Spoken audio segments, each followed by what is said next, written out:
it's me, Mayo Hosko, coming to you at 60 frames per second in 4K resolution. No sugar, no filler, just real whole egg, and welcome to my channel.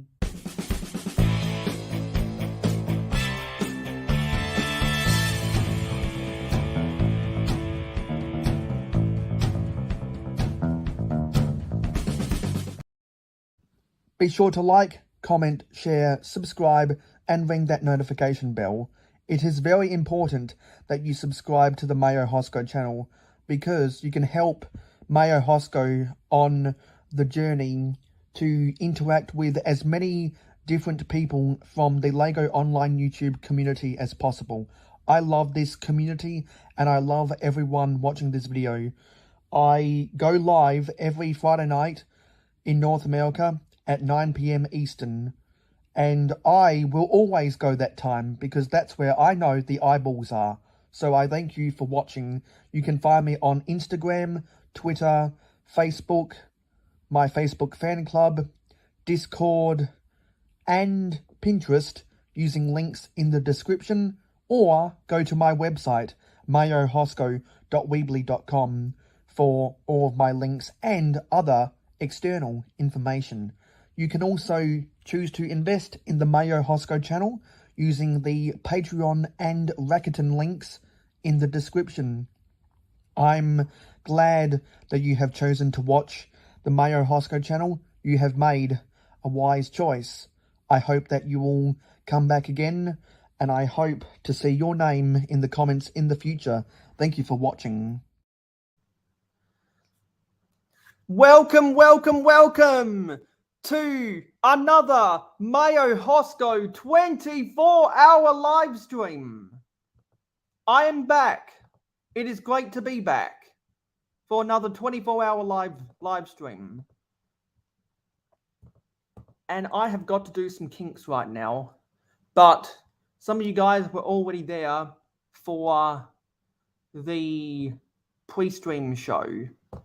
And I don't know why I can't change up. Oh, yeah, I got to come. Wait, no. How do I change this? Don't know why I can't change this. This is really dumb. Edit audio avatar. There we go. Okay. So, we are back for another 24-hour live stream. And we are going to be building the 90th anniversary castle. It's going to be a lot of fun. So in the chat we have StreamYard, Porter66, and Dusty Bricks. Hey guys, let me send out some invitations. Hurry up. We are live. So everyone in the live stream gang would have just gotten that invitation. Fantastic. Let's get the music on. Let's get the music on.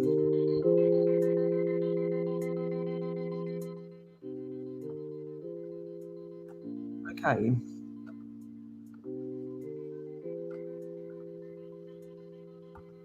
And let's turn the banner on. There we go. So it's time to start building.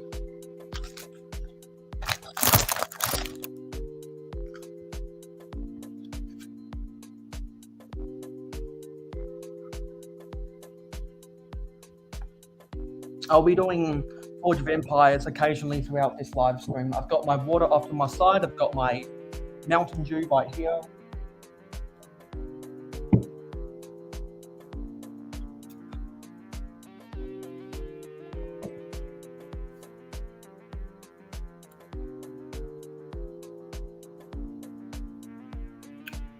Something's messed up here.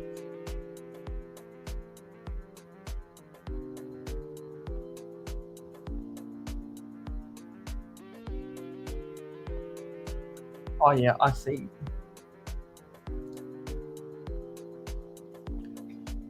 Okay.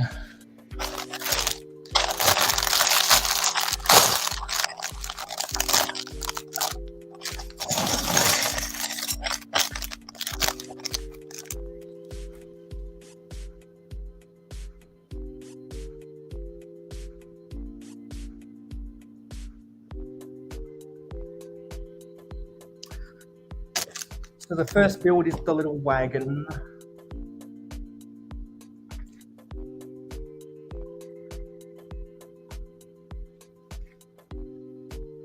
We just get this organized. I gotta do something. There we go. And something else. Hurry up. Okay. So this is book 2. This is book 1.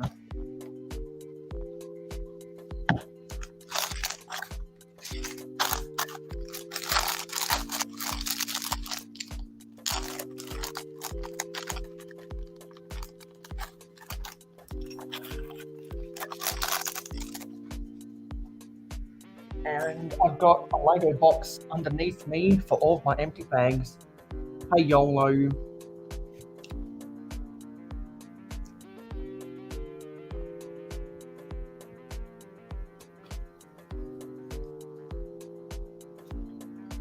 Okay. I have some fights to do in literally 4 minutes. Get the requisite brick separator. Flatten some of this out. So I'll be on the clock.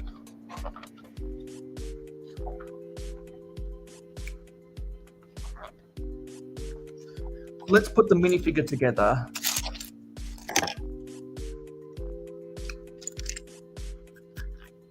And unlike some people in the community who have had bad experiences with brown legs, I have never had any bad experiences with brown legs.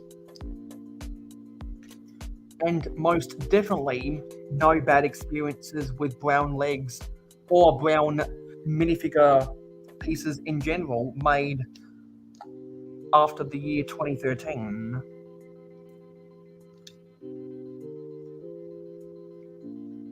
Because I've seen people unboxing a whole lot of sets made before the year 2014. And they've had all sorts of problems with torsos and legs cracking. I've had my share of brown pieces that have broken, but I can tell they were all made before the year 2014.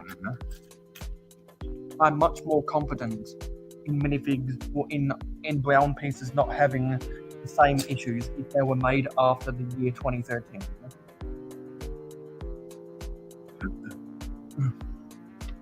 Got some hay bales.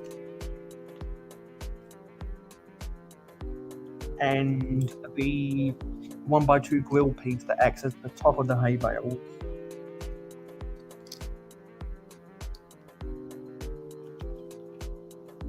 There are 26 bags in this set. And the cowl is a very good piece in this set. Very good piece.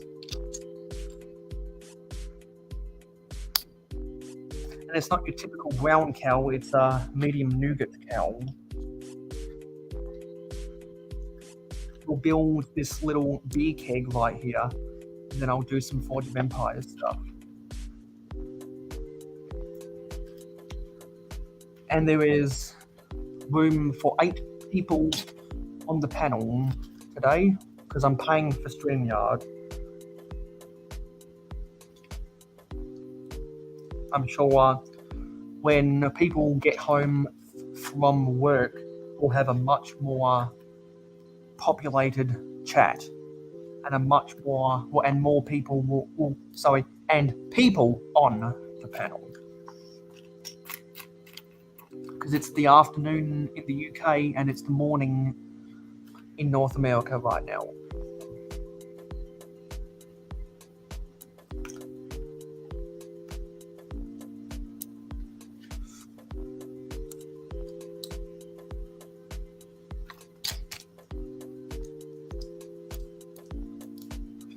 Let me check Forge of Empires. No one wants to see my handsome face while I'm doing that.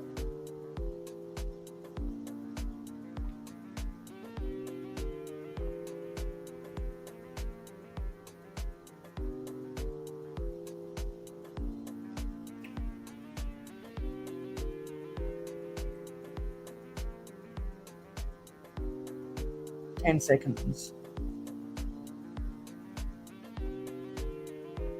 Yes, we're going to go fighting.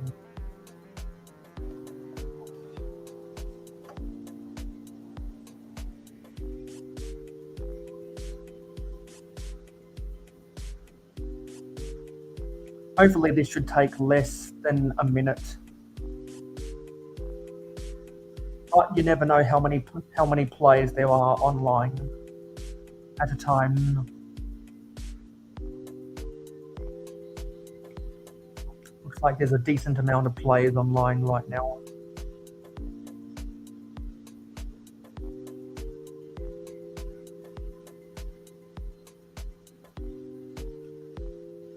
Should be able to get one more fight here. Oops, there's another batch of fights to be had in Forge of Empires, so let's go and do those right now. I see Johnny G in the chat out the corner of my eye. So when I'm done with these fights, I'll come see what he's saying. But I think I can guess what he just said. I think I can guess. And if my hunch is correct, we've got a stinger we can play. Here's a little song I wrote, note for note.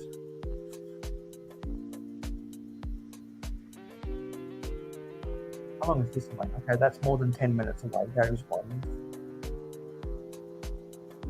Should be able to squeeze 2 more fights here. Okay, that's gone. 2 designated not for hitting. So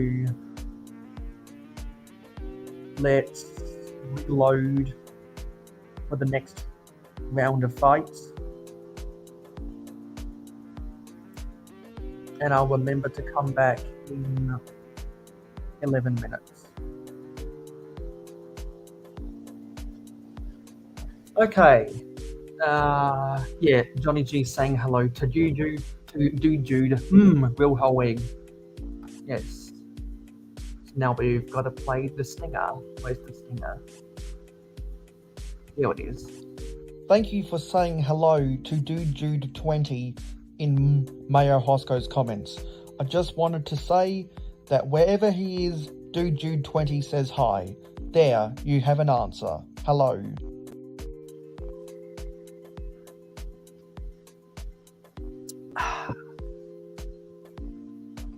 Now we can see my face again.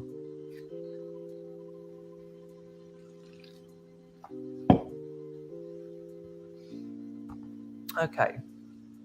So let's play around with this thing. Let's make what I'm building the focal point of my screen. So for those who don't know, this is a duplicate version of this set. Because I liked this set so much that I wanted 2 of them.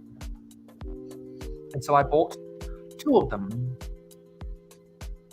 I bought them both doing double VIP points. And really, knowing what I know now, I should have used some of my VIP points to get myself some, to redeem some discounts when I placed orders to buy sets to get myself duplicates of the Lactron gift with purchase, because I've got less than $100 to my name now. I got less than $100 to my name because I had enough VIP points to where I would have more than $100 to my name.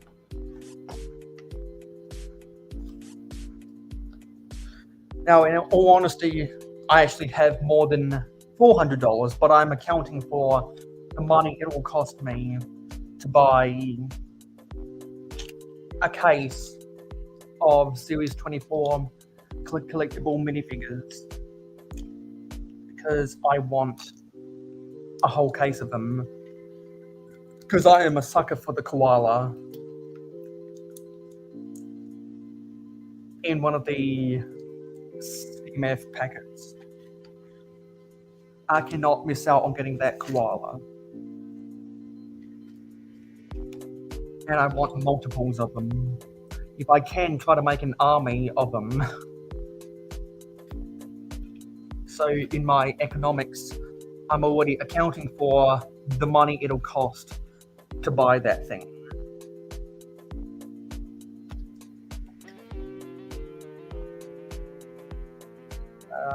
Okay.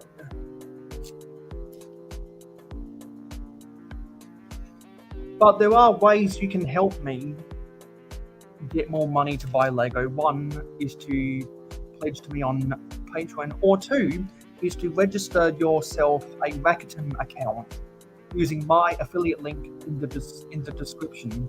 And if you create a Rakuten account using my affiliate on your first purchase, or if you spend more than $30 on your first purchase, Rakuten will give you $30 cash back.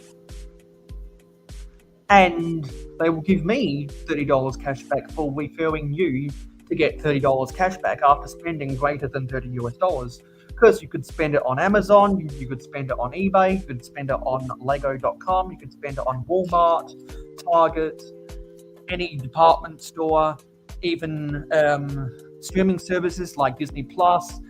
If you're going on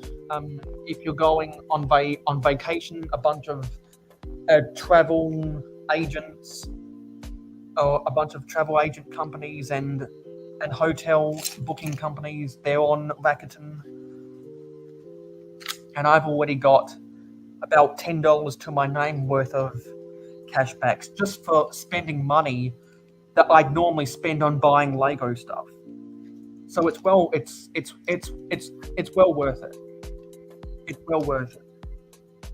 So if you don't already have a Rakuten account, get yourself one today, especially if you buy lots of stuff online.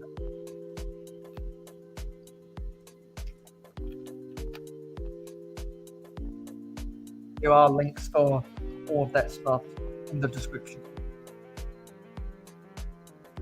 And I'll just get this done, and then I'll come back to the chat, because I do see some people rolling in to the chat. And for those watching who are in the live stream game, there was an invitation over in the live stream game.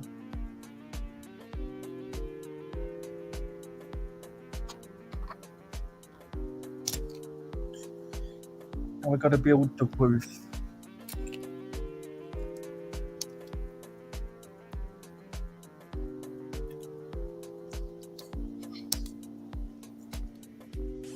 And the best way to make me talk is to either come up with an engaging conversation to talk about, or for anyone that I trust to come onto the panel, come onto the panel.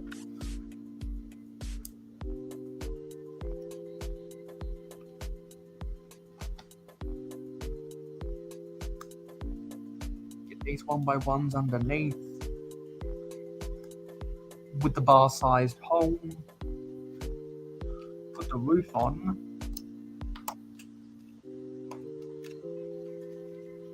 Then there's a loaf of bread that goes in here. And a green leafy food item. And that, I'll throw everything up. So this is the minifigure so far. This is the cow. This is the hay bale. This is the beer keg. And this is the little market stall. Now, before we build the hay cart, we'll go and look at the comments. What's going on in the comments? YOLO X saying, I heard it, Mayo, you have two. You got to combine another castle one to make a bigger castle. That is precisely my plan, because I want to keep one of the castles. I want to keep one of the castles in a complete build, but just rearranged with my second castle I'm building right now, that I'll separate into making more village type stuff in the future. And we have John Sippler. Hey, John, says, Mayo, good afternoon to you guys. Glad you will be on to pass the day. Yes, we'll be live for another 23 hours and 38 minutes. See what's going on, Forge of Empires. Okay, 3 minutes away there.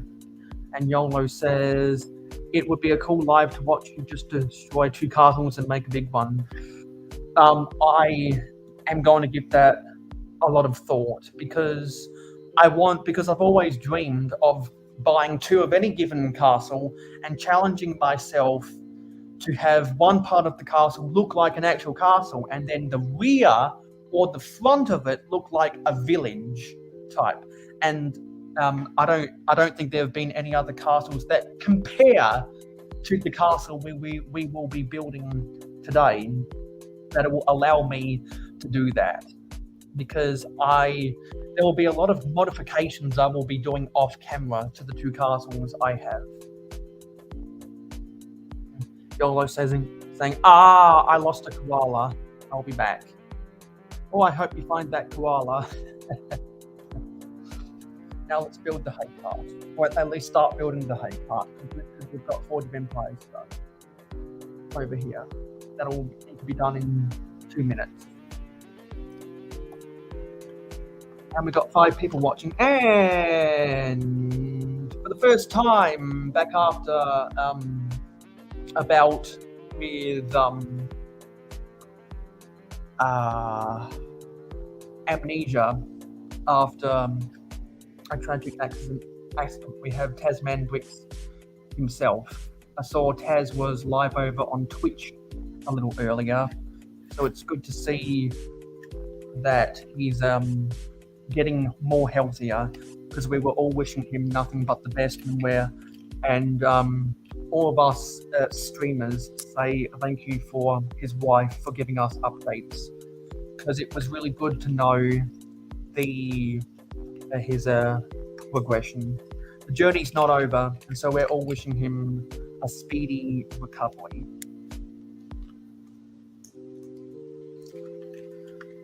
So it's nice to see you up and about after a tragic time. I saw that Taz was building the new Lego City garbage truck, and I've thought about buying the Lego City garbage truck and the Friends garbage truck to do a comparison video, because I think those 2 sets are a worthy comparison. And those who may not know, since I'm paying for StreamYard right now, I am live on Twitch at the same time. And now I am becoming a Twitch streamer, because being active on Twitch makes me motivated to do more stuff with Minecraft. So for those who don't know, I go live every Saturday morning at 8 AM Eastern Standard Time, which is 1 hour before Brooks goes live to build a Lego on his Twitch channel to play a little bit of Minecraft.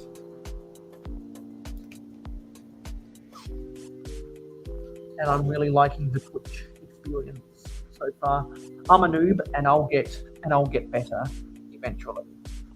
Still early days. And hopefully sometime down the road I'll have even just 1 viewer that watches, so that I can do raids.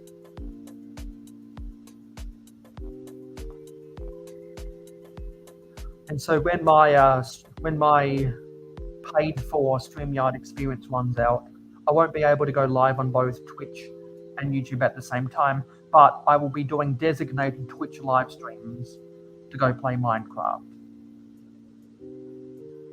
Because unless I'm doing something like this, then I try to do Minecraft on Twitch at the same time every week. And thankfully, there is room in my budget of 23 hours to do a 1 hour Twitch live stream at least once every week, and I do a bunch of gameplay on my Minecraft server in the background. And so, if you would like to come and follow me, we've got 6 people we've got 6 people right now. There should be a link in the about page. And watching other people go live on Twitch really helps me to learn how to use Twitch as a whole, because I see what other people do and I take notes, because they have more experience than me, because they've been doing it for longer. And like most things in life, it's a learning curve. I was helping someone learn to use Instagram stories over the past 2 days, and they were really appreciative of my efforts to help them. And it's the same thing. It's a learning curve. It's a learning curve. And so I definitely have learned a lot. And especially I've learned what I need to do for the fact that I'm streaming through StreamYard. I've learned how I can configure my category to be the right one, because I have made some mistakes and I have learned from those mistakes. And I'm glad I was able to learn from those mistakes, because that's going to help me make better content in the future. As G.I. Joe says, the more you know, and knowing is half the battle. G.I. Joe. So I'm thankful for the Australians who have bobbed up in the chat before they go to bed. Because right now, it is almost 1:30 a.m. Australian Eastern Daylight Time, which means it's approaching 1 a.m.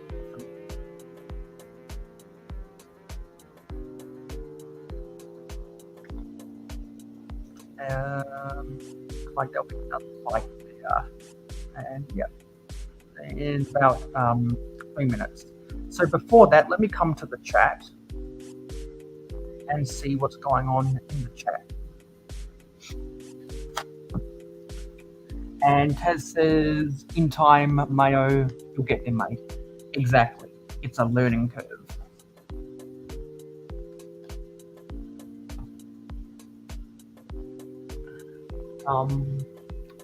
And let me play this thing.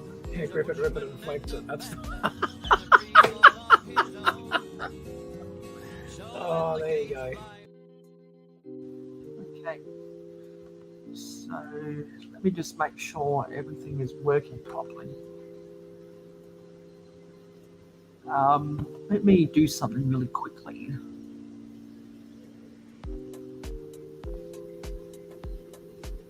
Is this? Oh yeah. Yes. Okay, that is correct. That is correct. So back to the hay cart. Got to put the wagon wheels on. I really like these wagon wheels. I believe they're the 4-wide wagon wheels instead of the normal 3-wide wagon wheels. No, sorry, the 4-stud diameter wagon wheels instead of the normal 3-stud diameter wagon wheels.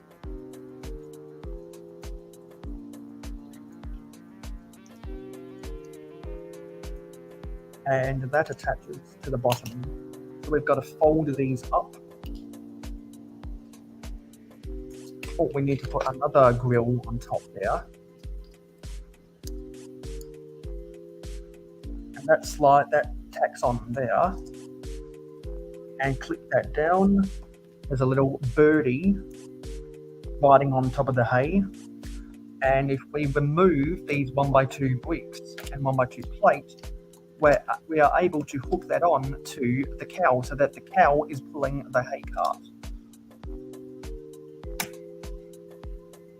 Like that. Oh, there was a bump in the road right there.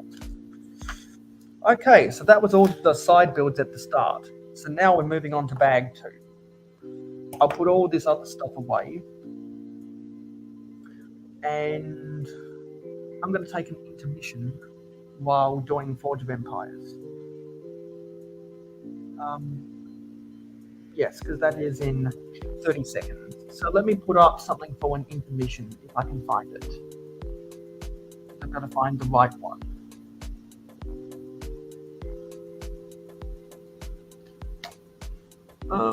Where is it?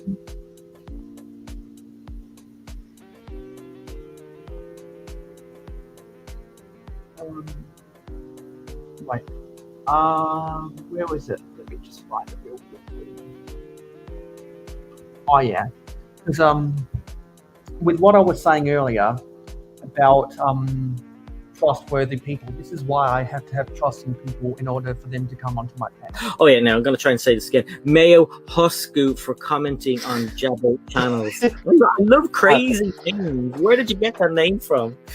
Do you know the story behind that name, Jabbo? I do. So I'll try to be real quick.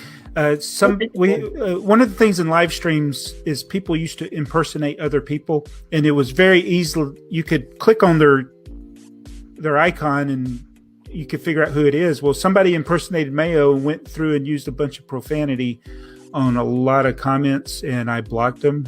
And right. I blocked all of Mayo's channels, and it wasn't him. And so he had created this other channel, because when I put him back and got his and found out who the real one was, we could, even though he was not blocked, he couldn't comment on my channel, and we went back and forth trying to figure out what was wrong, and so he just created another channel so he could comment. I mean, he could comment, but I couldn't reply to him. His comment would show up, but I couldn't heart his comment or reply to it. So I was like, he can shorten that channel name, by the way. You don't have to have it that way. Yeah, so that was a bad time when a lot of people were the victims of people making imposter accounts. And Dusty's saying, Will, Solo, Taz, Johnny G, hey, hello, good day and hi. Okay, good night now. Well, thank you for showing up, Dusty.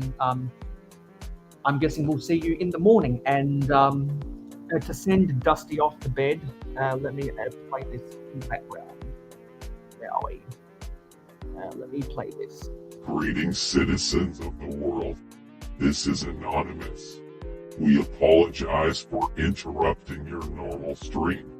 We must warn you, Dusty Bricks will be uploading content on his YouTube channel in the near future.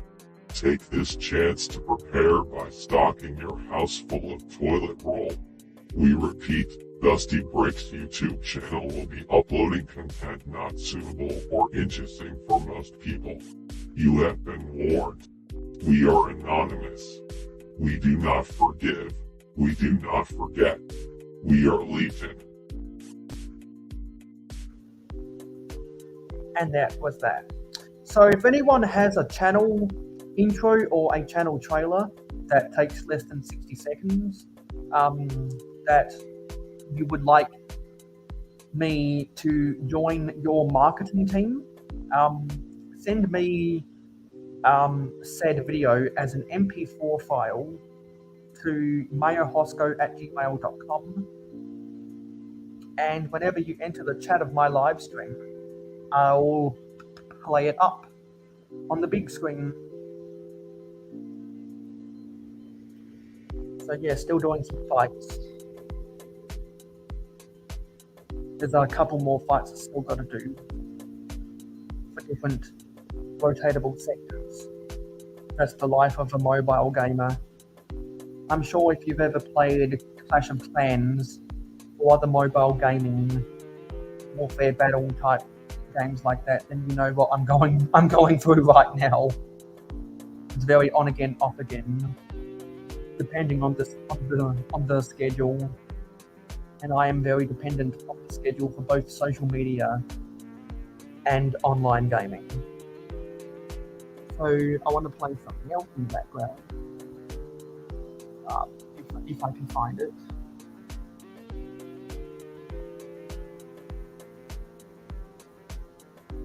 I want to see, hopefully, if this will not get me flagged.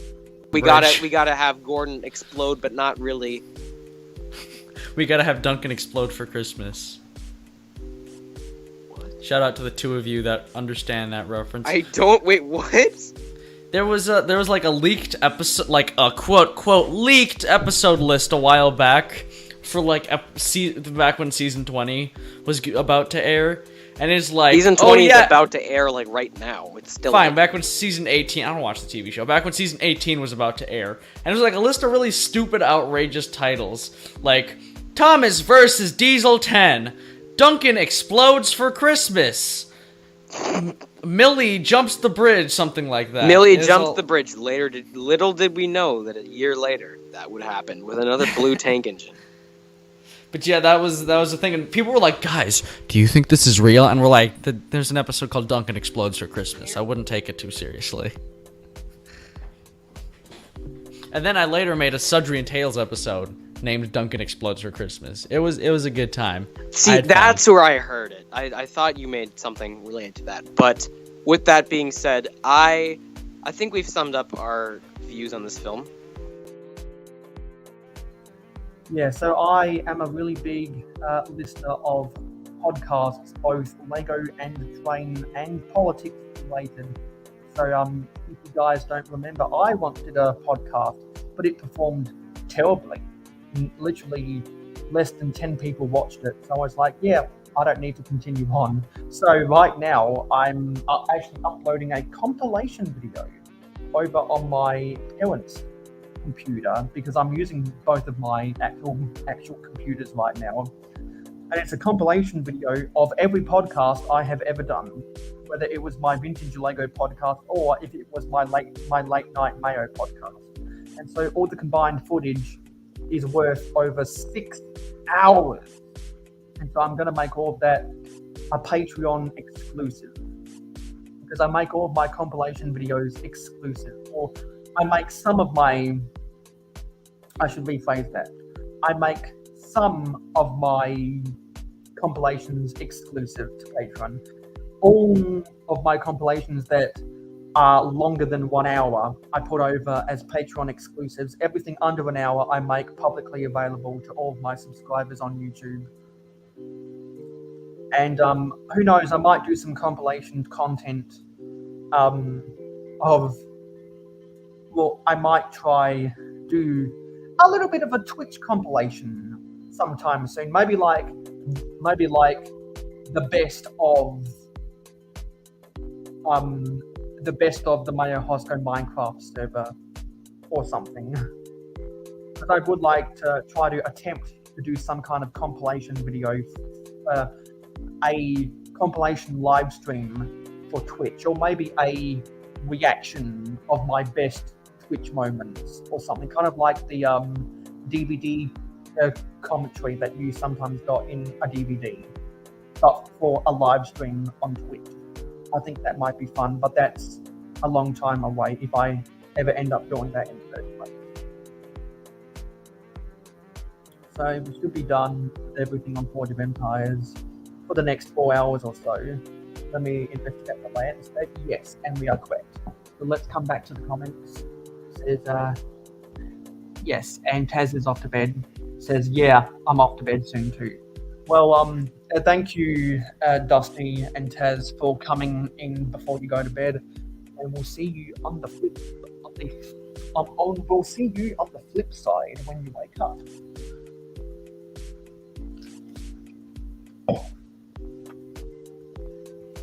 Now let's let everyone see my handsome face again. And let's open bag 2. Let's angle this up just a little bit.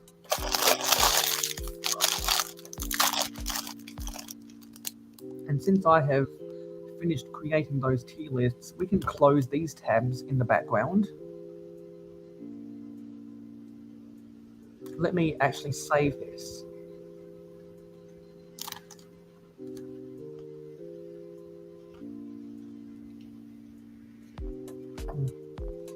Ranking. Wait, I see. Yeah. Ranking Lego castles. We'll save that in the background so that that's not consuming power.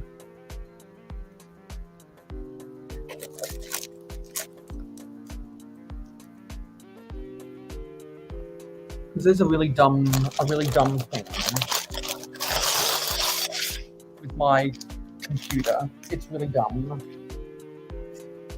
It doesn't want to charge to its fullest potential right now. It's probably due to old age. Now let's angle this back down again so you can see the pieces.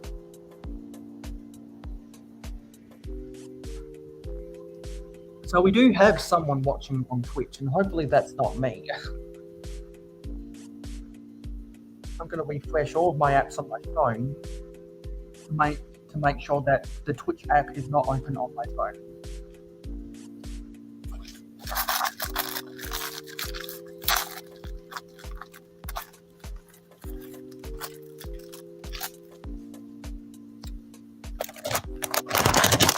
To get some of these plates right here. And actually I want to turn this and angle it up ever so slightly. And we got another bag.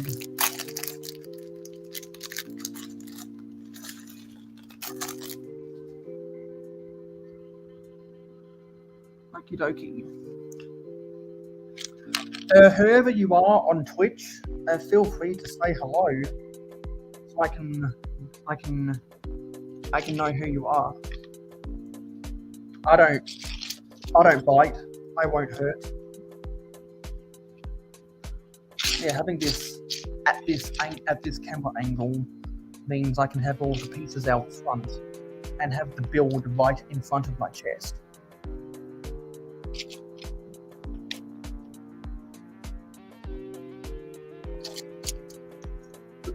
Ooh, excuse me.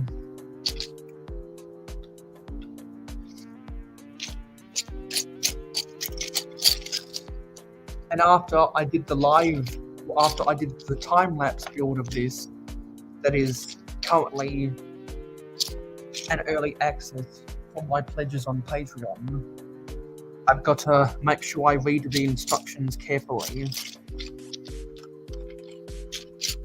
and make sure that pieces aren't hiding underneath other pieces.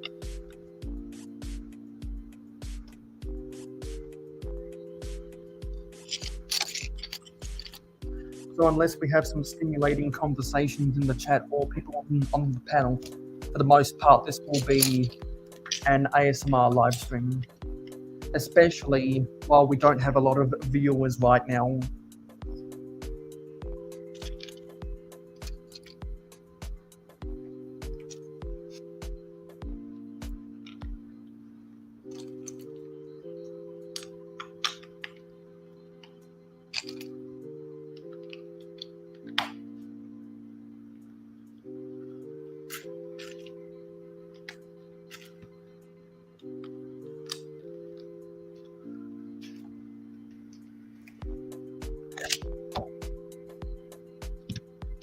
Now we've got to rotate this.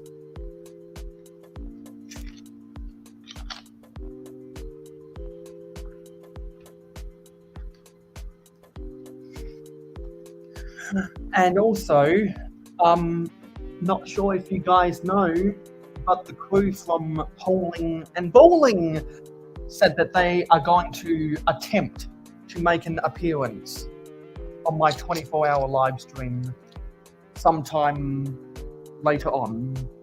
So everyone stick around if you want to see the folks from Polling and Bowling. Because I have been very good to them and they have been very good to me. Therefore, there is a mutual respect for each other. That's why I am a moderator over there. That's why I was a guest star on one episode over there.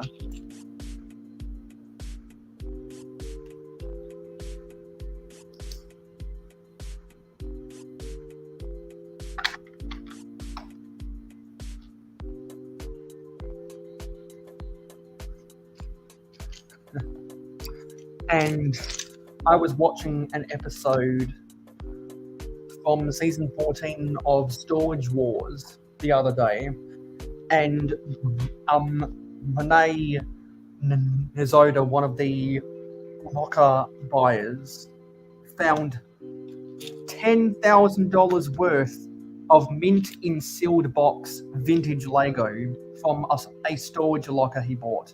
He paid $2,000 for the unit and he walked away with $12,000 profit. So he paid $3,000 for the unit and walked away with $12,000 profit. And when I saw that the title of the episode was Lego My Ego, I had a hunch one of them was going to find some Lego, and they did. And Renee actually went to Legoland, California, to get the estimated value.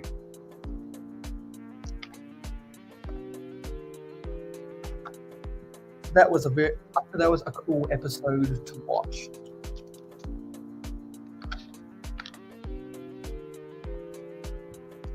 And I'm gonna try to record some footage off of the TV so that I can play some parts of the episode and attach it to my StreamYard brand in the future. It's not going to be this live stream, it's going to have to be in a future live stream.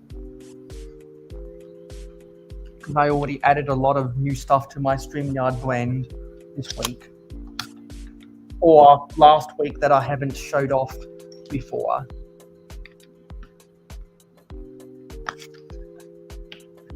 And I was also watching another episode from season 9 that has a really funny part about it. And it still makes me laugh. It still makes me laugh. Just thinking about it, it makes me laugh. And that's worthy of playing this.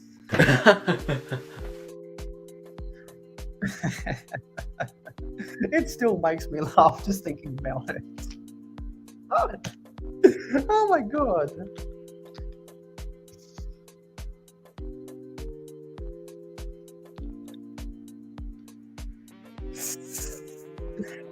I'm sorry.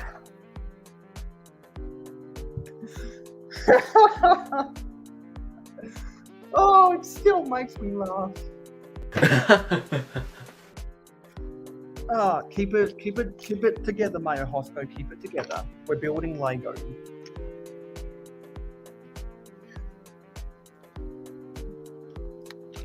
Because no one is going to hand me a bottle of helium, like when we all give the bottle of helium to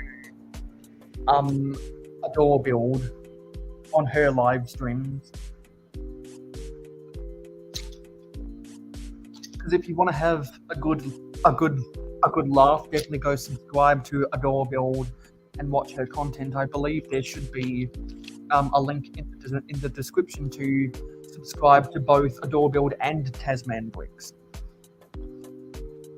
So go do that. Go subscribe to them. They're cool people. And also, in terms of cool people on Twitch, go follow Brooks Bricks. And by the off chance there might be someone watching on Facebook, go follow or a friend Moments of the Magic. Or some Facebook lives related to Lego. There's a bunch of the 1x1 5 little flower pieces in this set. They go on top of random bricks, either stone or green grass throughout this set.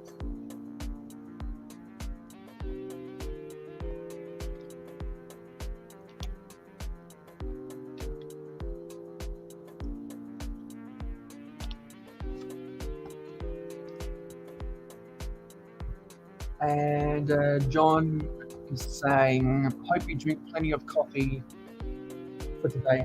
I don't drink coffee, I drink Mountain Dew. Mountain Dew, do the Jew.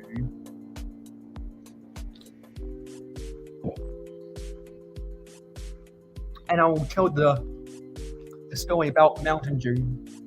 10 years ago, before we say that, let's say goodnight to Tasman, please. Says, bye everyone, I'm off to bed, it's almost 2 a.m. for me. yes, John, even better.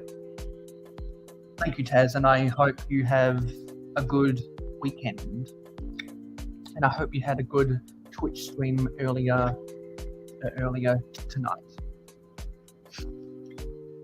See you tomorrow. Okie dokie. Yeah, so about 10 years ago, the makers of, or the distributors of Mountain Dew in this country said, hey, we want to match the American formula for Mountain Dew. So what they did is, they matched it. But in order to comply with Australian food and beverage laws, they had to change it from a soft drink, but they had to change the classification of it from soft drink, soda, pop, to an energy drink. Because in Australia, the only beverages, or the only soft drink that can have caffeine in it is cola. And Mountain Dew is not a cola. So in order to match the same formula as North America, which has about 50 grams of caffeine in it, they had to remarket it as an energy drink. And a lot of people don't realize in this country that Mountain Dew is technically an energy drink. And if I recall correctly, it has half the amount of caffeine as Red Bull. And I am never going to try Red Bull because I never need that much caffeine in my body. And I think coffee is too bitter. I've never tried a latte or a flat white that has more milk in it, but I still don't want to take the chance because I don't like the bitter taste of coffee. Some people do, but that's because they've grown up with it and they don't realize how shit what they actually grew up on is. Because all I'll say is North American coffee has way too much water in it. Way too much water.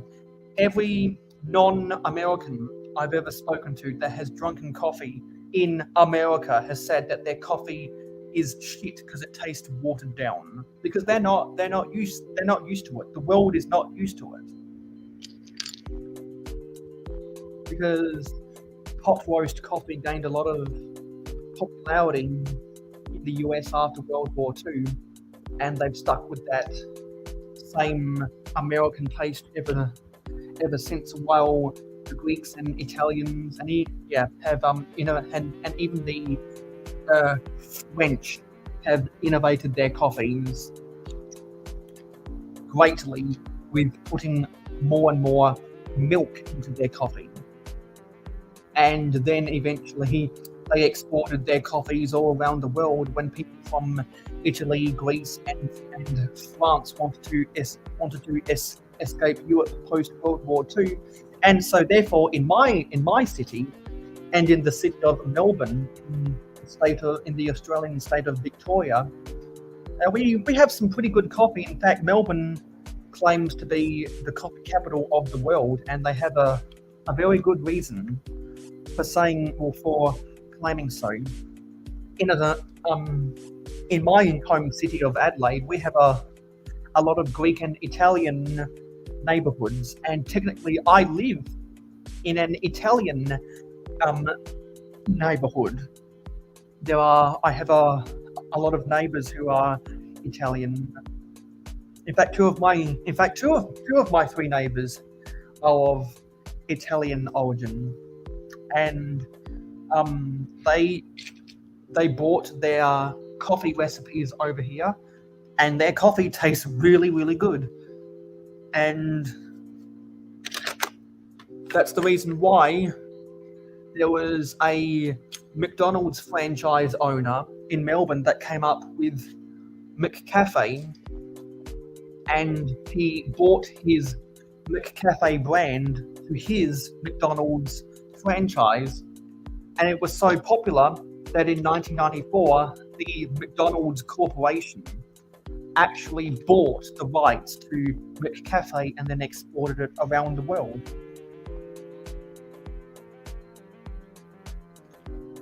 And so, if you're fortunate enough if you're fortunate enough where your local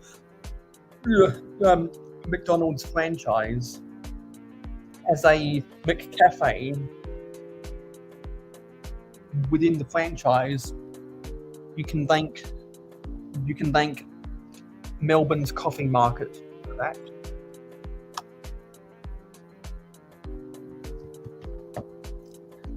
I can remember distinctly going to McCafe at my local McDonald's with my mum, and first I would get we would order a Happy Meal, and then afterwards we'd order some scones, or some people say scones, with jam and cream, and they were really, really nice. Those were my first scones, and I thank McDonald's for introducing me to scones.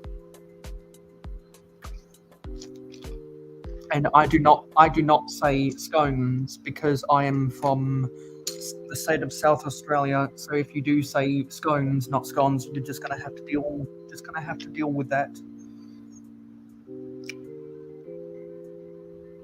So let me get some 1x3 plates.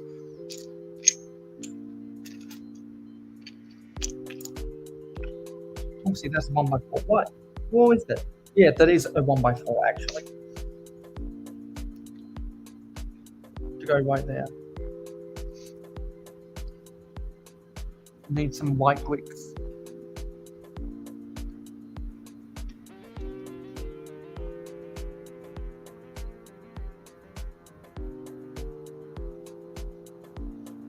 Now we need to get some green round 2x2 tiles, and one of them is on top of a light tan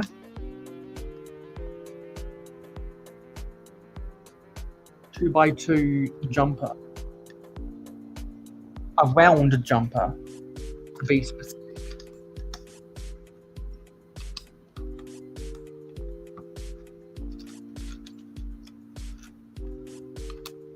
And nestled in there are some 2x2 macaroni tiles in green.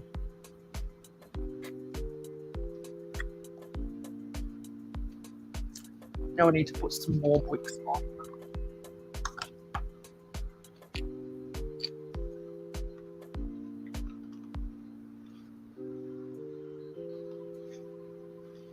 And John Cipolo says, I didn't think Mountain Dew had caffeine. It does have caffeine.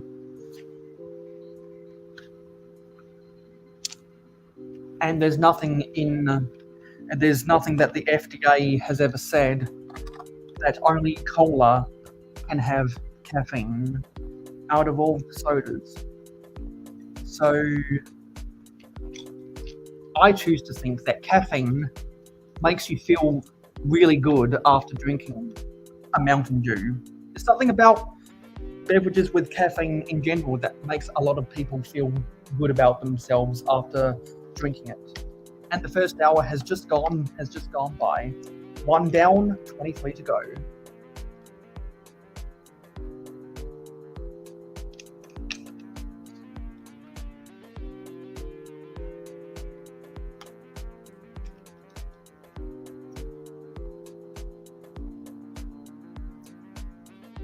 Now we need a whole bunch of books in here.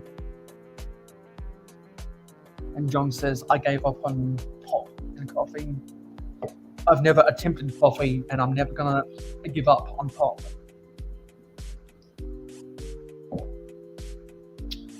But I drink Mountain Dew and Pepsi Max more than most soft drinks. Really only because they have caffeine in it. I normally only get other soft drinks when I'm either eating out, when I'm eating out, or I'm getting fast food. And says I don't even drink dairy. Well, there was a Krispy Kreme right around the corner from me, and in my opinion, Krispy Kreme does the best chocolate thick shakes in my city. So I'm a sucker for Krispy Kreme chocolate thick shakes. So whenever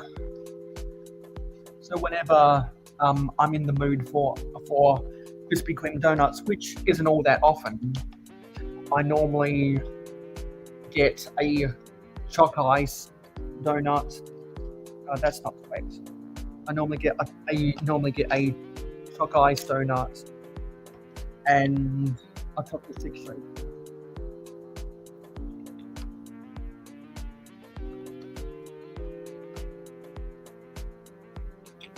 That's my go-to. I have a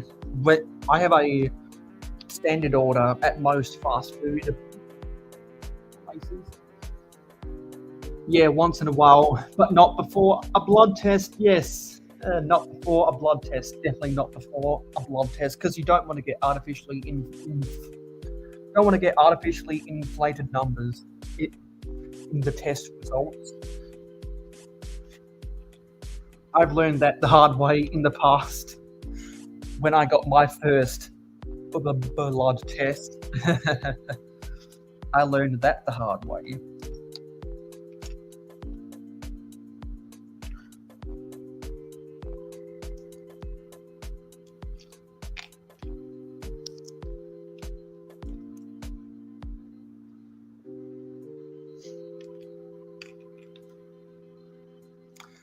You know, John, if you ever wanted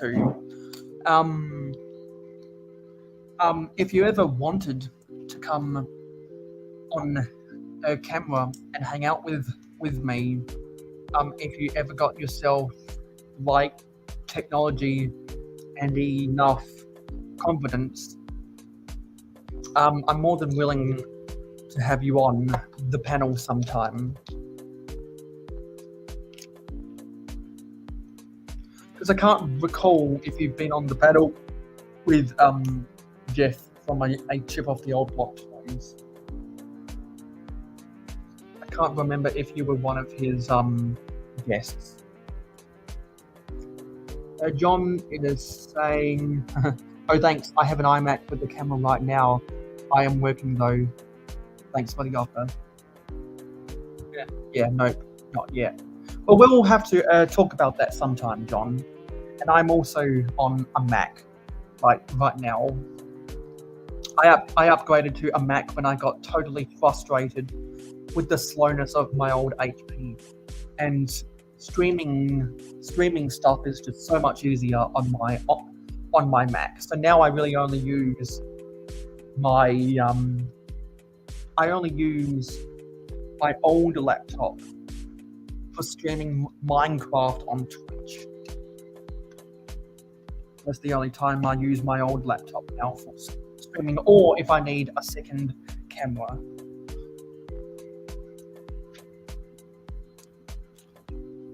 But yeah, I know a lot of my North American friends are either at work or about to go to work.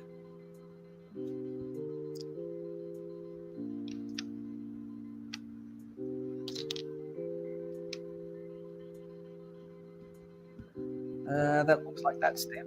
Now there's a couple more of those white things. flower pieces that needs to go on throughout the build in different places.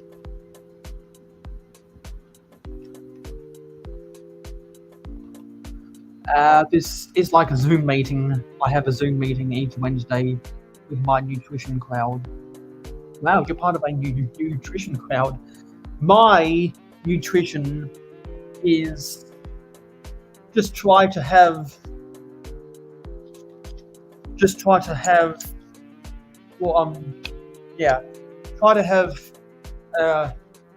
fruits and vegetables for one within one meal a day,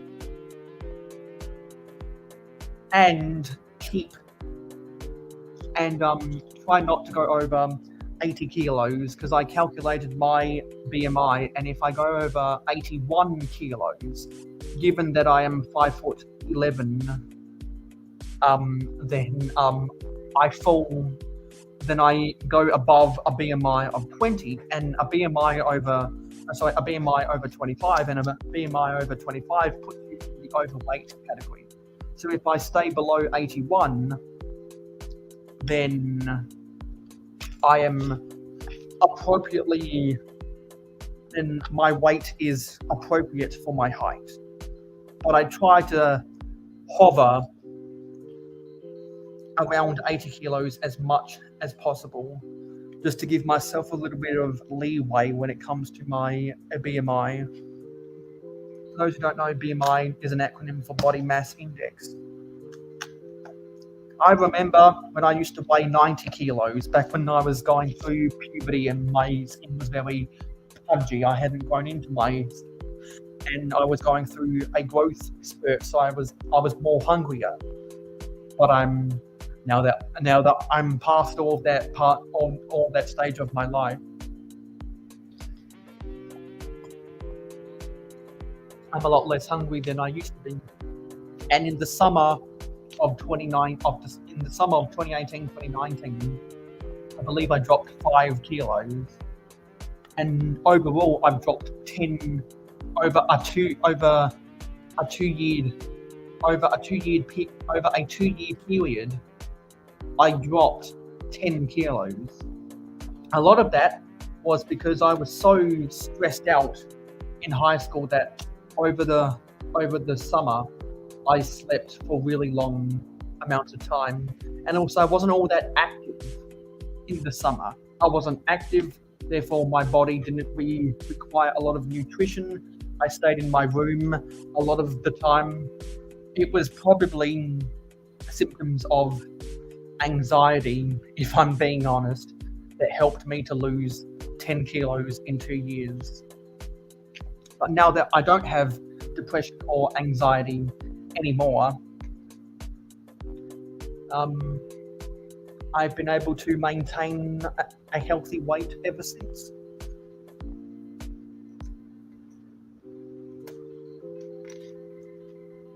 Yeah, so that's that step done.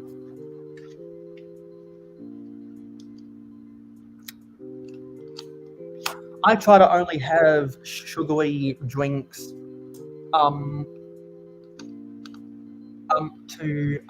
with a dinner when I'm eating out, or if it has caffeine. The only reason I'm drinking a Mountain Dew right now is because I need as much caffeine as possible.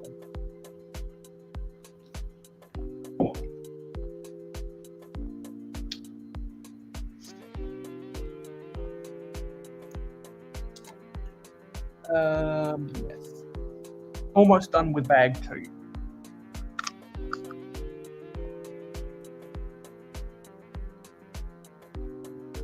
Where did that go? Okay, yes.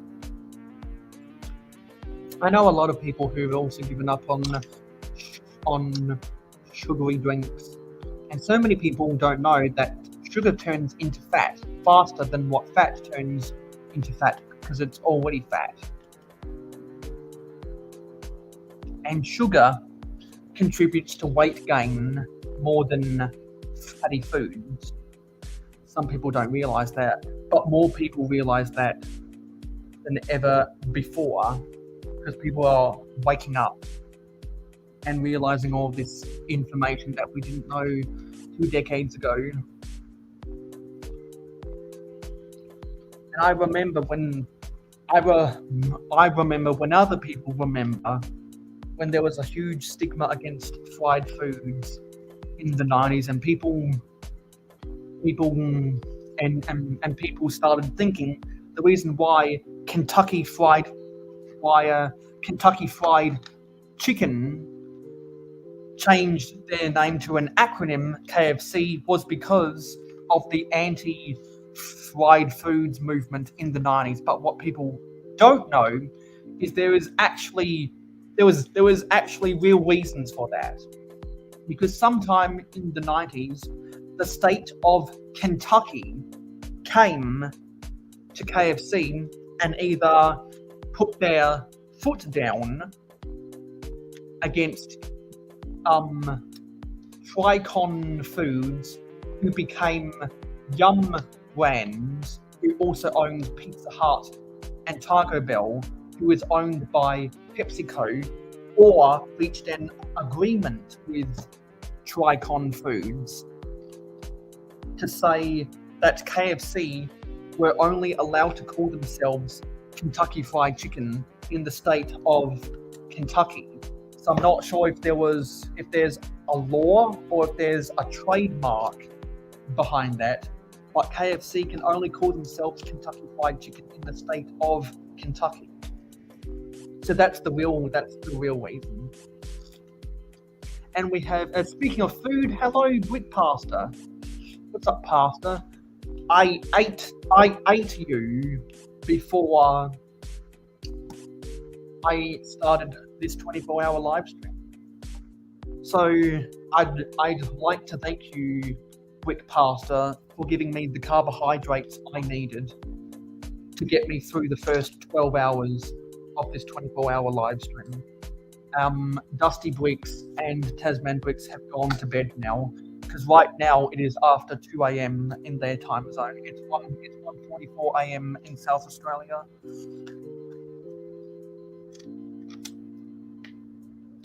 And we don't need to say hello to Dude Jude because Johnny G already said hello to Dude Jude, and the ghost of Dude Jude, who sounds an awful lot like Mayo Hosko, already said hello. So if anyone does say hello to Dude Jude, I'm gonna delete that comment because you can just go back and watch this live stream on the replay #replay gang if you want to say hello to Dude Jude and see the ghost of Dude Jude saying hello back to you.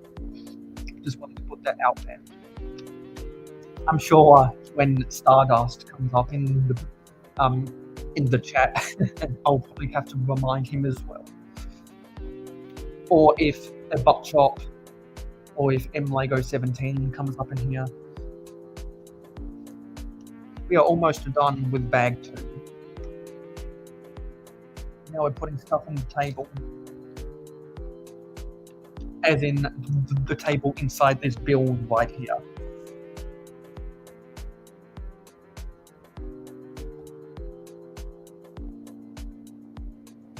Some people might know that this is the second version of this set I own. The set is so good that I wanted 2 of these sets. I already built one as a time lapse, which is early access for my pledges on Patreon, and I will be uploading that sometime in February, which is going to be Ninjago month, because I have enlisted the help of Captain Matt, Titanium J, and Deadwix Customs to help me, or to help educate myself and the viewers in Ninjago conversations we're going to have while I'm building my pile of shame of Ninjago sets. Because back in the good old days, we used to call a backlog a pile of shame, because that's what it is, a pile of shame. Backlog is soft language, and I am not a soft person. I have thick skin, and my skin is so thick that I'm not afraid to say fuck on my live streams. Let's open bag 3.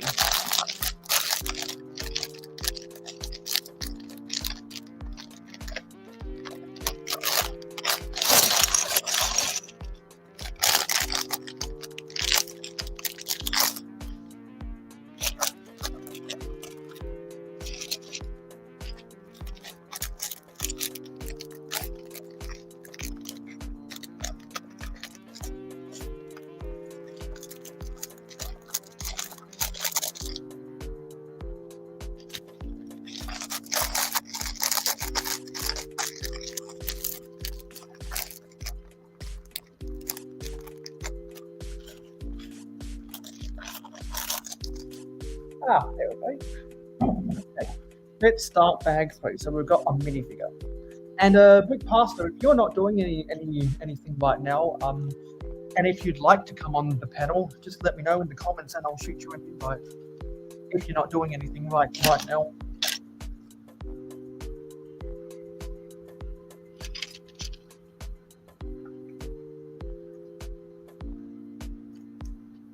I think this is the blacksmith, if I recall correctly from the set I already built.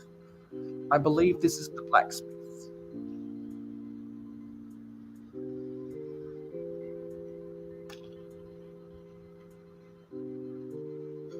Oh, there must be someone watching on Twitch. I still see that I have someone watching on Twitch. So if you are watching on Twitch, don't be afraid to let us know who you are so we can say hello to you. There's a little candle.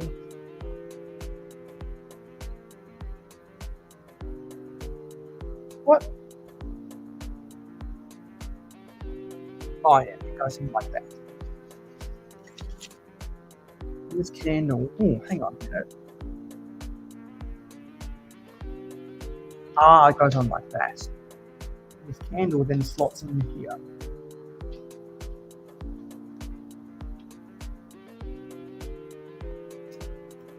And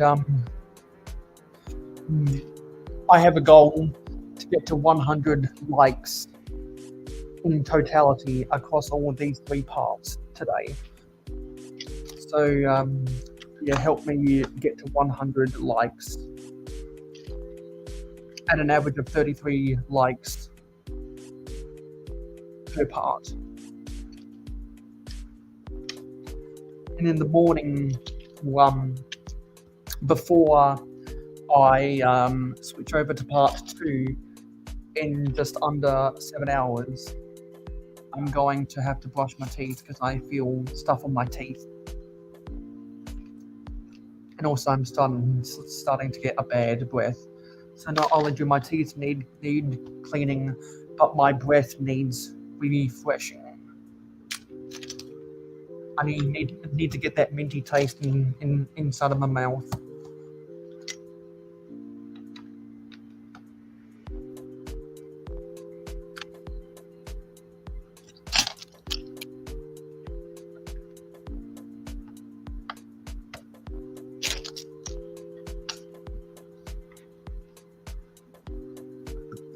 Oh, excuse me.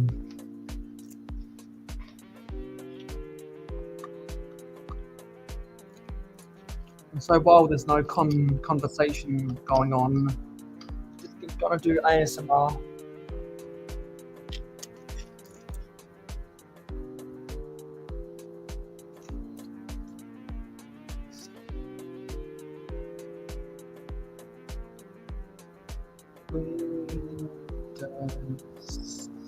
This go.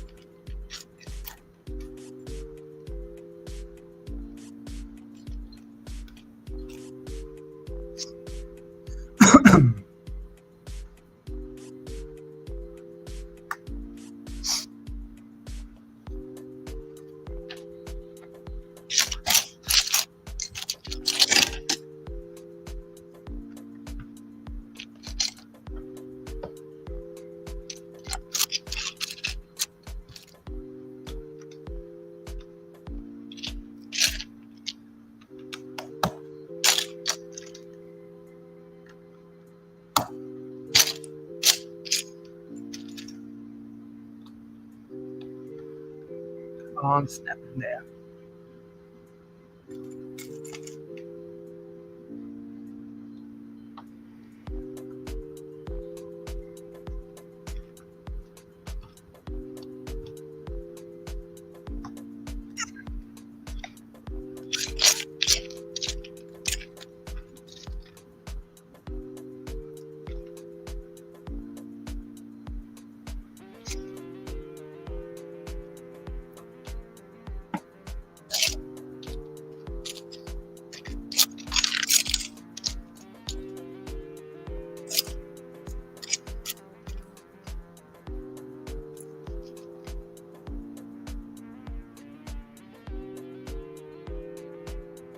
see something in the chat. Yolo says, I couldn't find the piece, but I heard Japan got the series 24/7. Yeah, so that means that East Asia must have gotten their shipment this week, which means that Australia's getting our shipment next week.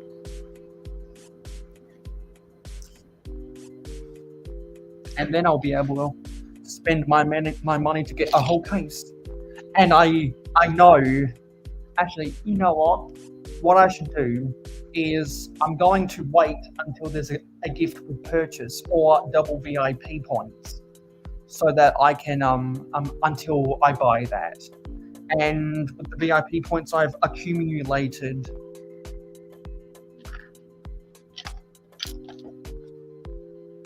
from the sets I bought in January to get 2 of the Blacktron gift with purchases, of which I built both of them in an 8-hour live stream last weekend that you can go back and watch using the hashtag replay game if you want to see the build process of those 2 gift with purchases. And also I did an Instagram reel about that. So if you want to see my Instagram reel about that, feel free to go and follow me on Instagram. There should be links for my Instagram in the description, so you can go and follow me over there if you haven't done so already. We're at 241 right now. Once we get to 300, I'll be doing a giveaway. So we're building a fireplace right now. And so from all of that, I've obviously accumulated VIP points in the meantime. So I think because I am kind of strapped for cash, I mean, I don't get my next disability check from the government for another 2 weeks. Oh shit! I should have done something beforehand. I should have done some stuff for social media. Let's go to my playlists. And let's go share my 90th anniversary castle 24-hour live playlist. And I'll say I'm live. I am live for 24 hours right now. So let's find the thumbnail. And right now, I'm live for 24 hours right now. Okay. Share to Twitter and Facebook. So in 3 minutes, when it hits 2 a.m. my time, I'll post that up on social media. Oh, someone died relating to the Los Angeles Chargers. Oh, was it one of their players?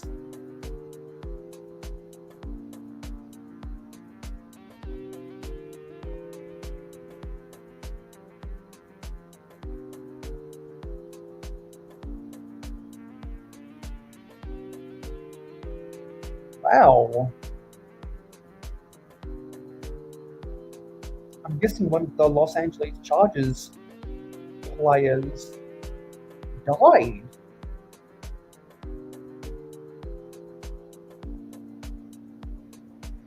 Yesterday. Holy fuck.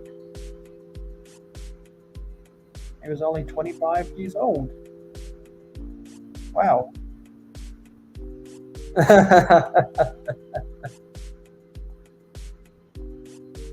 Oh, that's a funny tweet from Wixing. I'll read his tweet. It says, I've just unfollowed everyone who's done a Lego haul video in the last 24 hours. No one gives a shit what you bought. True dat. True dat. I don't watch haul videos because I do not give a shit either. Let's go to Brixing's Twitter.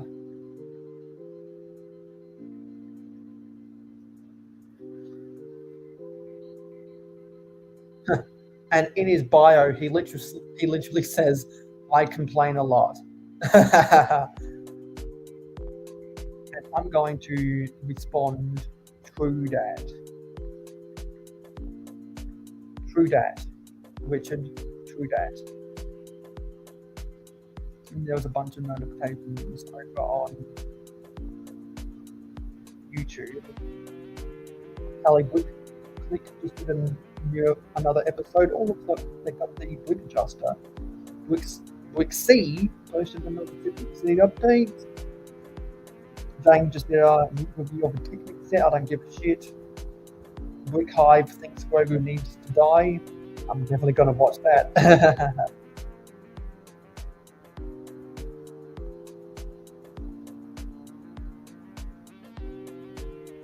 And J-Stepper made a new tutorial.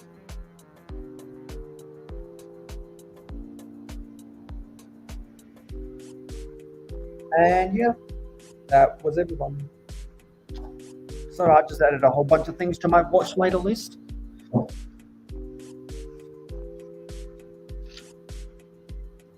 Okay, let's get back. Oopsie. It is now 2 a.m.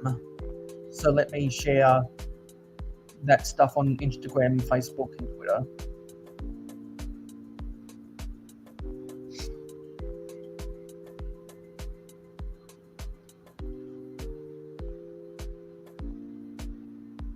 And there we go.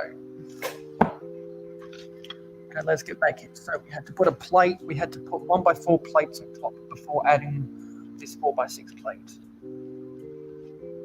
And no offense to anyone that makes haul videos, but unless you only upload like once a month or something ridiculously inconsistent like that, I'm not gonna watch your fucking haul videos. Or if you're someone that I'm subscribed to you because of your craft rather than the person that you are, then I'm not going to watch your haul videos. Really, the only haul videos I watch is when Makro Bricks does haul videos about castle stuff, and both Jane Brix's and Briggsar's hauls, because Briggsar puts a lot of character into his hauls, and he often does other stuff within his haul videos that aren't just the haul, which makes it a bit more entertaining for the viewers.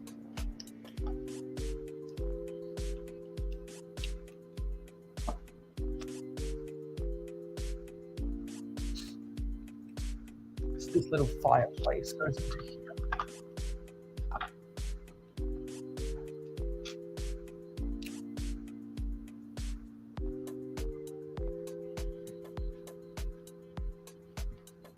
There are some more bricks that goes on top here.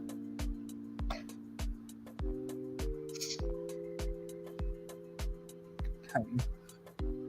And we've also got some 1x3 dark bluish grey tiles, because we're building the stairs right now. And this is a little bit complicated, so I have to focus on the instructions.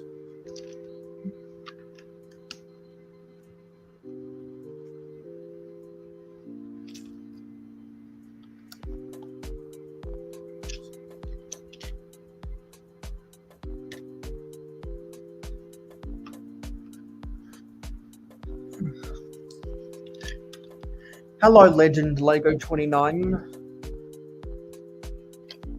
Hope you're having a good day today.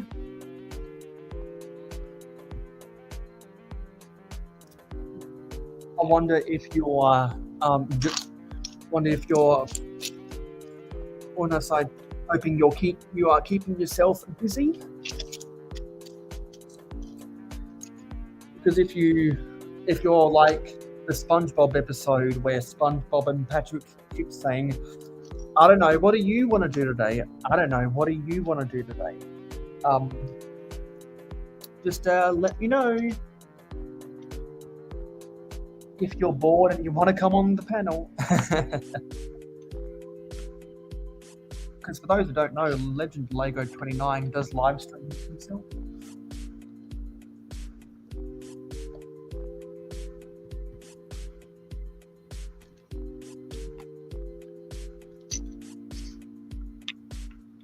Oh, nice. Just got home from work.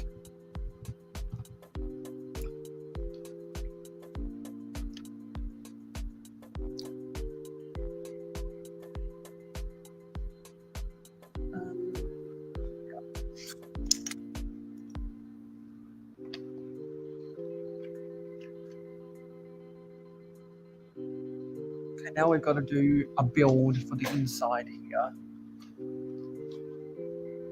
To hang some weapons on top.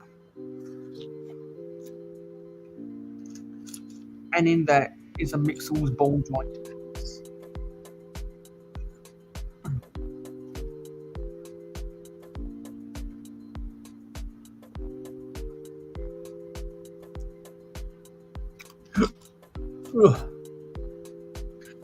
And the build is going good. Haven't made any well, I've only made 2 mistakes where I've had to use the brick separator.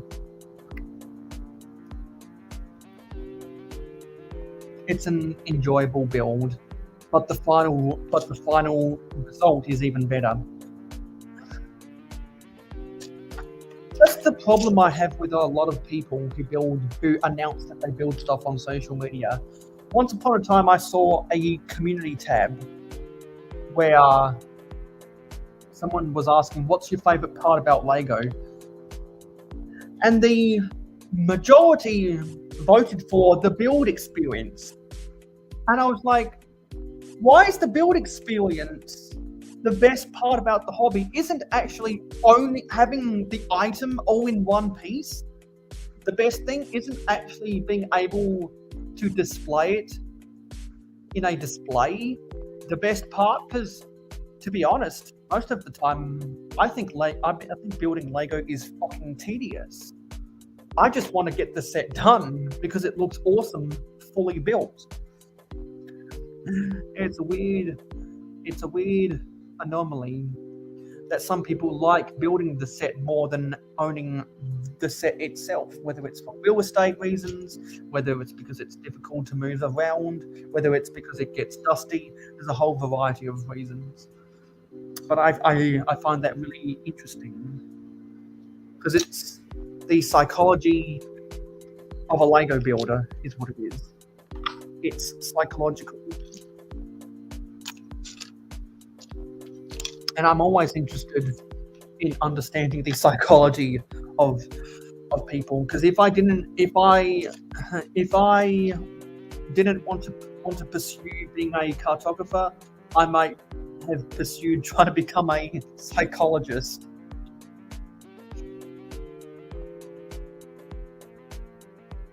If I'm gonna be honest, because really ever since I was in my junior year at high school, I've grown to appreciate the art of being a psychologist. I really have, for some reason, and I can't explain why. It just is how it is.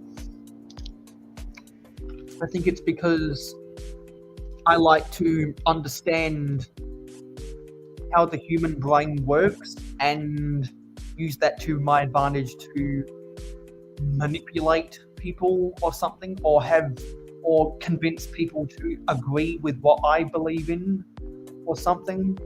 It's just weird. It's like, also, if I understand what someone else is thinking, I have more empathy for what they're going through, and also part because understanding someone's psychology helps you to point out where they can really simplify their lives just by using common sense instead. Because there are so many needless questions that we ask to other people. If we used common sense, we'd probably already know the answer. If you catch my drift. But some people can't catch that. Some people can't catch that.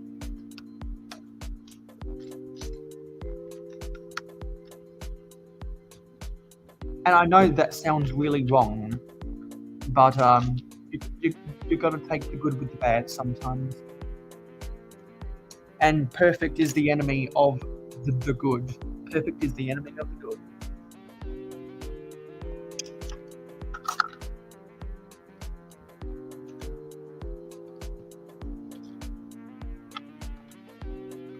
And I'm so pumped for the NFL Conference Championships on NFL Sunday. I'm so pumped because my Eagles are hosting the NFC Championship in Philadelphia. Fly, Eagles, fly on the road to victory. Fly, Eagles, fly. Score a touchdown, 1, 2, 3. Hit them low, hit them high, and watch our Eagles fly. Fly, Eagles, fly on the road to victory. E-A-G-L-E-S, Eagles.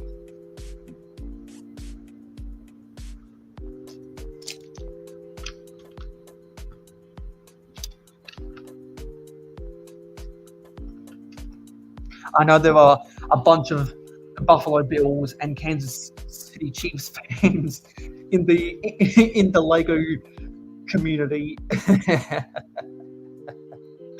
Oh, that's really funny. Common sense. What is that? Yes, common sense is so uncommon these days.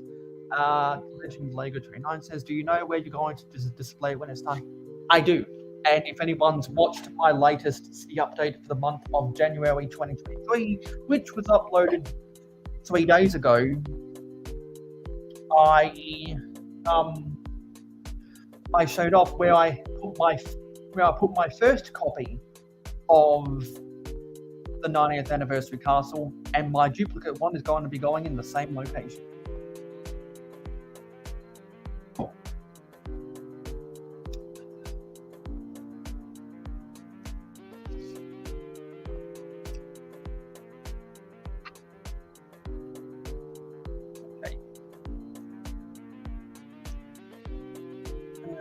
Seeing if I've built everything correctly. I'm double checking my work. Yes.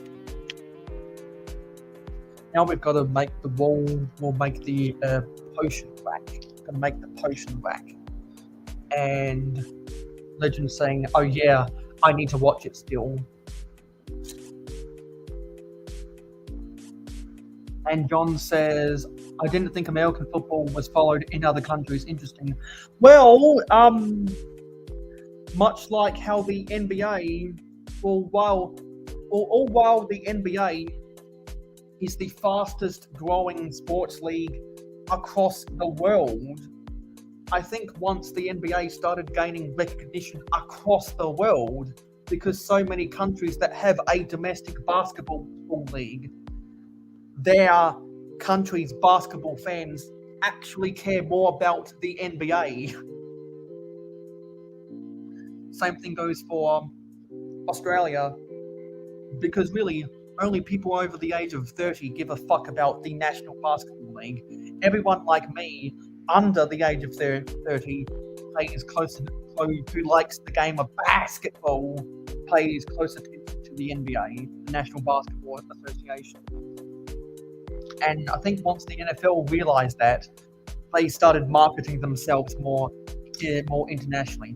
So much so that last season, the regular season just gone by, Germany hosted their first ever NFL game at Allianz Arena, which is where Bayern Munich play in the German Association Football League, known as Bundesliga. And for the last 10 years now, London in England has hosted NFL games. And when the football club Tottenham Hotspur demolished their old stadium, White Hart Lane, rebuilt it into what they call Tottenham Hotspur Stadium. The Tottenham Hotspur Football Club reached an agreement with the NFL for, as part of the redevelopment, underneath the soccer pitch was an American football pitch.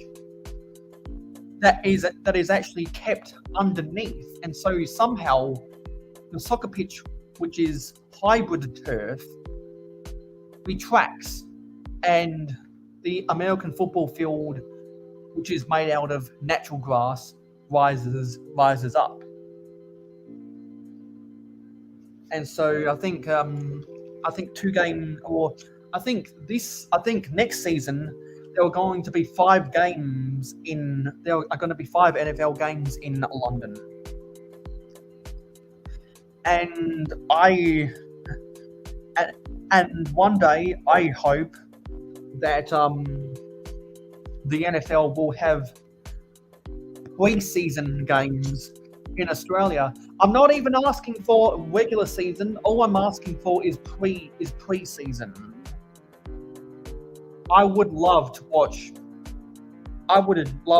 even just an NFL pre-season game in this country, because about a decade ago, Major League Baseball had a pre-season game for spring training that was in Australia. I believe it was the Arizona Diamondbacks versus someone, and that was back in the day when Ron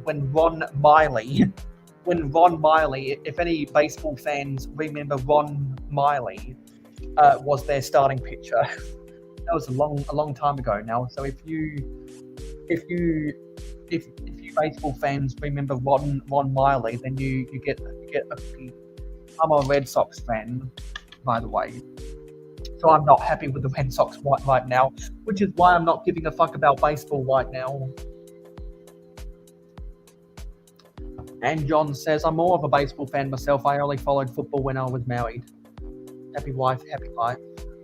Yes, I have heard they are expanding to other countries. Not sure how that will happen.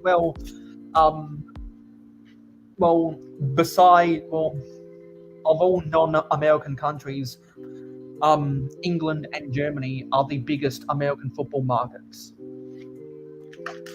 And more people in Australia, with the way that it has been marketed in this country over the last 5 years, of getting into the NFL.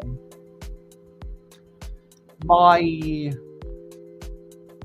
friend, who has been a Patriots fan forever, his brother recently got into the NFL, and he started supporting the Tampa Bay Buccaneers because one of his friends is a Tampa Bay Buccaneers fan, and he was actually a Buccaneers fan before they even won the Super Bowl when Tom Brady came to town.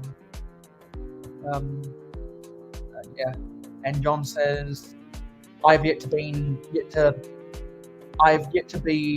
to an actual NFL game. Yeah, because they're expensive. Tickets are expensive. They might have 2 leagues for the NFL. Leagues. Or they already do, the National Football Conference and the American Football Conference. And hello Eggplant Head. Say, hey Mayo, what's up, buddy? Hey chat. Well, we are on bag 3. We're on bag 3 of the 90th anniversary album right now. Yeah, and I did a lot of preparation for this 24-hour live stream. 1 hour before we started on my first episode of Late Night Mayo in a very, very long time. So technically I'll be going live for 25 hours straight.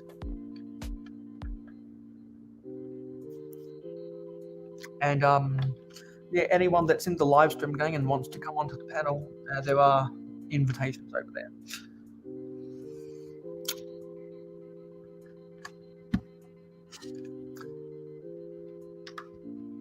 John says one in Europe and one here would be impossible to expand the teams and have each team play each other, though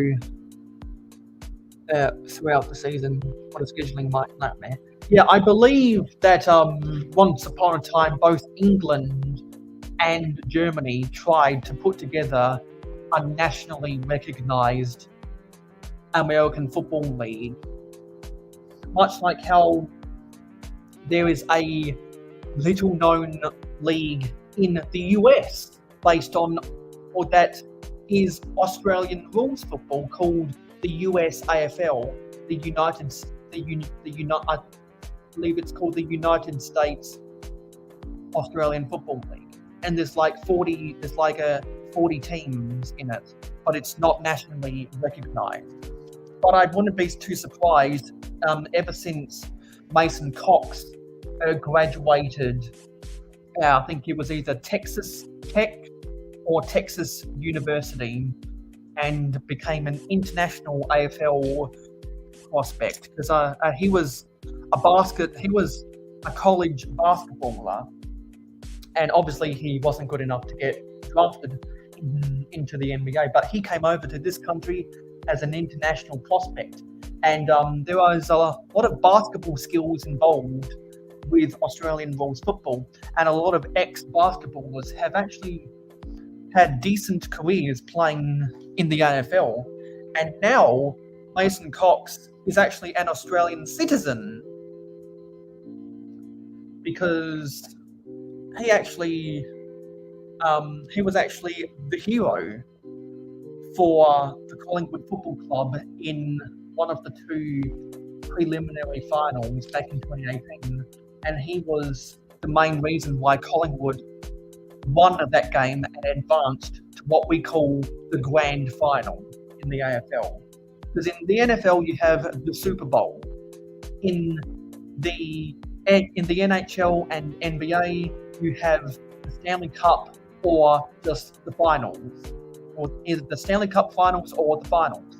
In baseball you have the World Series. In the MLS you have the MLS Cup. In Australia, all sports have a grand final.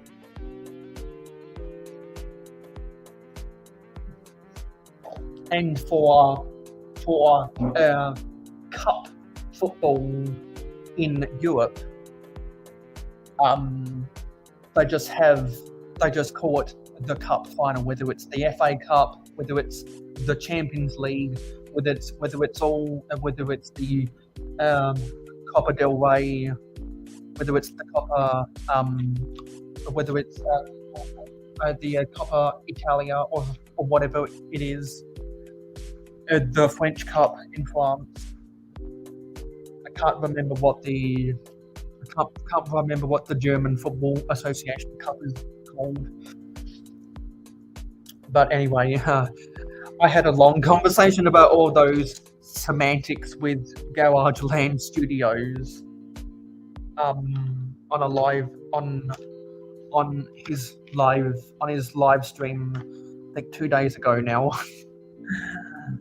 And I was trying to explain a lot of complicated stuff, and predictably Khan couldn't understand most of what I was saying, and I almost didn't understand what I was saying because it's so complicated. Because as I've said for the longest of time, there's more politics in football than there is politics in politics, and association football has the most amount of politics involved with it. And one of those examples is by their own admission, FIFA finds it easier to work with dictatorships than democratic countries, because there's not as much red tape, which is one of the reasons why Qatar was able to fraudulently bribe Sepp Blatter and Michel Platini back in 2010 and win the rights to host the 2022 World Cup. There's a lot of politics involved with that, and it's so complicated to wrap your mind around. And Lego is so much simpler by comparison. And this is a really good set. Looks like the fan is finally turned off my computer, which is a good thing. We've got 53% battery on that thing. Yeah, we've had someone watching on Twitch for a really long time now, and they still haven't said their name. They probably left the stream going on in the background, to be honest. Maybe they have forgotten that they're actually watching still.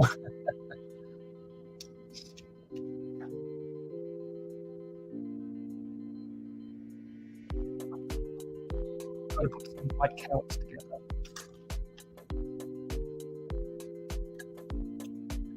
I don't know what the vegetable is that looks like carrots, but they're using the carrot pieces in white. Don't know if that's a turnip or something.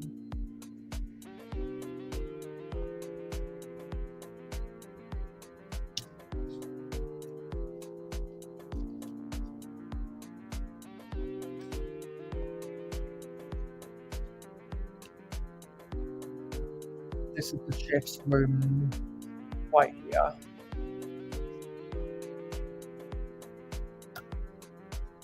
Preparing food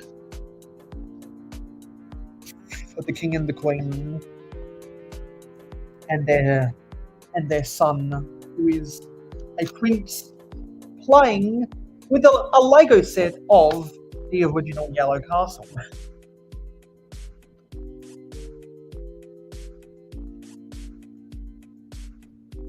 Turn this about.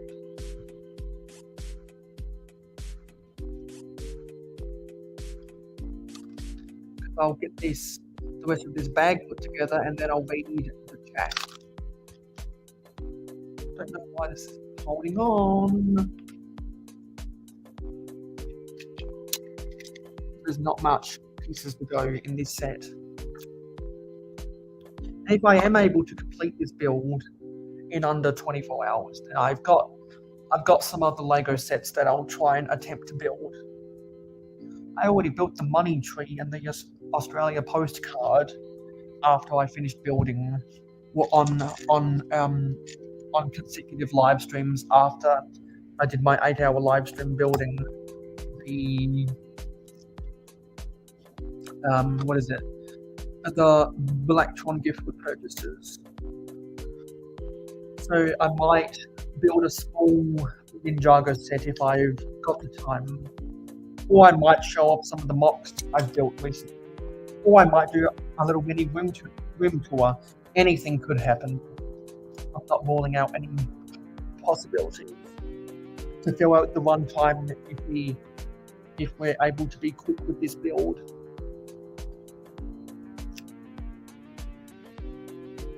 Because the Daily Bugle only took me, not counting my sleep, I took mid-live stream, but including the time I spent interacting with the chat, that only took me 20 and a half hours to build.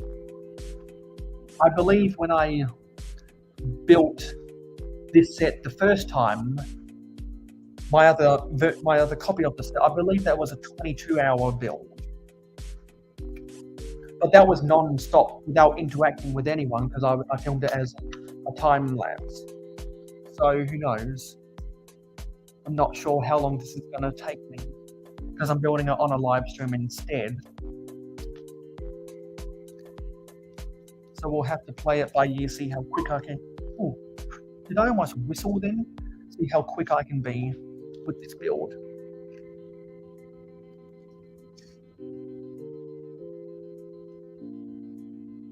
There's less than 20 pieces to go. Sorry, less than 30 pieces to go.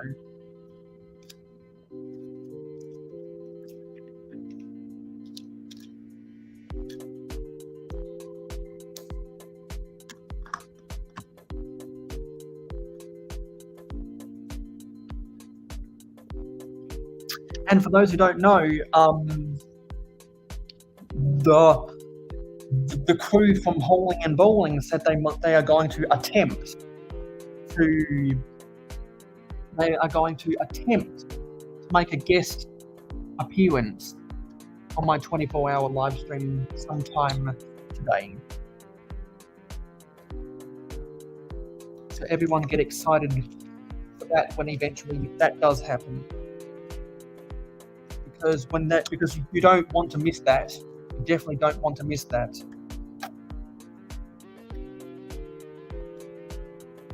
I thoroughly enjoy watching the Hauling and Bowling podcast. Unfortunately, I'll have to watch it on the replay next week. Well, yeah, yes, next week, because it comes on Monday for me, because I'll be watching the NFL Conference Championships. And I will not have time because I'll be preoccupied watching that.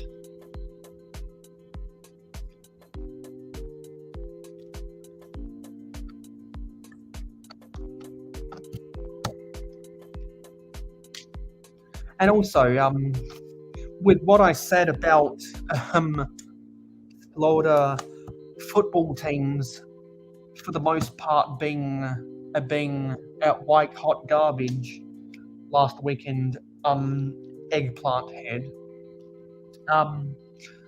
I was surprised to remember that all 3 Florida NFL teams made it to the playoffs, which I don't know the history. I don't know the history of the NFL as much as other people who have grown up with the NFL their whole lives. But at least in the first time I've been keeping tabs with the NFL, which has been, I think, 9 years now. Actually, no. In September, no, sorry, in October 2023, it would be my 10th year following the NFL.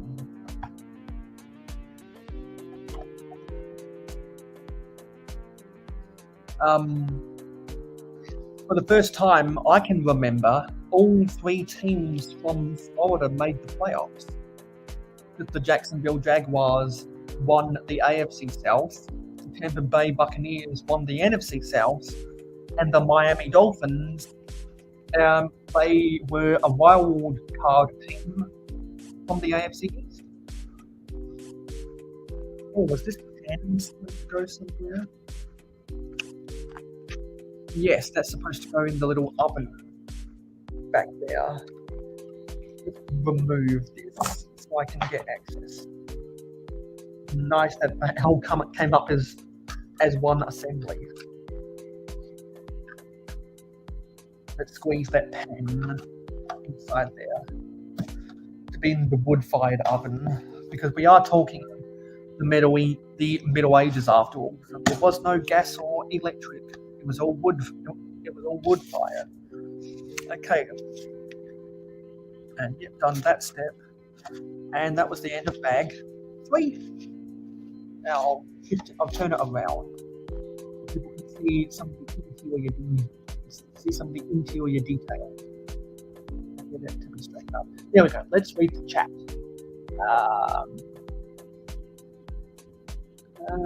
Richard's saying, I'm working for a little longer, but here soon when I get home. When I get back home, I'd love to hop on and build my castle with you. Excellent! Let me know what castle that is.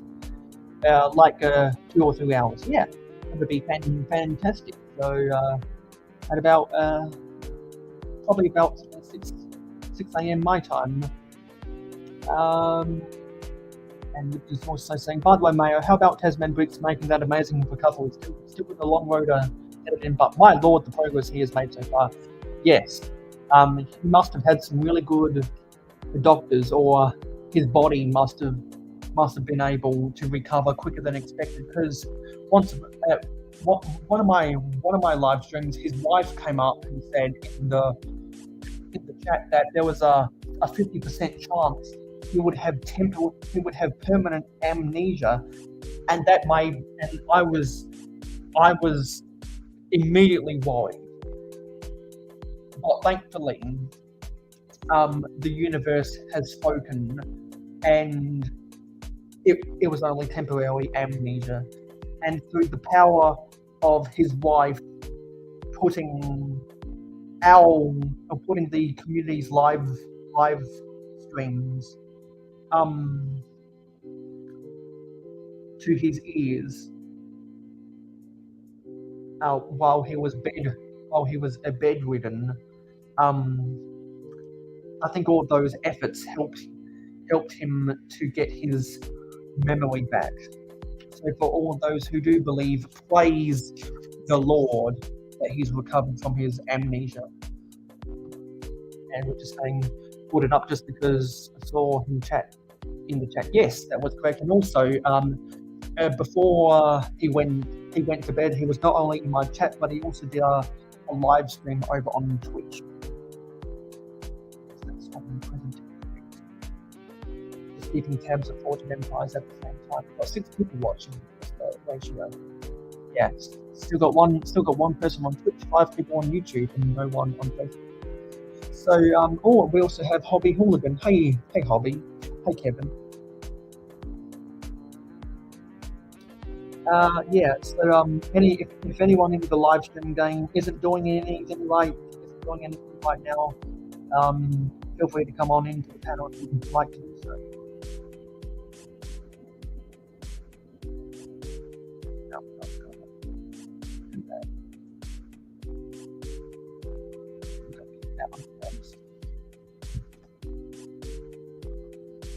So we just got done building bag 3 of the 90th anniversary castle. Now it's time to open bag 4. So, ASMR.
Hobby's saying, yeah, buddy, I plan to hop on in a short bit, cleaning up and dealing with a mysterious shoulder pain here first. Yeah, as a fan of the Philadelphia Eagles, I know how troublesome shoulder soreness or injuries can be. So I hope it's not too serious. Before I came on live, I was having a pain in my upper thigh, in the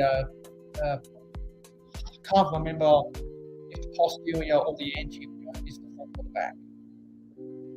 But anyway, somewhere in my upper thigh, I was having some pain. Oh, looks like we've got our first guest of the day.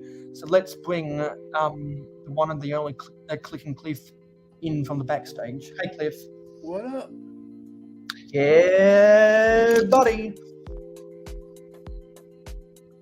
How are you liking it? Well, given that this is the second time I'm building this set, I distinctively remember a lot of the really neat little details, and I know that you've built this set before. Oh yeah.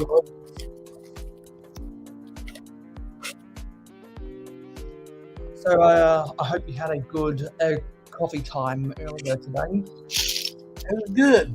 I'll make you some breakfast. Because if you're not subscribed to Cliff and Cliff, you wouldn't know that he had a flood, but he's found some new digs and slowly getting a desirable Lego room back together.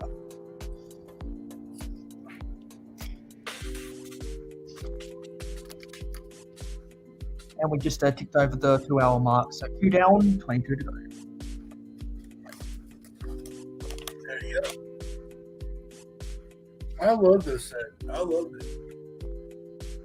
The 90th anniversary castle. Yeah, I loved it. I couldn't get 2. I only got 1, but Yeah, because it's an expensive set, and some legitimate people have I believe successfully argued that the price is not worth the weight or the volume of stuff that you get. But I think that the amount of minifigures the value of the minifigures within the set probably make the set $50 US more expensive than what it should be. Because there's a lot of minifigures in the set. Yeah, I think the price is good for that castle. I don't think it's a bad price.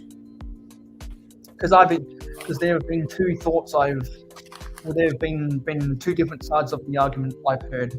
Some people, like me, think it's an appropriate price, while others think it should have been $50 cheaper.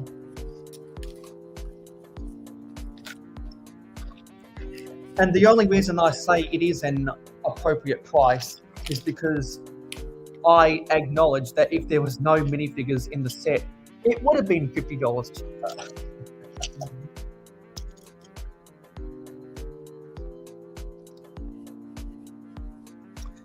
So, are you building anything right now, or are you just chilling, or are you doing some more sorting like what you were doing yesterday? Right now, I'm just chilling. I'm eating me some breakfast real quick, and then hang out with you for a little bit. And then I'm gonna go take the day and hang out with the family. Nice. Got to get that nutrition. That's why I've got Mountain Dew on my hand. So I'll come on and hang out with you for a little bit, like I said I would. Exactly. Easy like Friday morning.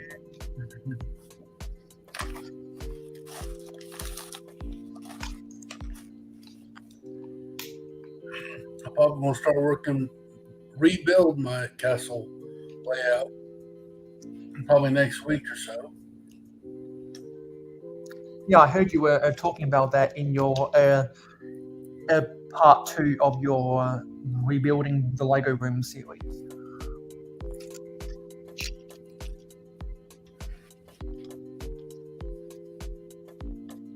And the moment you said that in the video, I mentioned it, and I put the winking, and I deliberately put the wink emoji in my comment.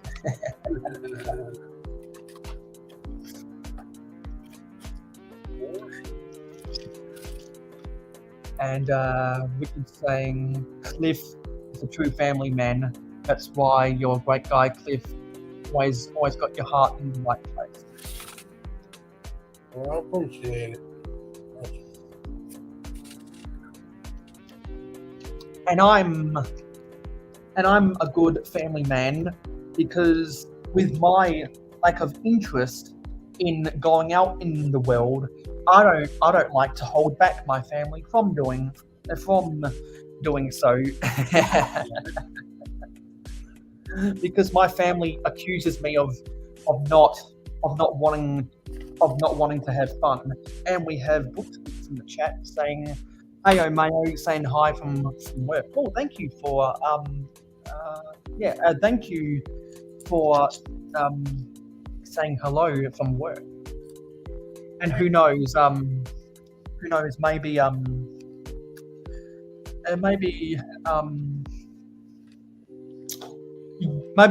you might have the time of day a little bit later. We'll see. Hey, Bricks, how you doing? For those who don't know, Bricks has been doing tons and tons and tons of castle builds on Twitch lately. I like his church. That looked pretty sweet. Yeah, and actually, come to think of it, out of all the medieval stuff out of the medieval buildings I haven't built yet, the next thing I need to build is a medieval bakery, and after that I need to build a medieval church. Matt inspired me to do another. Hang on, I'll be right back. Ring, ring, go. 1300 650506.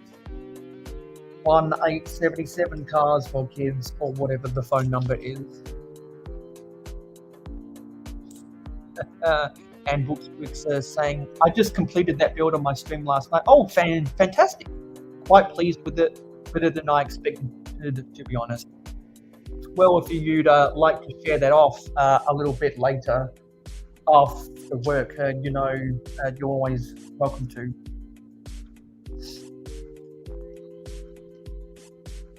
So, making sure to follow the instructions carefully. And so, because this is a 24-hour live stream, the goal is across all 3 parts combined to get to 100 likes. For my last 24-hour live stream building the Daily Bugle, I believe we got to about 70. So let's hope we can get to 100. Got to put the candle flame inside there. And when we get enough people on the panel, we're going to go over some tier lists, probably in part 2, which will be in just under 6 hours' time.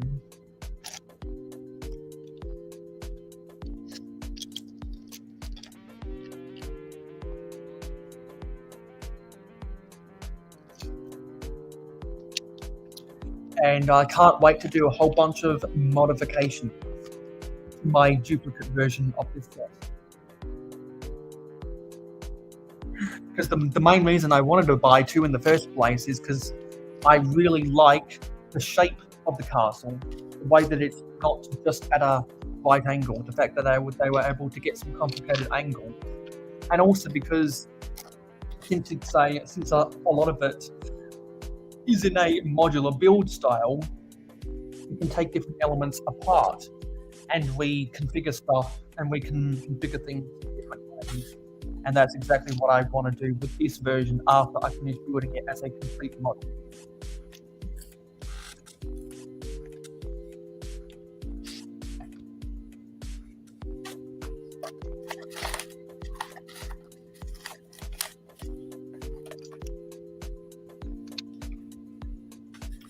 So I've got all... I was impressed with that castle he did.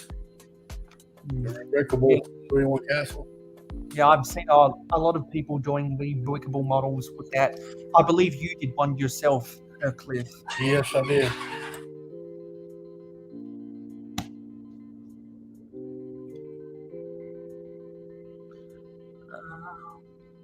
Make sure to follow the instructions carefully. Because my goal is to not mess up as much as what I did on my time lapse to be able to move off this set.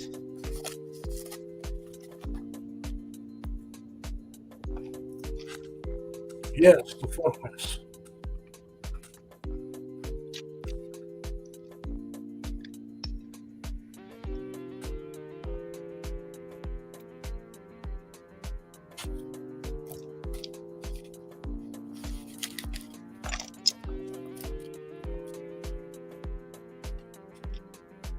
And Matt says, oh, the exclamation mark Fortress Cliff. Yeah, that's a great build. And also says, I will have to start doing the foundation for that at some point soon. And when people do foundations for their castle, a lot of times then they end up doing a basement levels. And the best use of a basement of a Lego castle I've ever seen is on the Royal King's Castle that came out in 2006 for Knight's Kingdom 2. They turned the basement area of that raised base plate into a torture chamber. And so I always like it when people build basements for their castles and they put a torture chamber in the basement, because it reminds me so much of the torture chamber from the Royal King's Castle.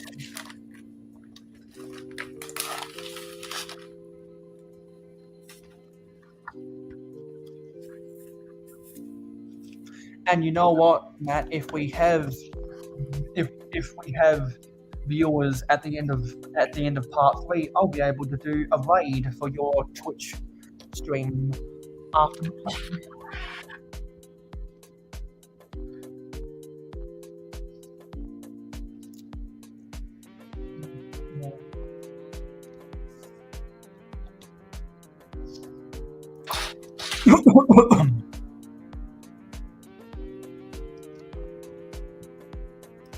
And Hobby Hauler again said several minutes ago that he's gonna try and get on the panel soon, and Richard said that he's gonna attempt to come on in a few hours. That'll be nice, because he said that he's also got a castle to build. I'm not sure which. I'm not sure which castle. However, Richard Cranium. I gotta get a hold of 2 more 3-in-1 castles. I got one in my back pocket. I need to come up with 2 more. I want to do a fortress like Matt. Yeah, to build castles and fortresses nowadays. That would be 7 of the 3-in-1 castles that I have. Yeah, with how many epic rebrickable models there are, you can spend several hundreds of dollars, if not a few $100s, to make a really classic looking model. But I'm really interested in how you built that church. That church is awesome. I love his windows, his stained glass windows. I love them. I believe it's a technique he explained on one of his older Twitch streams, because I believe the reason it's an illegal building technique is because it's held together by inertia. And that's a real good guy. I really like watching his live streams. It's awesome. And because it is held on by inertia, it's illegal, but it holds together really well.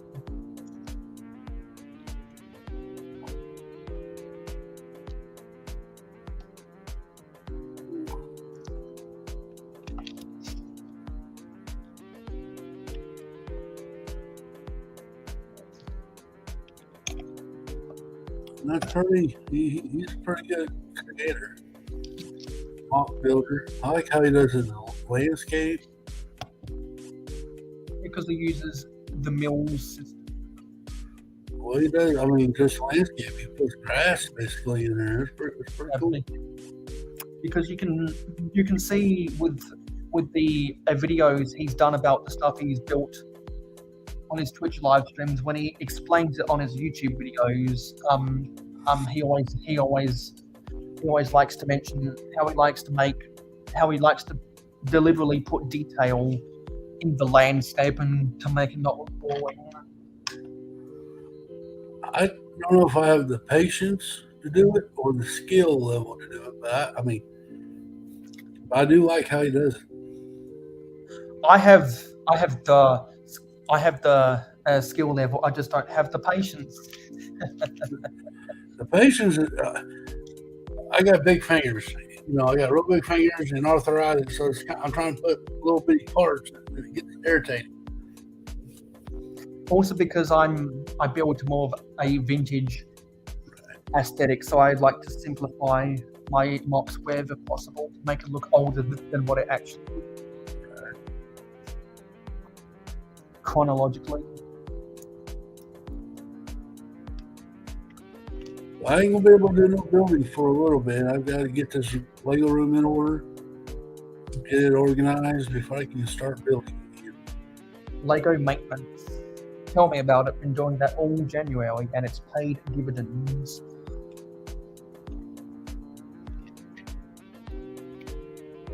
And Matt's saying, yeah, doing the little 1x1 pieces and all that landscaping is a bit monotonous with big pieces, but the end product is so worth it. Exactly. Particularly if you're building to a modern aesthetic, it's well worth it. Tell If you you build what, it with the vintage aesthetic, it's not as much fun. I'll just mail Bricks some plane tickets. He can come stay with me.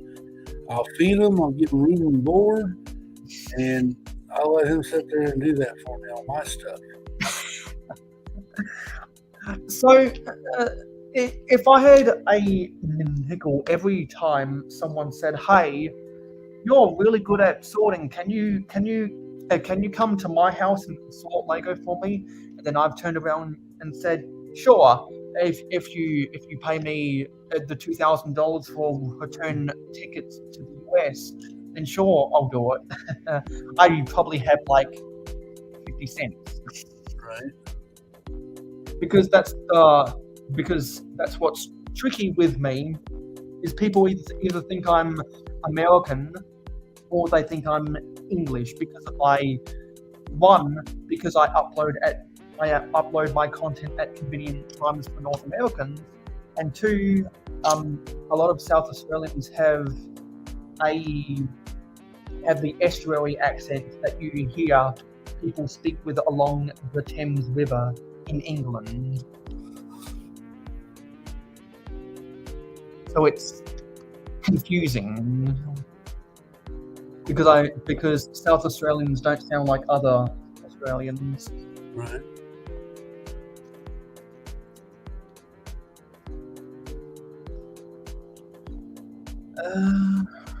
Yeah. So now that you are settling back into your new digs, what are the plans for cooking and bricking in the future? Well, future of clicking and breaking. We're still going on Sunday nights. We with a special guest every Sunday night. Since the flood and stuff, we just did a hangout for the last few weeks. So we'll have a special guest on this Sunday night that's never been on the stream before. We'll be on cooking and breaking, and we may be moving coffee time from Friday mornings to a different day. Just don't know yet, or we may even cancel it. So we'll see. Yeah, podcasts are hard to do. Well, it's not the hardest. It's just the schedule. Yeah. The co-host, Cal, he took a new position, had his job, so it changed his schedule up. So he's not going to be available for a lot of Friday mornings. So we're going to may do it a different time, do it a different day. So we're still in the meetings. We're still discussing it. What would be the best plan of action? Because we were talking about all of that stuff on Cal's last live stream, how he's managing a service station now. Yeah. And we changed the time to click and break it to an hour later at 8 p.m. Central instead of 7. And then, so there may be some changes. It's only an hour-long program. It used to be a 2-hour-long program. We cut it down to 1 hour just so it's still have a good show, but people are getting ready for work by day. Yeah. He's doing good. Proud of Cal.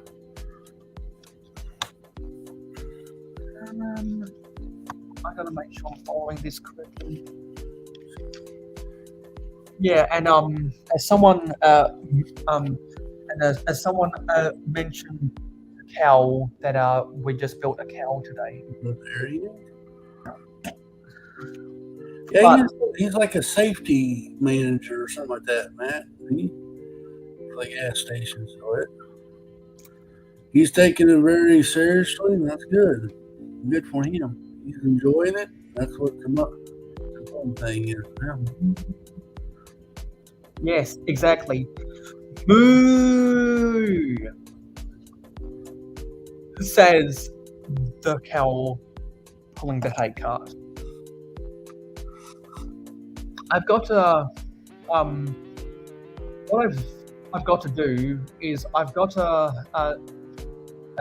the next time a cow does a live stream and he says moo for like 2 seconds or longer, what I've got to do is I've got to clip that audio and I've got to screen record that, put that into iMovie, have his channel logo as a cutaway over the top, and then save that as a stinger for whenever a cow is in my chat. Yeah, it's great for him. I tell you what, when he decides to do something, on Click and Breaking, he made all the new slides, the new segment, little pop-ups that we put in our show. He made all them. I made the old ones. He made the new ones. So he gets all the credit for that. He stepped in, Yeti's role, and took it over. And that's he does a good job when he puts his heart, his mind into it.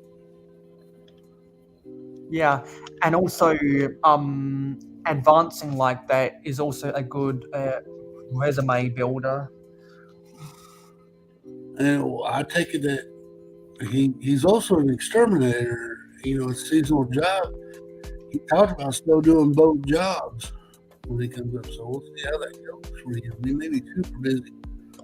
Yeah, because we were talking about that on his last live stream, and I got the sense that that majority of his extermination work is in the summer when all the bugs come out for the heat. That's what I got the gist of, and it makes sense whenever the weather is best for the bugs. The more bugs around annoying humans, the more coal is going to be made to an exterminator to get rid of the bugs.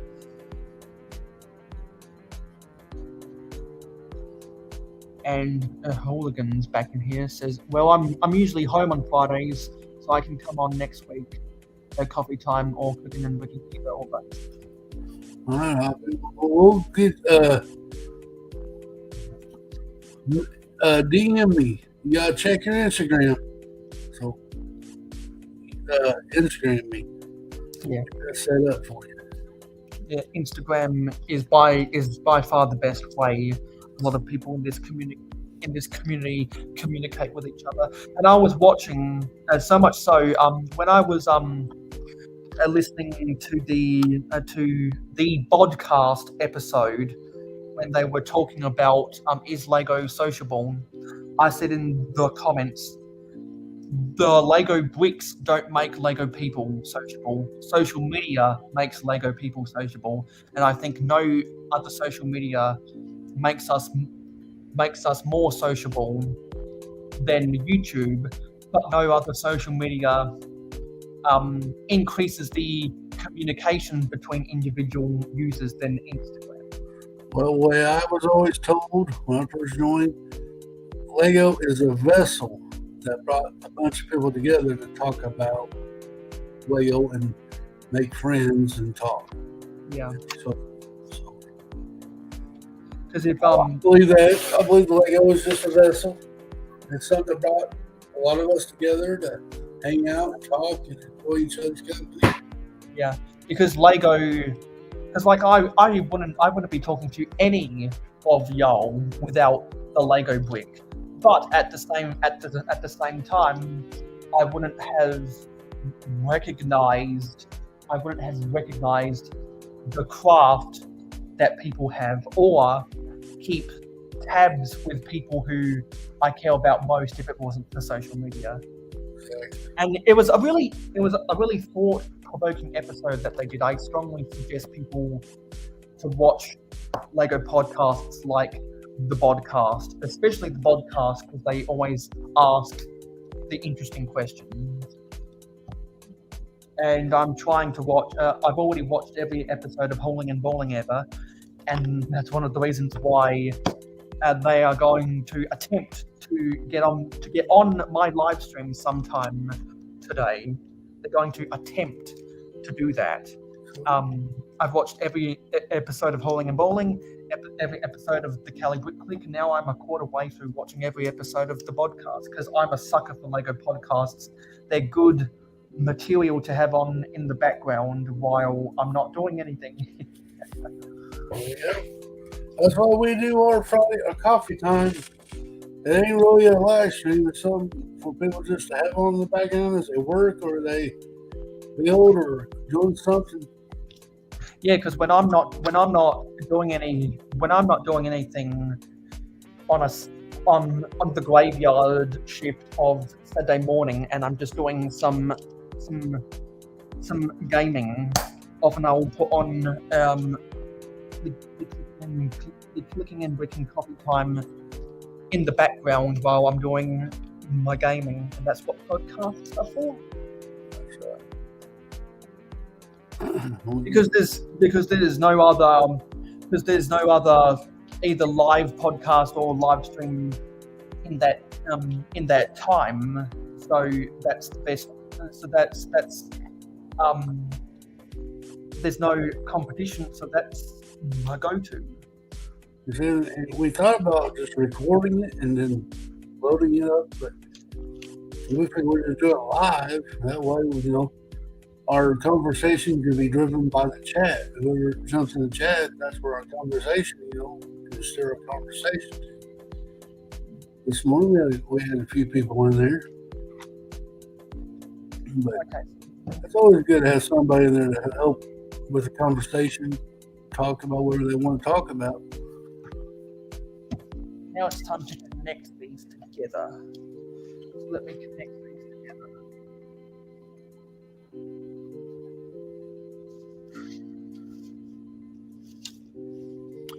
Where's the ball joint? Here's the ball joint. So, I got to ask you. Yes.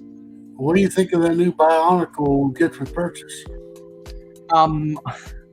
I think, in all honesty, I agree with what other non-Bionicle people have said. Is that set is so laughably small that at this point Lego has to be trolling the Bionicle fans. That's what I pretty well said. I agree. Good evening, Garage Land Studios. Hey, what's up? It's your boy JB, coming to you live at what's the time? 3:06 a.m. Hi GLS, how you doing? And we're just about we're at the end of we're at the end of bag 4 out of 26. Because for those of you who don't know, this is my second 90th anniversary castle. It was so good that I couldn't resist buying duplicates. I figured you could put two of them together.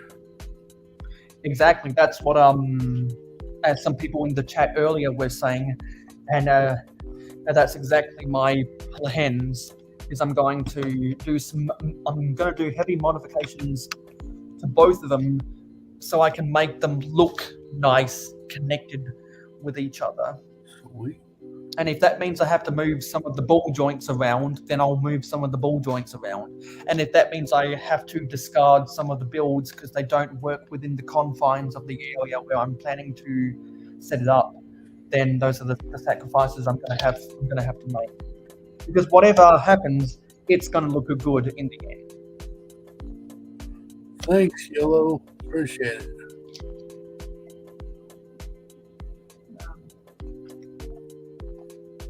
Great tasting, a great tasting pirate ship. Oh, it must be referring to the fact that Cliff bought the Pirates of Barracuda Bay to build the ultimate build that is the modernized version of the Black Sea Cloud. Yeah, Yes, it's not the original. It's the second one. I got two of them. I got the one built in the shipwreck and the one built into a ship. I got the 3-in-1 fire ship, and I'm getting more. So we'll see. yes, this is the second. This is the second castle build. I wanted to build one on my own time, and therefore I did a time lapse for my pledges on Patreon. And I also wanted to do one when I got to 500 subscribers. And when we got to 500 subscribers, in the early parts of my last 24-hour live stream, which is when I built the Daily Bugle. I said I'll do another 24-hour live stream at the end of the month to build this castle if we got to 500 subscribers by the end of that live stream, and we successfully got to 500 subscribers by the end of that live stream. Because if we didn't, I would have just done this on multiple live streams after the fact. Something's not right here.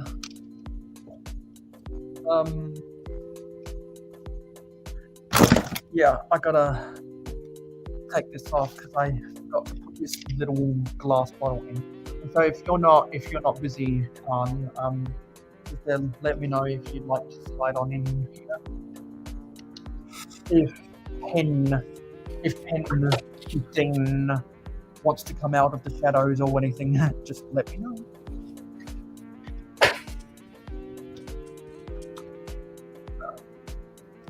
Now I'm gonna remember how to put this back together. Oh no, now you did it. You broke it.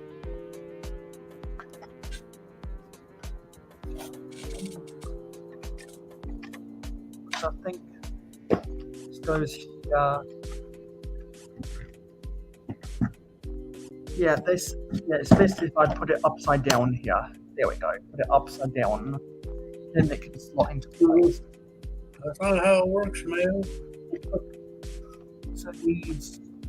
So even though these are connected via Mixel's ball joints, they're not designed to come apart.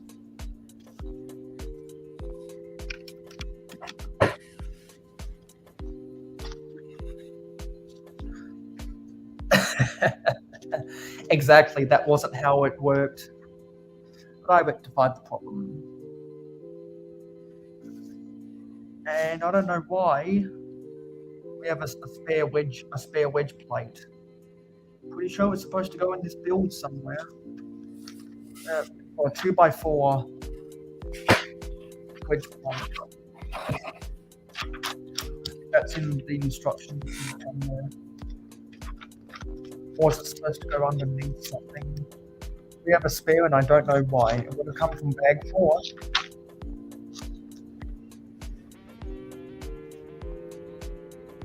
Or unless, yeah, actually I think it was supposed to go underneath here. There we go. Okay, now we can move on to bag 5. So let me position this for the camera.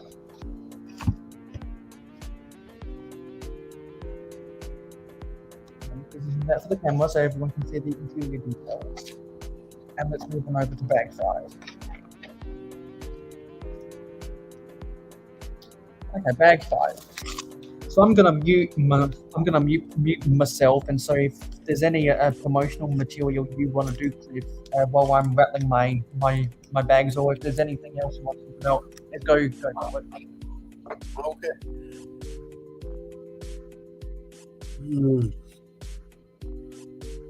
So I guess he's streamed for 24 hours, Mayo is today. So make sure you tell all your friends, all your buddies, your family, your sisters, your cousins, and they come over here and give Mayo a view, watch him build this awesome castle.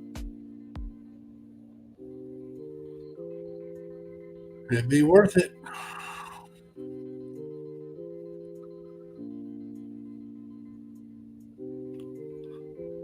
Okay, we're back. Yeah, and I echoed that sentiment that this is an awesome castle. It is. It's awesome. So, now a layer of bricks. So this is bag time. Yes, it is Saturday. It's 3:13 a.m. on a Saturday morning in South Australia, which means for my friends on the east coast of this country who went to bed a little while ago, that means it's 3:40. Now it's 3:44 a.m. So now that it's 3:14 a.m., it's pie time. It's pie time, everybody. It's pie time.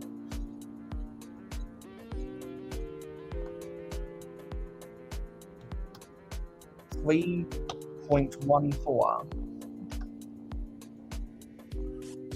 Right? You should be able to build that without instructions. Yeah, I do have a really good memory, but my memory isn't that good enough.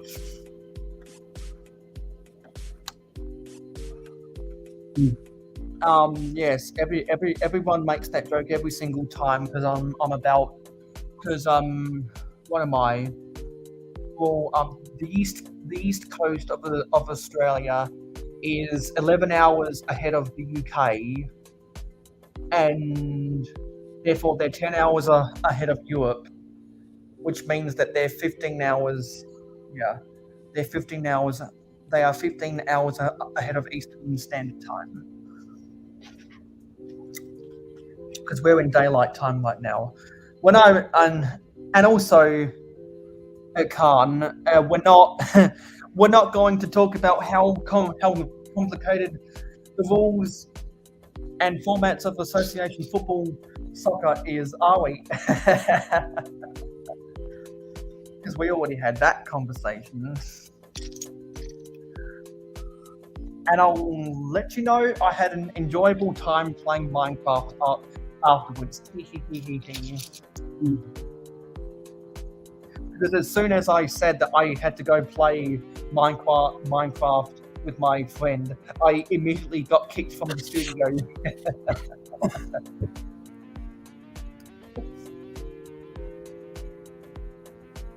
That was funny. That was a good life thing.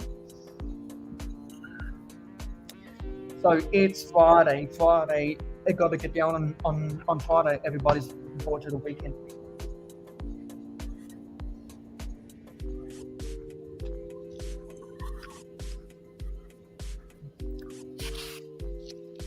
So I wonder what everyone else has in store for the weekend. So I know I'm gonna have a very good weekend. I'm gonna build this. Then I'll get some good sleep afterwards. Then I'll watch some movies that I've recorded on my DVR, and then I'll watch some live streams. Then watch some more movies. Then go back to bed. Wake up for Good Morning Brick World. Finish watching that. Go back again, and then go back to bed again, and then wake up for the NFC Championship. Because I'll be cheering really hard for the Eagles, and then 4 hours after that, Cliff will be cheering hard for the Chiefs in the AFC Championship. That's right. Yeah, buddy. I think it'd be cool for Andy Reid to come to win the Super Bowl against his whole team. Yeah, because really, Patrick Mahomes should have already won 3 Super Bowls right now. If it wasn't for the if it wasn't for a pre-snap penalty in the fourth quarter of the AFC Championship 5 years ago, That's right. they would have won the game and gone to the Super Bowl, and I think they would have beaten the LA Rams in the Super Bowl. of course, they bet the 49ers in the 2019-2020 season, and they wet the bed against the Buccaneers the following Super Bowl because the offensive line got injured before the Super Bowl. That's right. So Mahomes really should have 3 Super Bowls already, and Tom Brady should only have 6, not 7. That's right.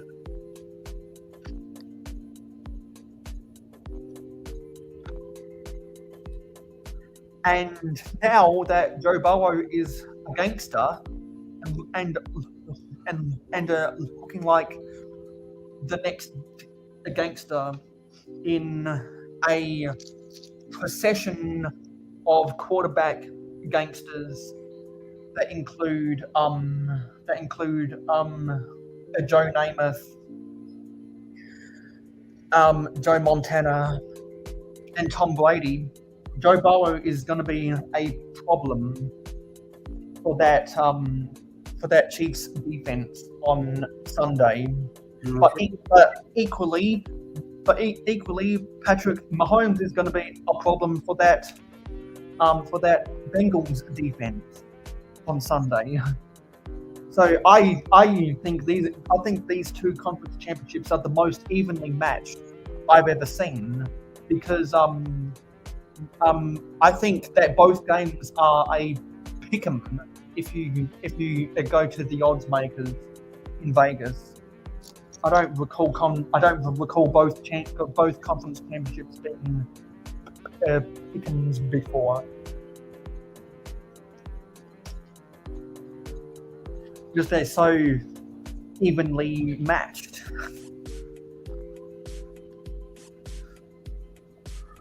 It's gonna be fun. Because, and you know what? Particularly in the AFC Championship, the Chiefs and the Bengals are so evenly matched. I do not care who wins that game, because I think either team, if the Eagles go to the Super Bowl, are going to be just as big as a problem as each other to compete with. Right. That's a testament to the longevity of the Kansas City Chiefs and how much of an admiration Joe Burrow has been since he got drafted 3 years ago. Turned them from cellar dwellers into Super Bowl contenders 2 years in a row. Right. Almost stud muffin material. Because Patrick Mahomes already is a stud muffin. He's pretty good. And speaking of stud muffins, does anyone remember that minifigure display case a gift purchase years ago that included that minifigure that had the muffin on his torso? Did anyone ever buy that?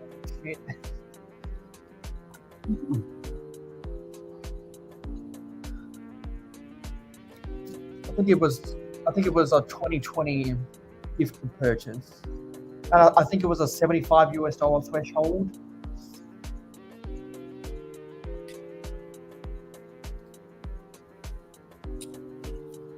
I don't hear many people talking about that anymore. So I don't know what happened to that in the history of time.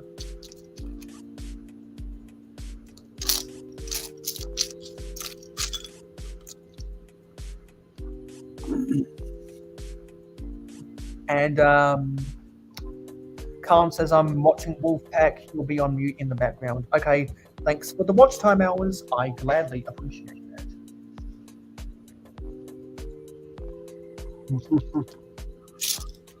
Because if there's one thing this channel needs, it's more watch time hours. Because it has now been more than 12 months since I've been uploading content. My watch time hours is always going up and down. Because it's based upon it's based upon the last 12 months. Yeah. So my watch time hours has actually gone down. How many watch hours do you have? I think I've got, last time I checked, I had 1954, but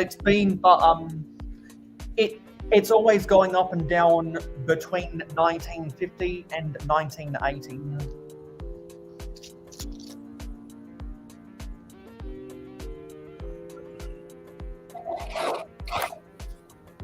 I think it's because at different times I've had videos that have been more popular than others, and so that inflates the numbers.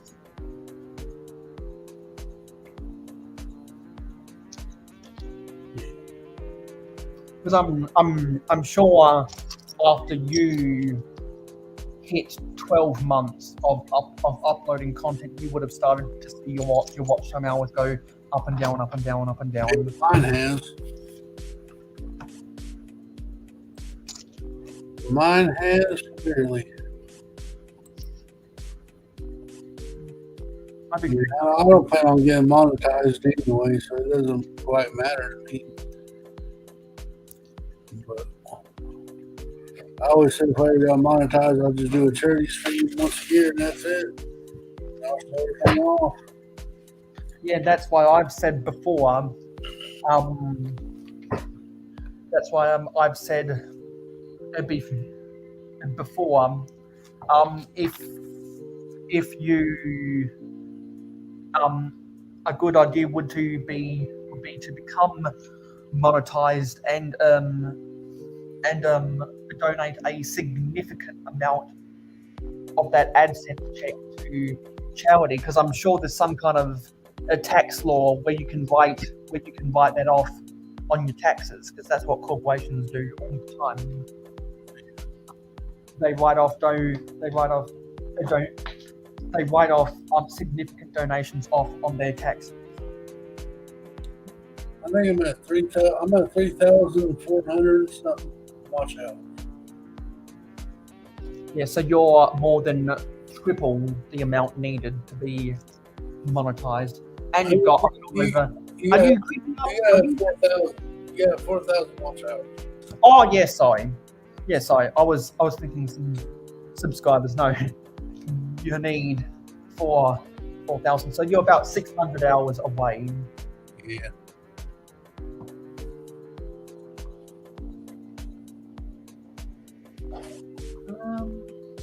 We'll get there one day, maybe. Correct. But Mayo, I got a appointment I got to be at in 4 minutes, so I'm going to get out of here for a little bit. But I will try to come back here later.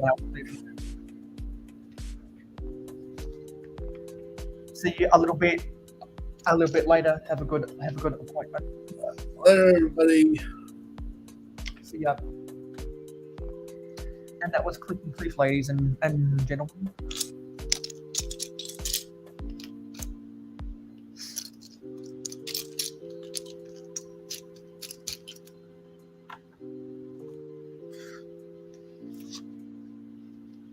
It looks like Dr. McBrick just uploaded a video.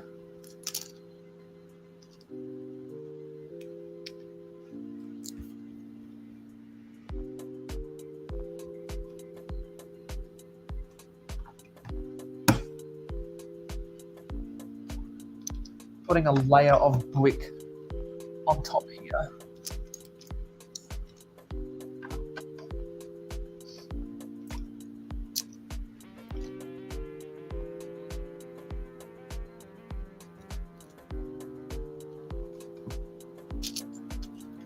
It is a little bit boring just stacking bricks on top of bricks. But every now and then they throw in little elements that make it more interesting than what it otherwise would be.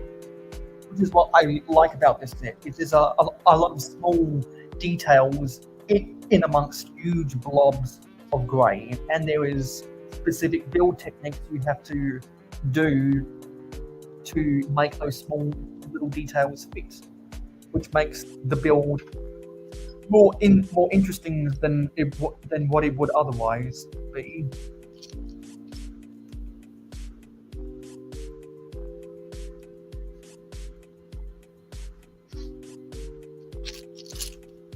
And I was asked if I'd like to join the jungle next week, and of course I wasn't going to pass that up. So I'm thinking about trying to build some trees. I think about trying to build some trees for my time I'm going to spend in the jungle, because trees, jungle, live stream, you see the parallel. Also, because I got my shipment of 1x1 reddish brown bound bricks in earlier this week. That's going to help me build lots of trees, and it's going to help me out with my Ewok village block that I'm going to finish for May the 4th Be With You 2023. It's going to double as a Star Wars mock, and then I'm going to repurpose it for instead of using the Wookiees and the Ewoks, I'm going to be using the Forestmen from Castle sets instead. Just thought I'd put a little bit of a different spin on it, and instead of building a tree fortress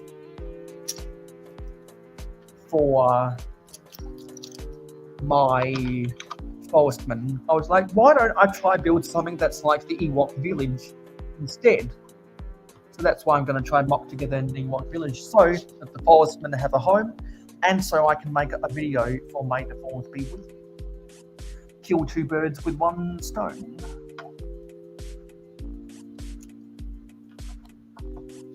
And I like killing two birds with one stone, because otherwise I'm just wasting my time.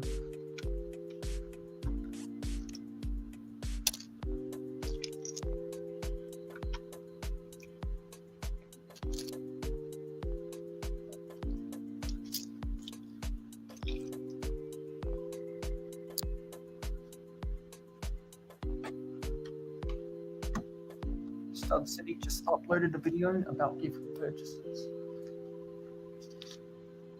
So I wonder if the Bionicle gift with purchase will be what is for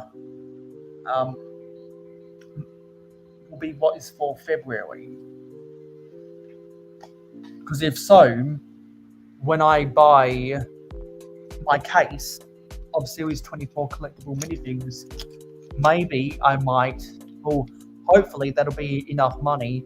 If the Bionicle gift with purchase is for the first week of February, I might get the Bionicle gift with purchase, and if I'm in a position to do that, then that means I could make a video making fun about how bad the set is.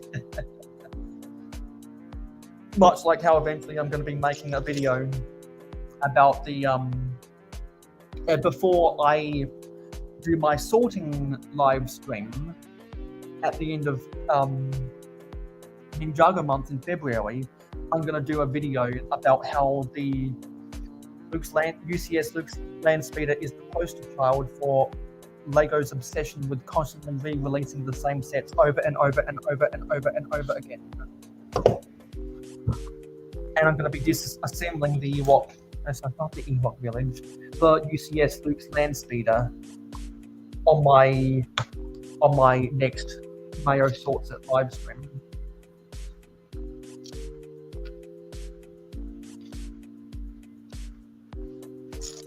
Let me put this off to the side and bring this closer to me. You can see the exterior of what I've just built right there. There's a lot of tile work that goes on the interior here. And Richard's back saying, "Hey Mayo, I'm gonna get A-frame cabin on February 1st. If I get Bionicle gift with purchase, I'll send it to you." Why? Thank you, fan mail. Saying, "Sorry for inconsistency. I'm in and out of the truck at work." I understand, particularly when you're working. When your workspace is a traveling vehicle, that happens a lot.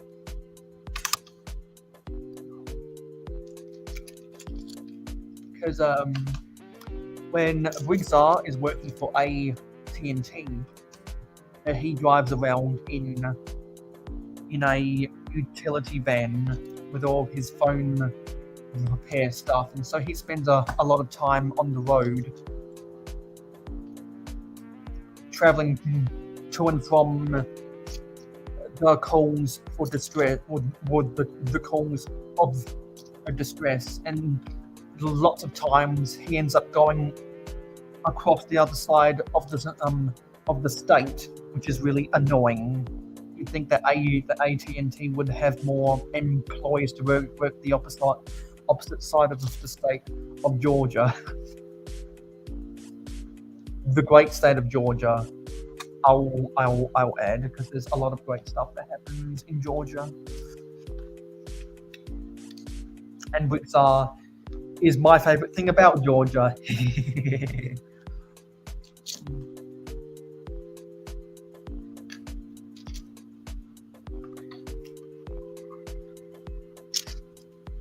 So I know I'm going to get a lot of my American friends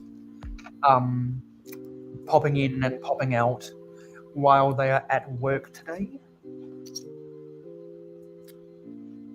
That's my experience from doing live streams at these ungodly hours of the day. And it's predictable because I understand how time zones work. Some people get really frustrated at time zones. I don't, because I know time zones are a reality. And so honestly, I have no empathy for people who complain about time zones, because it's reality. If time zones weren't real, then on the other side of the world, well, if the Greenwich Mean Time, which is measured from that observatory in London, which also follows the pathway to another observatory in Spain, which follows the path to another observatory in Brazil somewhere, they would have never had determined a Greenwich Mean Time, and therefore the international dateline at 12 p.m. it would be night instead of day. So time zones have to exist because otherwise it could be daylight. Yeah, it could be daylight at 12 a.m. in some places in the world, and then nighttime at 12 p.m. that same place in the world. So yeah, time zones are only a pain because we know so many people who live in different time zones than us. It's not the time itself, it's where people live in the world. That's what they should be complaining about. Not people who don't complain about the time zones are people who don't know other people internationally, and social media like YouTube live streams helps to connect lots of people together, and therefore makes the world smaller. Because can you imagine if the only way we could communicate with each other right now was by snail mail, and instead of it getting shipped onto cargo ships, it got shipped onto a sailing ship that was determined by the wind instead? A lot of people take for granted that the technology that has successfully helped to make the world a more connected but yet smaller place at the same time. And which is saying time zones aren't that bad. The time change is what kills me, with the spring forward and the fall back crap. Well, so many people don't understand that daylight saving exists because post World War II, so many countries around the world wanted to help their citizens save money on their energy bills, and so they thought, you know what? While the days are longer in the summer. Why don't we fast forward our clocks so that people don't have to keep the lights on for as many hours at night? And in the early 70s, at the end of the Richard, I think after the Richard Nixon administration, they enacted in the US permanent daylight savings. But then after the president, or then the president after Nixon reversed that because they realized it was a bad idea, and they passed, and Congress passed that same idea again last year. So when Americans fast forwarded their clocks this spring, at least until Congress eventually realizes that it was a bad idea, the United States of America, except for the state of Arizona, I believe. No, they don't have daylight saving. Sorry, yeah,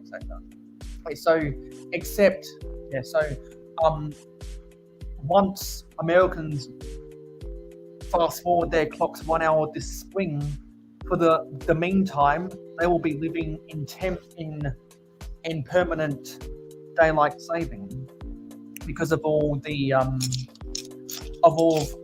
science behind it.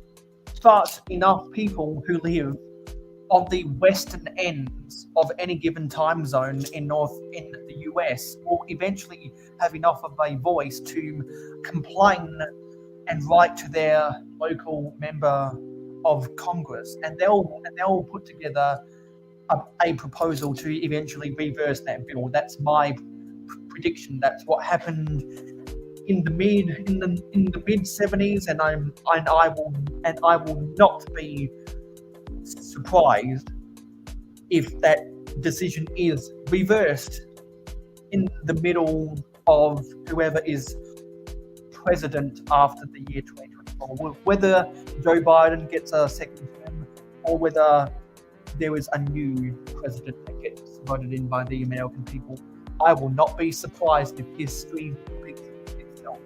And if history doesn't repeat itself, good on the American people, I guess.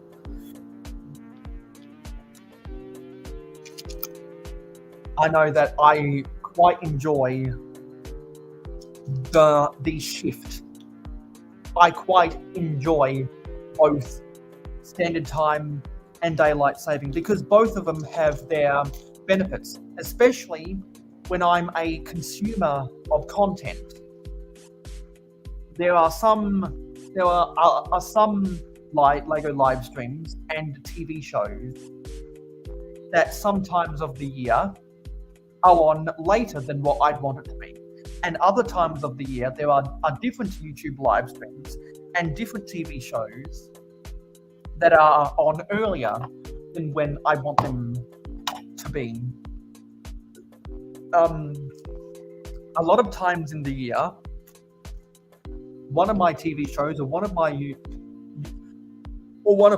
live streams I like to watch are on at a good time for me, but then another LEGO live stream and another TV show in that same week is on at an inconvenient time for me. So the perfect is the enemy of the good. You take the good with the bad, and when it comes to the parts of the content I consume, I take the good with the bad. So I personally don't mind time zones, but people, or the transition between daylight saving and standard time, I'm perfectly okay with it. But I'm not gonna lie, some people get all wrapped up about it because it's their right to complain. It is their right to complain because they live in a free country. I live in a free country, so there are things that I complain about. And we have Eggy Heat up in the chat. Hello, Eggy. I'm building the 90th anniversary castle, and I am in the middle of bag 6 right now, and we are 3 hours into my 24 hours live stream. 3 hours down, 21 to go.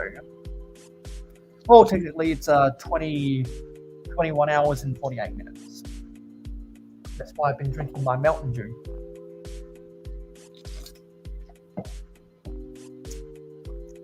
Mountain Dew, do the Dew.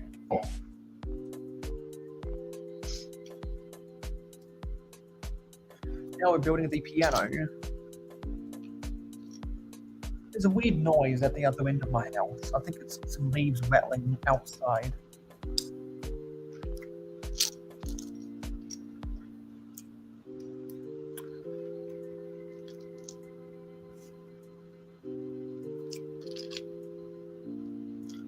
We had Click and Cliff on the panel earlier, but he's got to go to an appointment. So I wouldn't be surprised if we see Cliff again later. And I know that throughout the rest of the live stream, we'll eventually get some more fantastic guests on, and especially in part 2. Because if I were to recommend to anyone watching my 24-hour live streams, if there's ever only one of the 3 parts that I would recommend if people go back and binge watch on the replay, it's always going to be part 2, because that's where all of the action is. That's where all of the action is. Well, majority of the action is normally in part 2, because that's when the most amount of people of my subscribers are awake, and we've got 504 subscribers right now, so that's nice. Gained 4 subscribers in 3 weeks. Because if we can average, since it's the start of 2023, if we can average 1 new subscriber per week, then we'll be able to accomplish my 5-year plan of getting to 1,000 subscribers.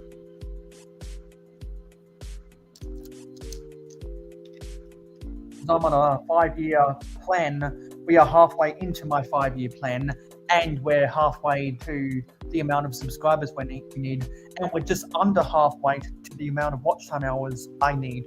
So in terms of my goal, we are on track. We are on track, which is a good thing. That keeps me motivated to keep on doing this stuff. And I don't like to let down my subscribers. Don't like to let them down. And after I finish building a bag 5, I'll come into the chat and see what's going on. I want to steamroll ahead while I've got my momentum.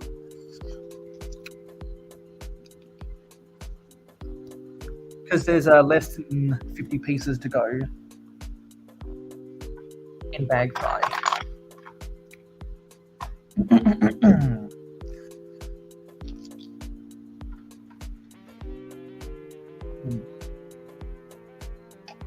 That needs to go there. So when I'm not looking at the chat, or someone hasn't said something in the chat interesting, normally my live streams will just play as well.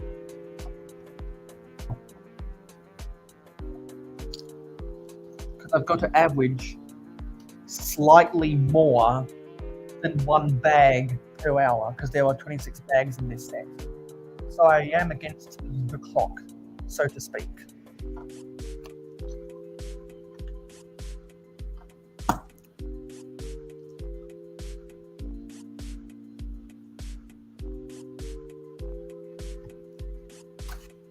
Let me get this in flame just a little bit more. Why is it hopping?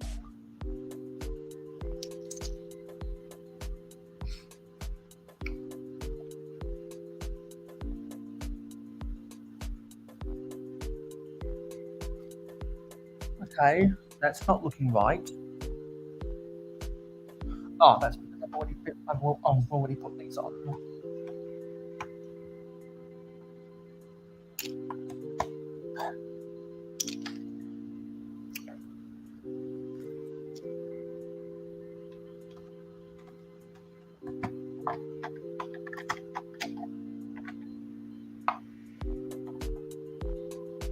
Must have put this on in the wrong area. Let me put this here. that snaps on. Now it snaps on.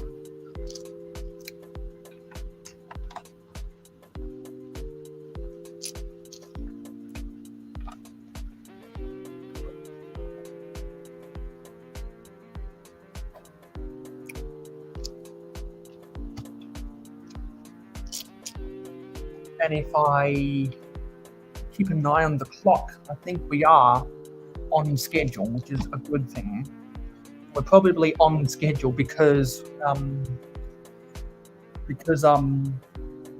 hasn't been that much chat interactivity that has been distracting. And I say distracting chat in the nicest way possible, because anyone that builds Lego on live streams knows what you mean, or knows what the meaning is by a distracting chat. Because in the perfect world, our chats would be so distracting that we end up building no Lego at all. Because we're so preoccupied with the chat that we don't do nothing. That's the perfect chat.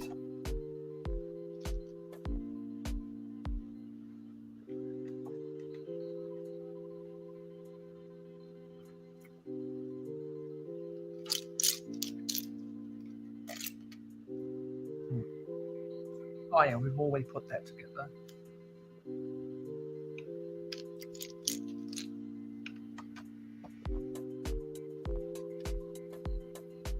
And hopefully soon we'll get to double-digit viewers.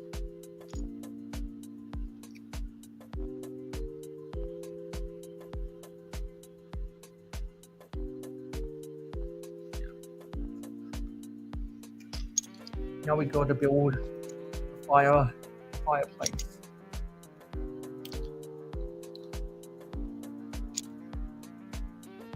Let me raise this up just a little bit more.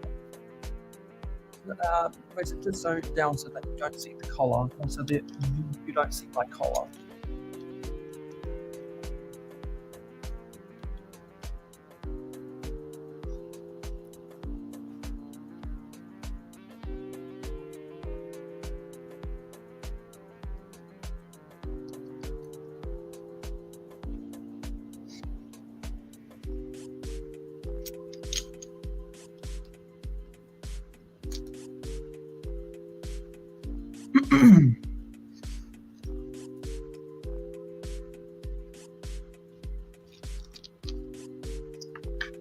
It's just popped off.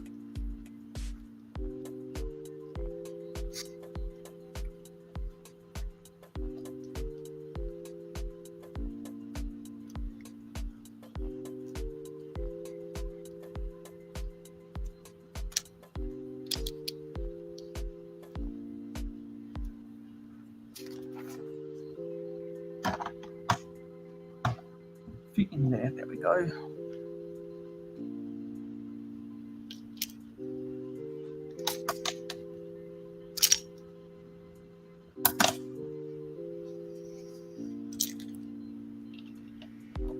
Oops. That just came off. Put that back together.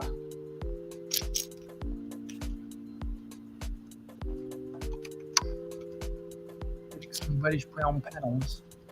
Hopefully these won't break in a few years. Hoping that my prediction that reddish brown pieces made after 2014 are a better quality than those made from 2008 to 2013. Which, if you guys don't remember world history, was the time of the 2008 global financial crisis. Don't think the global financial crisis might have something to do with Lego's plastic quality being so bad back then? Coincidence? I think not.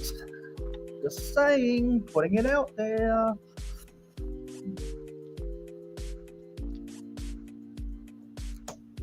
Wonder why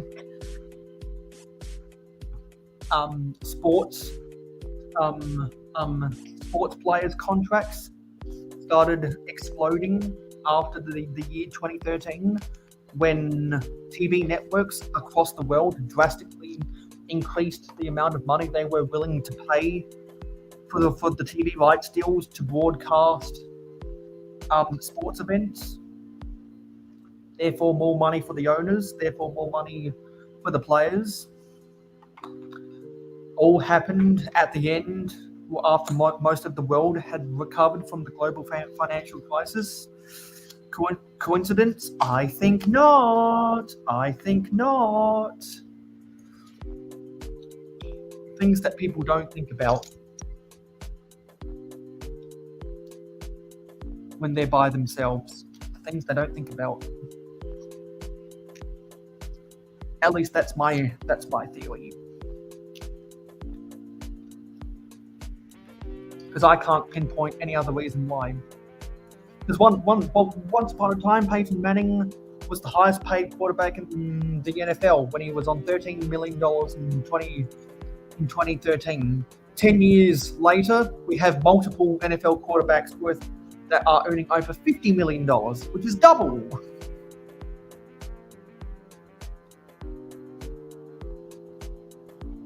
That's the sports economy, if you've never seen it before.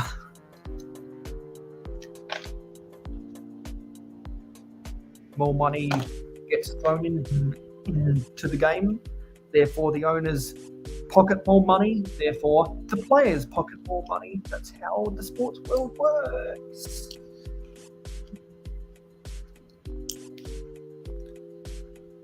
And I'm not sure why this isn't working out.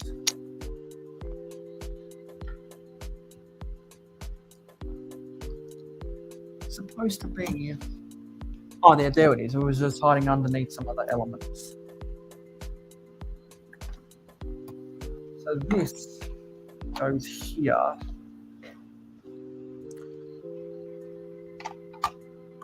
These stairs go here. And therefore, this 3x3 quarter round plate goes there. And these other pieces go back here. And there's a layer of bricks that goes in here.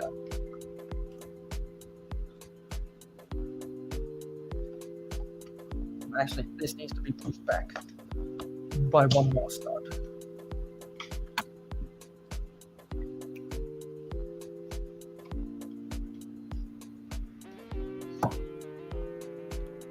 And then there's a little axe that goes right here.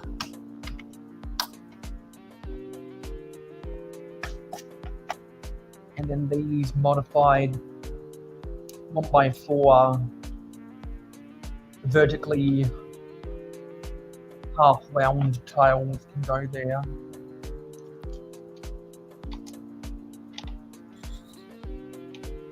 I'm still laughing at an episode of Storage Wars I saw earlier today. It was a repeat, but I just remember the episode so much. And there's a scene at the end that's just so funny. Oh, it's just so funny. I was laughing about it earlier on in the live stream.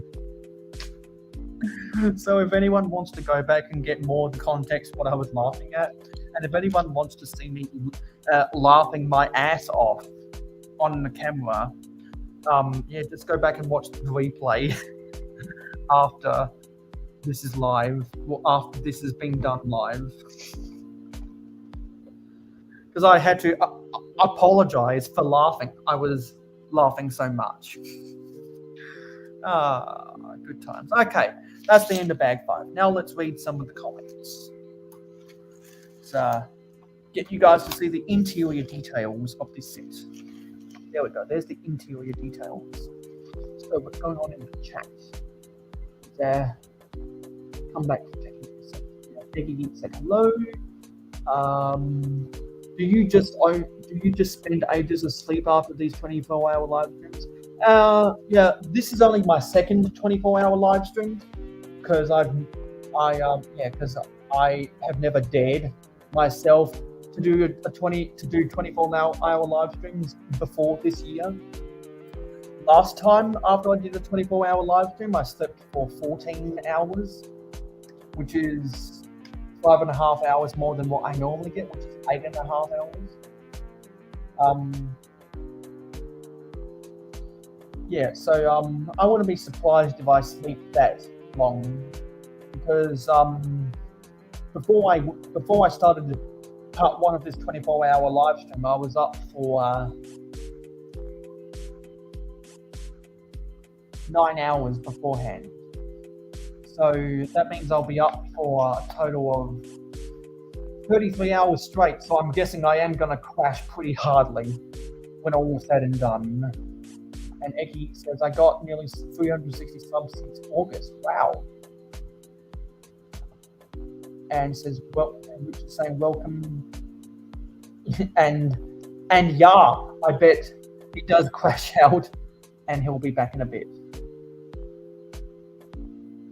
And Hobby's saying, I'm plugging in some headgear and backstage. Oh, fantastic. And now he's backstage right now. And Eggy's going to be in and out as well. And yeah, and that's a new one. Hello, Harveside Railway. Nice to see you. I am very good right now. We are 3.5 hours into a 24-hour live stream. I'm guessing that's the sub that Iggy was referring to. So thank you. Nice. Yes. Just said my friend told me about you. I can guess from the comments. Nice to see you. I'm also a train guy. I actually have a whole train channel that is a link in the about page of my Mayo Hosko channel that you may or may not be interested in, because I love trains as much as the next guy. And we've got Kevin. Hey Kevin. Hey James, what's up? Everything's good. How's your week gone? Going pretty good, other than we got like a massive amount of snow, but I guess that's better than rain when you're living in Canada. How deep was the snow? So it's not too bad. It goes up to about your knee. I mean, the wind blows enough of it around that it doesn't all fall too far in the one spot. And then the plows work around the clock to keep the roads completely clean so that there's no accidents and people aren't ditching their cars or using it as an excuse not to work. Yeah, because I could imagine if you're going through some snow, there might have been some snow plowers that might have come by your house. Oh yeah, it happens all the time. They have like beepers on them and lights, and they make large scraping noises. And I live like right next to like a small highway, so they go flying down there. Yeah, I'm gonna mute myself so you can continue to talk about the snow. Oh, I didn't really have much else to say other than that it just stopped today. So we've got like 3 days of like steady snow. You go from like flakes, like, the size of a $2 coin to the size of, a little tiny pea gravel or a 1x1 brick. So today it finally stopped and roommates are out there playing in it. So I told them I'd come out and play, but I had to hop on here first because I had a couple things I wanted to share with you. Because you're the history guy of Lego, if you ask me. If anybody wants to know something about history, just ask Mayo Hosko. He knows, all the facts about minifigs and the age of sets, and it's just amazing. And people, and you know what? If I had a nickel every time someone echoed that same sentiment, I'd have $2 at least by now. So that $2 coin that you mentioned, the biggest clumps of snow was. Speaking of snow, have you seen any salt trucks on any what? Sorry, any salt trucks on the road? Oh yeah. They literally they're part of the plow truck that comes down. So when the plows are so the plow trucks in your area. Do they have a salt spreader at the back? Yes, that's correct. It's like basically a dump truck with a plow on it, and then the salt spreader off the back. So even when they're not plowing, they're going up and down the road with their salt just before and after the weather. So therefore, they're killing two birds with one stone, and they end up needing to pay one less employee because they can Yeah. do it all out of the one vehicle. Absolutely. It makes it so much more efficient. Yeah, and so what you were saying about me being a Lego historian, people don't even need to ask me. They can just subscribe to me, watch one of my live streams, and I'll go on a random tangent about something vintage. Right. Well, I got one for you. Okay, hit me. This bad boy right here. Okay, I'm gonna put that on full screen because I can't Absolutely. identify it Go right ahead. with the naked eye. So Okay, they're a can you little bit rotate- more focus. Can So you it's rotate it? Yeah, it's a 4-volt. I don't know if these wheels are proper, but I'll show you here how they go on and off. Yeah, that's definitely from the 4.5-volt era.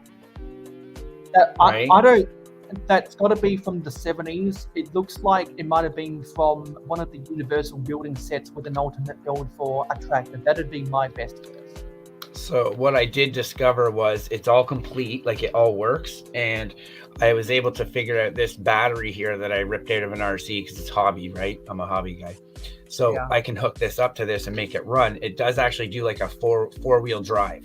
Like it has like gears in here that make all the wheels turn at once. Yeah. I'm gonna guess it. I'm gonna guess it was from a Universal building set where you could build a tractor because of the two different types of wheels. See, I'm not. So I did have other wheels like this, but they were smaller. But I thought it being 4-wheel drive, that was not a good idea to run it like that. You want the same diameter for the wheels if it's 4-wheel drive, otherwise it'll bind the smaller wheel. Yeah. But there were smaller ones just like this that stuck into these holes, but I only had 2 of those. And well, I guess it would be this size, right? The square that's there. But so I put the black rubber on there and took the gray off. But this rubber is not rubber anymore. It's more like clay. So did someone change the wheels over time? Yes, yeah, that's what I mean. Like I wouldn't know. I got this in like a Lego lot, and it was like, oh, that's old. Yeah, so someone because one is the treaded tires and the other one, Yeah. the other axle is with the smooth tires. But see, what I did was, so this rim had these, but I didn't have any more rims this size. But I wanted to keep the same diameter of wheel, and that was the closest thing I could get was this rubber. And I found this rubber on another red rim that was this size, but didn't have that pin. So I just swapped it to make it so I could actually see if it would work. And it does. It pulls quite its own weight. Pulls quite some weight for a 4-volt. So definitely lots of experimentation or nothing like that. And then I got this base plate. This is the base plate from. I would have to say my first authentic set. Yeah, BFAB. What's up, buddy? You know, if you ever want to come on sometime throughout this live 24-hour live, just let me know and I'll put you up. Yeah, this you don't need big screen for this. This is big enough. No, but because those were in a bunch of sets. Looks like that's got a heavily chipped off corner. Shh, no, I know. It was my very first authentic like base plate Lego set as a child. 24-hour blind is going good, BFAB. We are slightly ahead of schedule, which is good. I'm definitely having fun, particularly because this is the second time I've built this set because I already built this set. This is my second copy. I've got 2 of these sets. What do you plan on doing with all of that? Like, are you gonna keep both built from original? Are you gonna do a mock? You haven't decided? Yes, I am going to be building this set in its complete instruction form for the cameras, and then off camera, I'm going to do significant modifications. Because I know I can convert a lot of this stuff into stuff for a medieval village to coincide with my other set, which for the most part, except for the drawbridge, I'm gonna keep as its original form to make it more, and then somehow connect the two together. That'd be all right. So there's a bunch of modifications I'm going to be doing off camera. That'll probably get mentioned in future Mayo City updates, of which I uploaded another Mayo City update this week, because it's the last Thursday of the month. Oh yes. Oh yeah, I forgot. BFab's going to be doing a ton of editing. Yes, exactly. BFab's saying I'm listening to the stream as background noise while I edit. Good on you, BFab, because you take a lot of time to edit, because you're really good at editing, and BFab puts so much time, effort, and determination into editing, and that's why we all laud him for his editing abilities. But I will join them. Definitely. Yeah, I have a hard time with the editing. I prefer the live uncut, so. My videos are... Sorry, that was a misclick. Because unless I'm doing something with a power Deesa build, I always play that when Stardust enters the chat. And if you know who Stardust is, then if you know, you know. That was funny. Yeah, since I've upgraded my technology significantly, I put more effort into making my videos more complicated than they used to be. Yeah, I gotta find my groove for the editing. Sometimes I just crunch too many hours together, and then I don't want to do it for a couple of days. Yeah. So about Power Deesa. Yeah. Just a random thought, eh? Yeah, that was a misclick. I was trying to click something. Oh, that was funny. That was good. Gonna have to clip that one later for sure. Yeah. Well, someone let Zisu know that I accidentally played that, and then he'll enter the chat saying hello, and then I'll play it on purpose because that's his intro, so to speak. Because he doesn't make content, and he's a sucker for that. Oh yeah, that's hilarious. I actually made... What did I do? I made a short that is in private mode right now of my Power Deesa area with the loose land speeder invading it, and I made sure to use the audio from that commercial as the music in that Nice.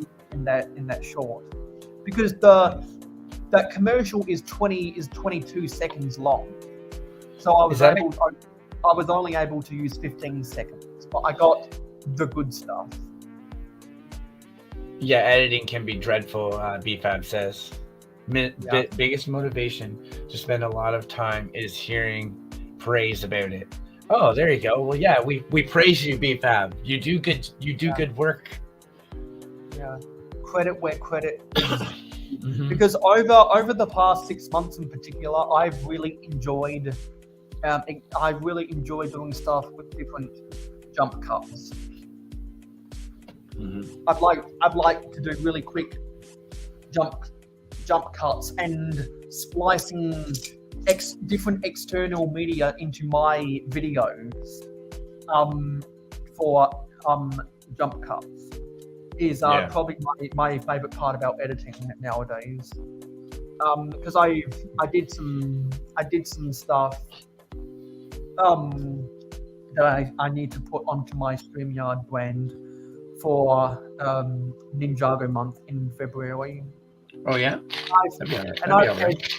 I've had people who are not going to be a part of my Ninjago month live stream saying they're going to do Ninjago stuff on their own channels for Ninjago month.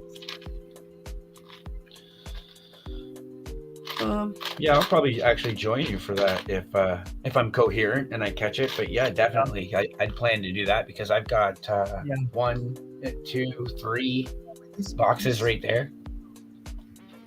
Because I specifically enlisted Captain Matt, Titanium J, and who was it? And Deadwick's Customs to come on and talk Ninjago with me on my Ninjago build stream in February. Because after this 24-hour live stream, I'm going to be messaging all 3 of them with the invitation. Right on. Because I've got a whole bunch of Ninjago sets in my pile of shame. It's not a backlog, it's a pile of shame! Yeah, that's those boxes behind me right there. I'm going to be building. The forgotten pile of shame right there. People use the term backlog because they're either soft-skinned or they like to use soft language. It's like when people in World War I called it shell shock, but people in World War II called it post-traumatic stress disorder. Right. It's like when people choose to listen to Steely Dan over hair metal, because that was one of the late great George Carlin's skits. Yeah. Making fun of the people who listen to soft rock and Steely Dan. And then he also had a lot of bits that made fun of people who listen to Christian rock. Because go back and watch videos about George Carlin's stand-up, and you'll know all you need to know about what he thinks about religion.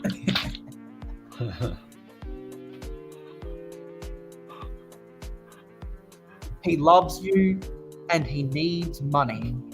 Who am I to say? Is it A, God? Is it B, Lord? Or is it C, the universe? Answer is all the above. He loves you, and he needs money.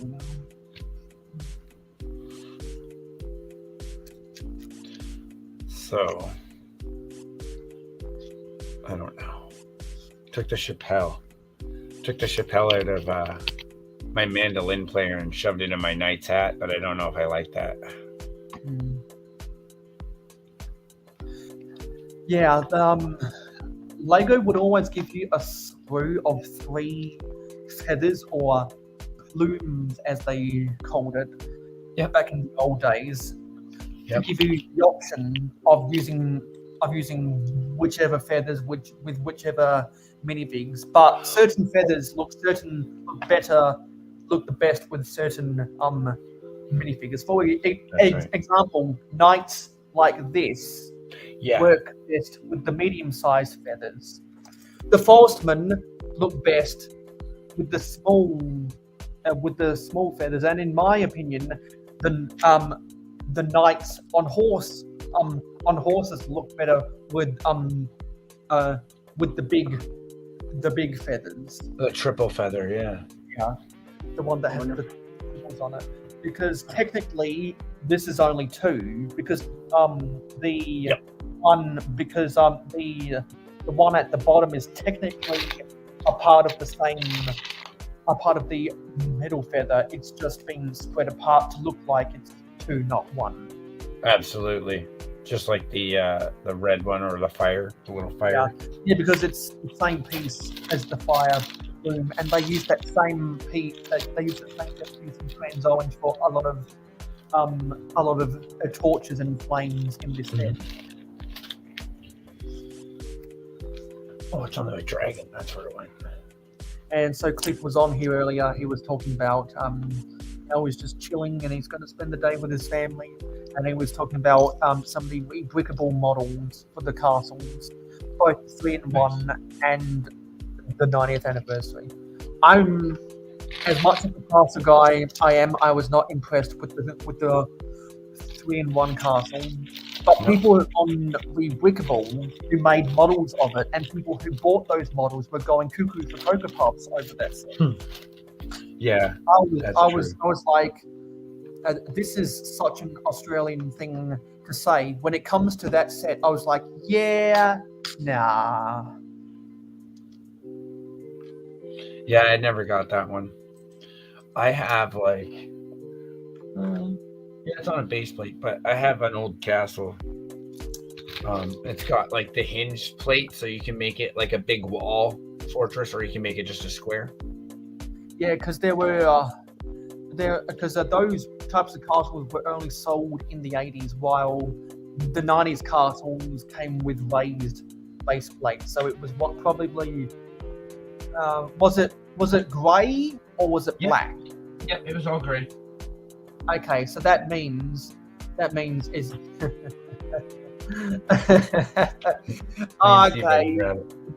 BFAB's just giving me a juxtaposition right there. Yeah, I saw that there. That was funny.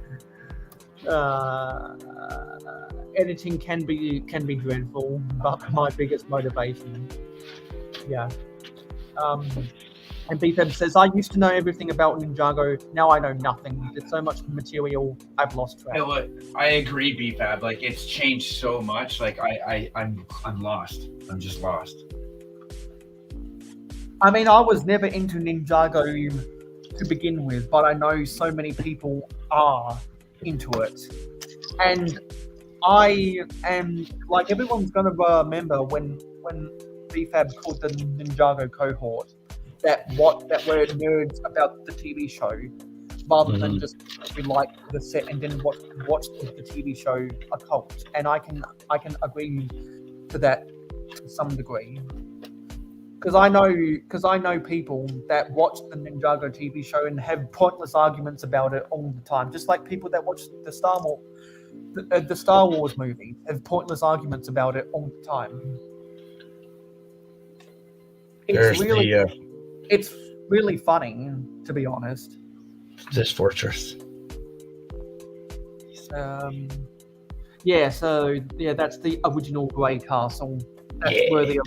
Hey, that's worthy of full screen. Bad ass. Yeah, that's the original grey castle from 1994, and it looks like you've added one of the Basil the Batlord sets. Oh, the little carrier guy out front there. Yeah. Nice eye. One of the Fright Knights up in there. Yeah. So, and you might remember back in the day. And also, before you can do that, am I right in saying you added some of the castle walls that come with the printed stone? Yeah, that was. I think I tried to re-brick this set from what I had in my overflow, and that's when I decided I'll throw in some of these printed bricks. Yeah, because it definitely looks like you pieced together that set. Mm-hmm. I was going to give it the original prints, but Makro said he was looking for some, and I was like, oh, I can give him my printed walls, and it saves me ripping this apart. Yeah, because I was like, there is more prints there than there should be. Yeah. And they look better with the stone detail. That was one of my biggest complaints with the original King's Castle, is that it was all grey. There wasn't enough wall elements with the stone on it. Yeah, I agree. It didn't have to be. You can take me off big screen there if you don't mind. Yeah, and that was my same complaint with the Knight's Castle that came out in the same year. That was more for the Black Falcons, but not as many people remember the Knight's Castle for the Black Falcons, because more people remembered the Black Falcon's Fortress because they actually had Black Falcons in the name. That was That's from right. 1980 That was from 1987, and it came out in the same year as the Battering Ram and the Guarded Inn. Mm-hmm. And it was the start of the Forestman set. 1987 was particularly a good year for Lego Craft. Yeah, it definitely was a good year for me. I might as go as far as to say 1987 is my favorite year for Lego Castle. Yeah, I can agree with that one. And Eggy Yeet is back, and he needs to go. See, I was going to say, do you remember, or you may remember, or know of, Shell Gas Station? Yeah. Shell Gas Station did a promo where they had these little boxes. And yeah, because I bought some of those boxes on eBay. So did I. Yeah. I'm not 100% sure, but that might be where that Fright Night little set came from. I had a couple of them. There was an Adventurers one or Indiana Jones one or something too. Well, those were the yellow box shell promotionals that came out in 1998, and the cartoony sky blue shell promotional sets that were more town based came out the next year in 1999, and really they didn't have the Shell logo on them, but they were Shell promotional sets. So I'm going to take a break from there, and I'll take absolutely. I'll shoot a link your way.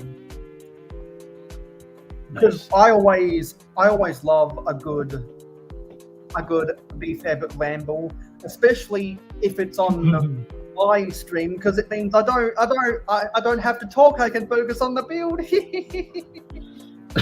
I'll grab this set on. I'll show you. I got for your Ninjago there when we do Ninjago. Okay, I can probably build this bad boy. Oh, look at that. Let me get a full screen on that. 71764. Do you know what year that's from? Probably 2021.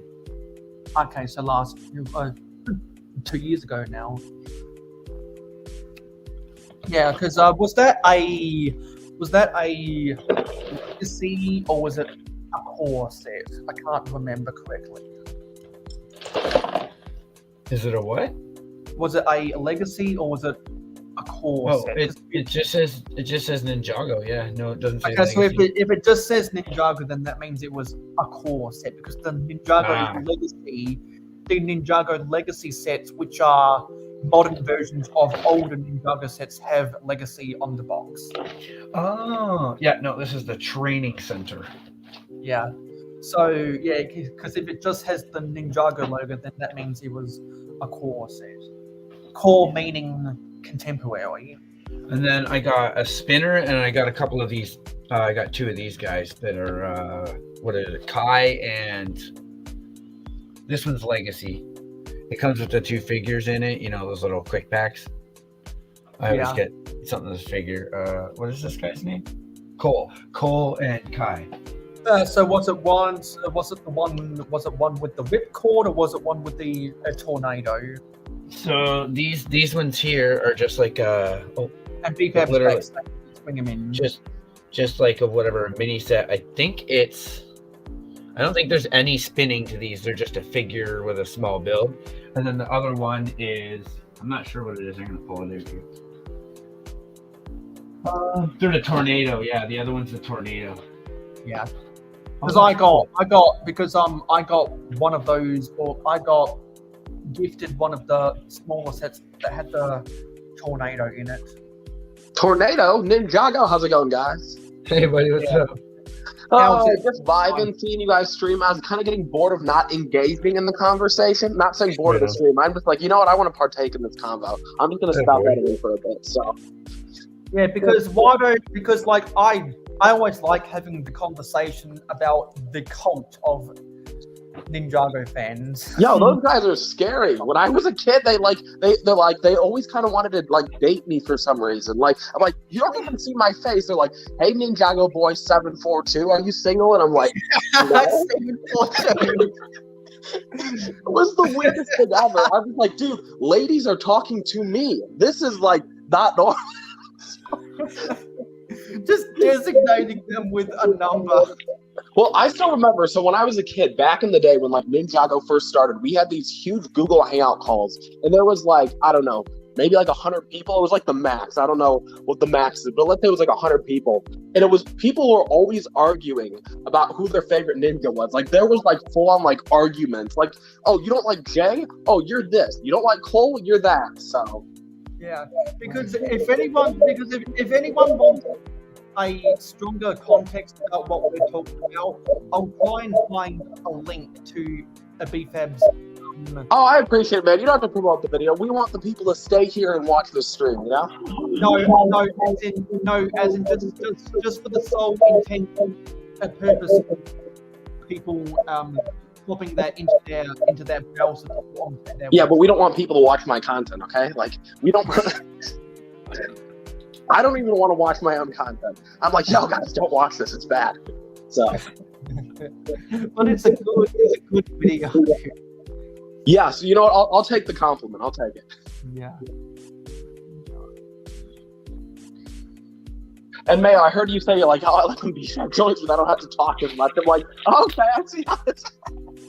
I do talk a lot. That is fair. Yeah, and I enjoy it when you talk. Someone's got some echoing. Not sure if that's. You know what? It's probably me. Let me leave and come back. My phone always does that. Yeah, because every time, because if I had a nickel every time that happened on BFAB, yeah. I probably have. Yeah. BFAB thinks Ninjago and he's back. A cult. Fella babies.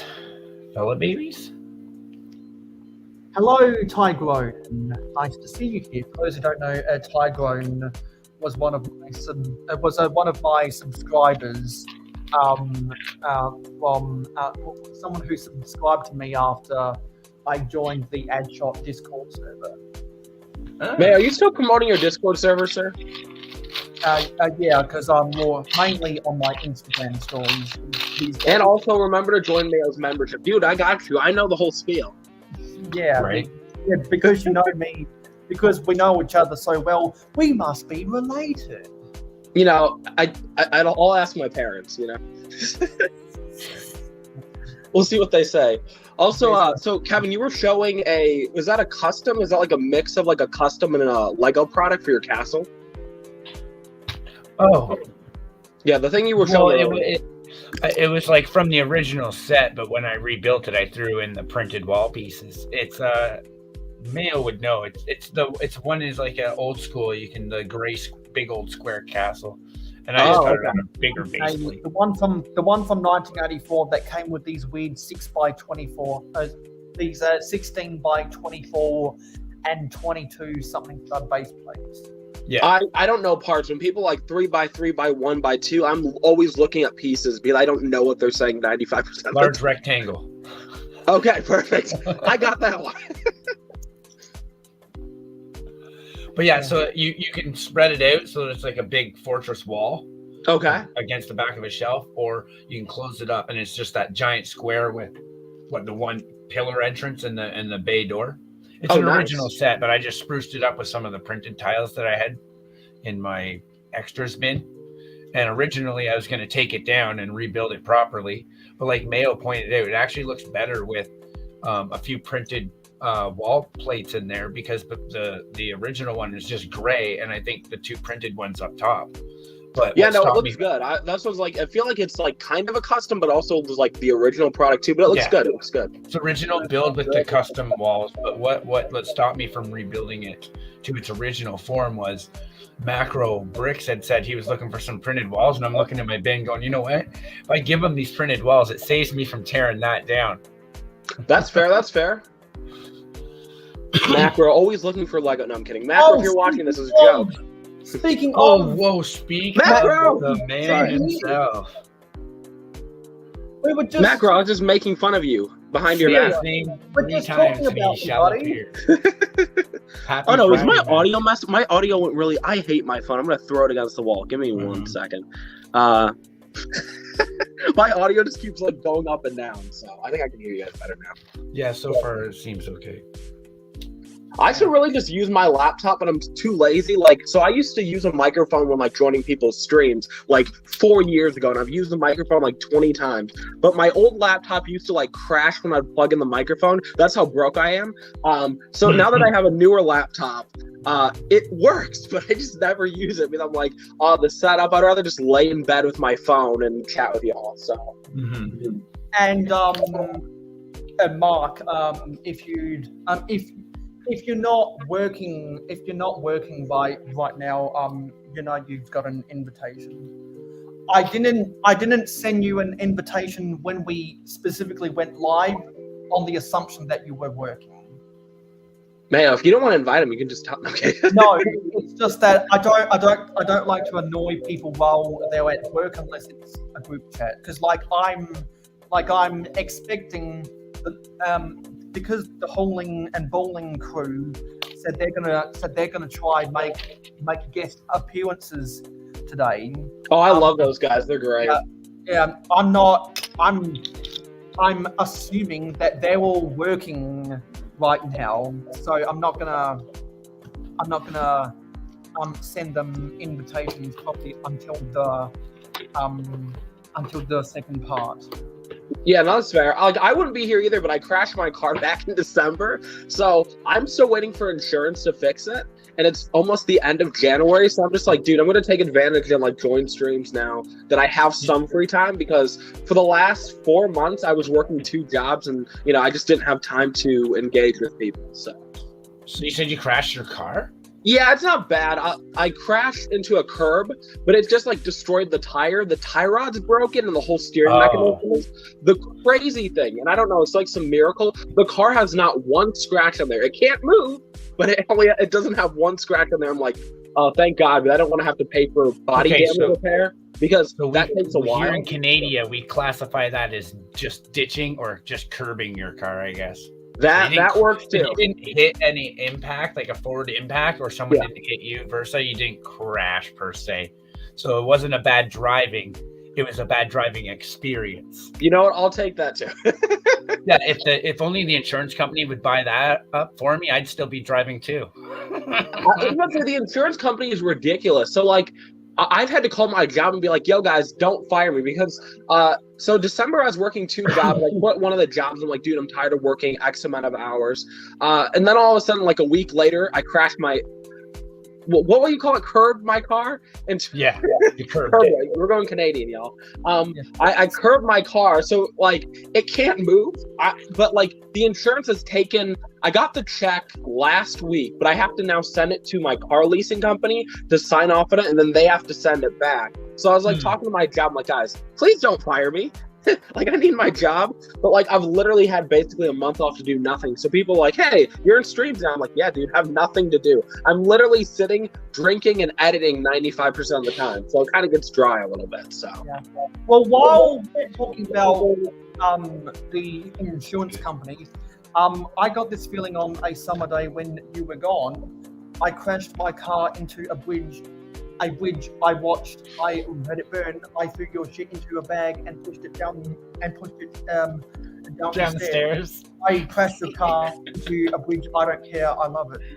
Huh? That's a reference to a Charlie XLX song. It's a song, yeah. It's a song. Okay. And it's the one that goes like, I don't care, or something like that. Exactly. I don't care. I love it. And also because KFC Australia have been doing ads. They've been doing an ad campaign for the last 6 months that has that song. So whenever I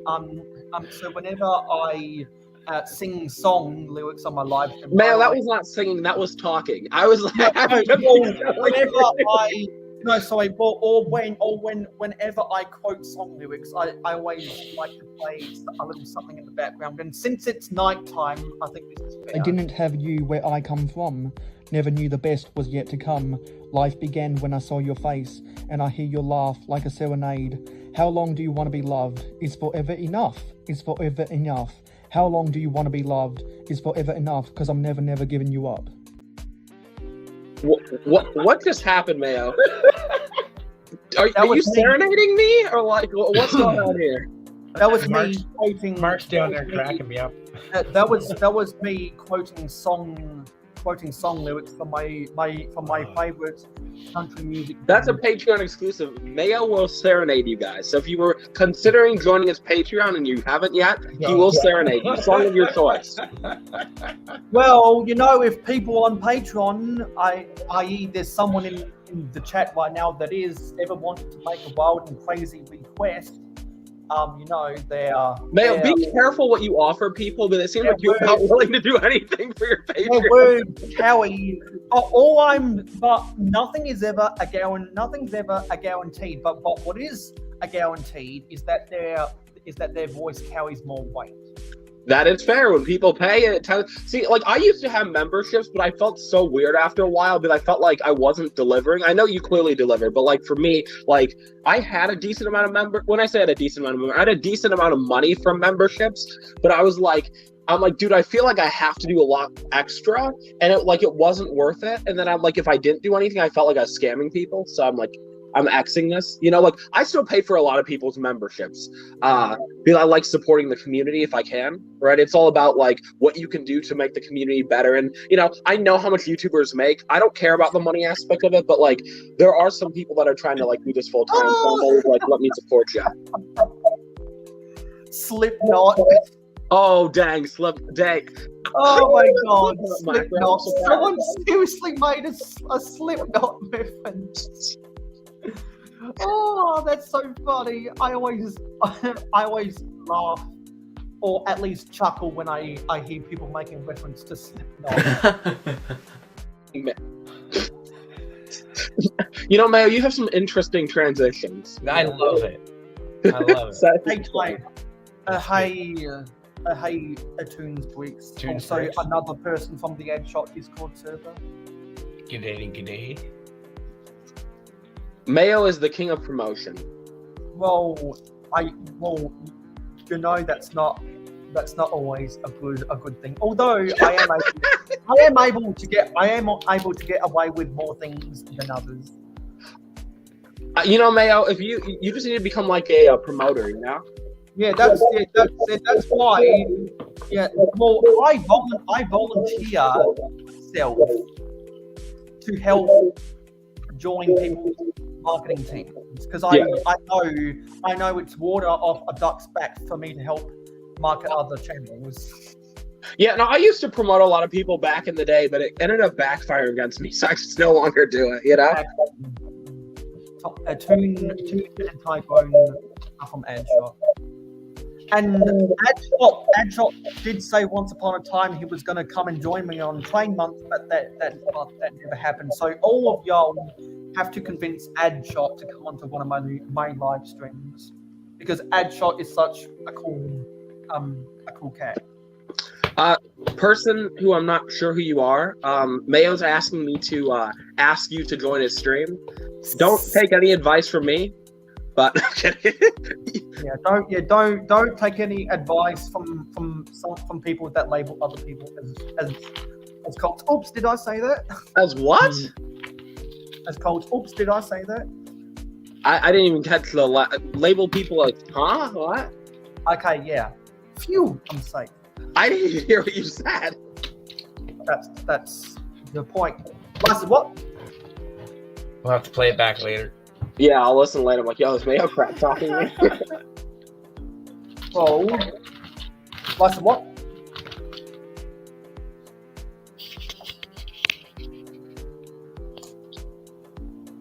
Adshot sounds like a Splinter Cell Scientology. That's good that no one said what. Otherwise, they'd admit to being a liar. That's one of the oldest tricks in the book. Oh, that's what you were doing. Yeah, and so yeah, because yeah, I was very surprised that he did a midnight live stream last Sunday night last Sunday night for me, because he normally doesn't go live at midnight. So when I came home from the Lego store after buying myself 5 pab cups, of which I will be showing, or sorry, of which I will be showing in part 2 when of this 24-hour live stream when the sun rises. I will let you guys see what I bought. When I got home from the Lego store, he was live, and I was like, "Oh my god, it's midnight! Why are you live?" That's dedication, you know. Yeah, that is, because I think it was building a speed. I think it was either building a Star Wars or a speed champion set. I can't remember. There is no donation button because I'm not monetized yet.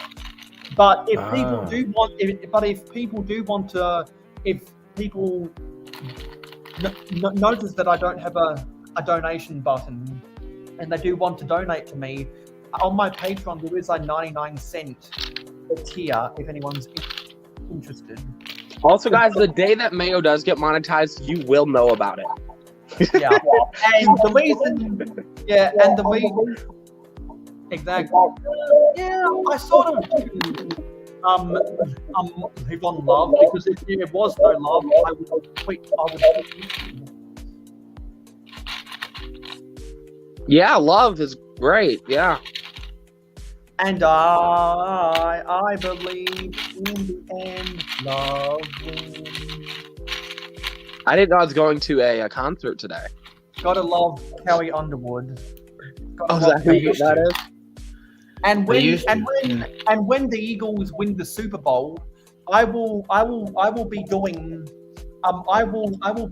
a spoof video of I'll bet right now, if the Eagles win the Super Bowl, I will film a stop motion of when the Philadelphia Eagles. I'll use the Forestmen as the Philadelphia Eagles, and I'll use the Black Falcons as the New England Patriots. I will film a stop motion of the Philly special. That would be so cool. If anyone remembers what the Philly special is, it's when the quarterback lines up behind the right guard instead of under center, and so the running back lines up where the quarterback would be. The running back hands it off to the quarterback, who then hands it off to another wide receiver in a zigzag pattern, and then the wide receiver throws it to the quarterback who sprints for a corner route in the end zone. And I see we have Amberliah. Hey, Amberliah, saying working. Amberliah. Well, you know what, Amberliah, it's fantastic to see you. I know that you're busy working with your technology. And you came here, Amberliah, when you're working? No, I'm kidding. And so whenever you are available, you know that you're always welcome to come. And once again, I'll reiterate for those who may not remember, I had a fantastic time with people like Amberliah on my girls' night in live stream. Where Mayo was like, "Ladies are talking to me. This is great." Yeah. Right? Well, because what happened is after I bought my duplicate copy. Yes, that was the time slot I was thinking would be when you most likely be available. Because for those who don't know, Amberlaya does fortnightly D&D live streams at 6 p.m. Eastern on Friday nights. And the reason why, on the last episode of Good Morning Brick World, of which she is one of the 4 co-hosts, I asked her that question is because I wanted her to promote her D&D live stream. Okay. Because not only do I like promoting myself and other people, but I also like subliminally controlling people to promote themselves. Because for some people, You know, Mayo, your choice of words, controlling. because I know all. Mayo, I can phrase it a little better. You like when Because people I know promote themselves. Yeah. You know, I'm gonna put up the autism card just so I can use that as a get Oh, out. come on, man. You're good, bro. You're good. You're good. I can use that as a get out of jail free card whenever I want to. You're good, bro. You're good. You're good. Yeah, and so like I know because I've talked with enough people to know that there is a group of people who feel utterly uncomfortable promoting themselves, and it's probably because confidence is. See, for me, online, I'm confident as hell. In real life, I'm a nervous wreck. So, as Brad Paisley once said in one of his songs, as he said in one of his songs from 2007, I'm so much cooler online. And I think it's easier to be. Amberlaya is right. I am the sweetest. I'm sweeter than strawberry shortcake. I'm sweeter than my Little Pony. I'm sweeter than Hello Kitty. Mayo, I think that like people don't like to promote themselves. Like for me, like I come on these streams not to promote myself. I come here just to like chat with people. I don't blame people when they do it. You know, like if somebody like joined one of my streams and they promoted themselves, I'm never bothered by it. But more so, I'm talking about people within their own confidence. Do you also realize this, Mayo? So, like, when it comes to like people like promoting themselves, half the time. So, like, let's say I came onto your stream and promoted myself, and people subbed. A lot of the time, people aren't going to watch like the content unless they like you. You know what I'm saying? Exactly, because it got to be friends of friends for there to be any action. Yeah, 100%. I'm gonna meet myself again because I'm hungry, so I'm gonna go make some food because I'm that person. Some nutrition. You didn't say something nutritious? No, I'm having bread for the 80th time. Okay, I'll be back. I think sometimes it's just a lot of pressure. You know, if you promote yourself, then you're pushing yourself. Some people don't want to push themselves too hard. Mountain Dew. Yeah, exactly. Like I know a lot of people are going to be in and out of here, either working or getting themselves nutrition. After all the nutrition I need right here, Mountain Dew. That'll do you. Well, you know what will do me? 48 grams of caffeine. That's what'll do me. Yeah, I'm about due for a re-up on my coffee beverage. Oh, I got these little parts here. Now, I don't know if they're Lego. No, they're not Lego. Let me But put it up. what it is, I think it is a company called Brick Forge. You know, and they make these Lego accessories. This is a feathered quiver, you know, like an elvish quiver. Yeah, because it seems like a bigger version of, And then also of Legos. there's this very nice elvish bow. Yeah, because for those who don't know, fantasy elves have bigger bows than a normal forest ranger or That's archer. right. And also what I picked up off that same Brick Forge was this. It looks like a compound bow, and it comes with these arrows. Nice. So if you wanted like your more modern hunting bow or zombie slayer, Brick Forge is awesome. Yes, thank you, Amberlaya. They have very nice custom pieces. Like the camera doesn't even pick it up, but it has very small etching on here to tell you that it's made from wood. You know. Yeah, 'cause And I know imagine. people, yeah, I know people that have made custom minifigures before, and every now and then they talk about, "Oh, I got this accessory from the Toy Forge." Yeah, I can't think of any other pieces in here. Oh, these little horn pieces actually. They came from Brick Forge, and these shields in here, which you can also get stickers. These shields came from Brick Forge.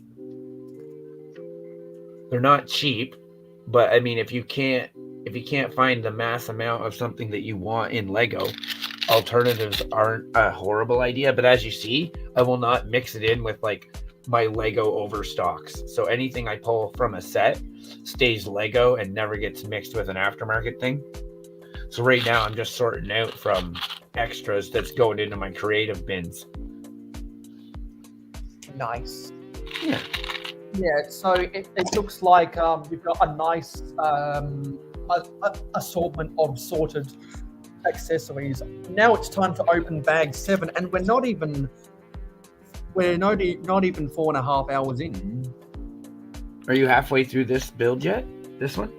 Well, this is 26 bags, so 7. So 6 down, 20 to go. Okay, not even close to halfway. So that means we're getting closer and closer to averaging 60 minutes per bag.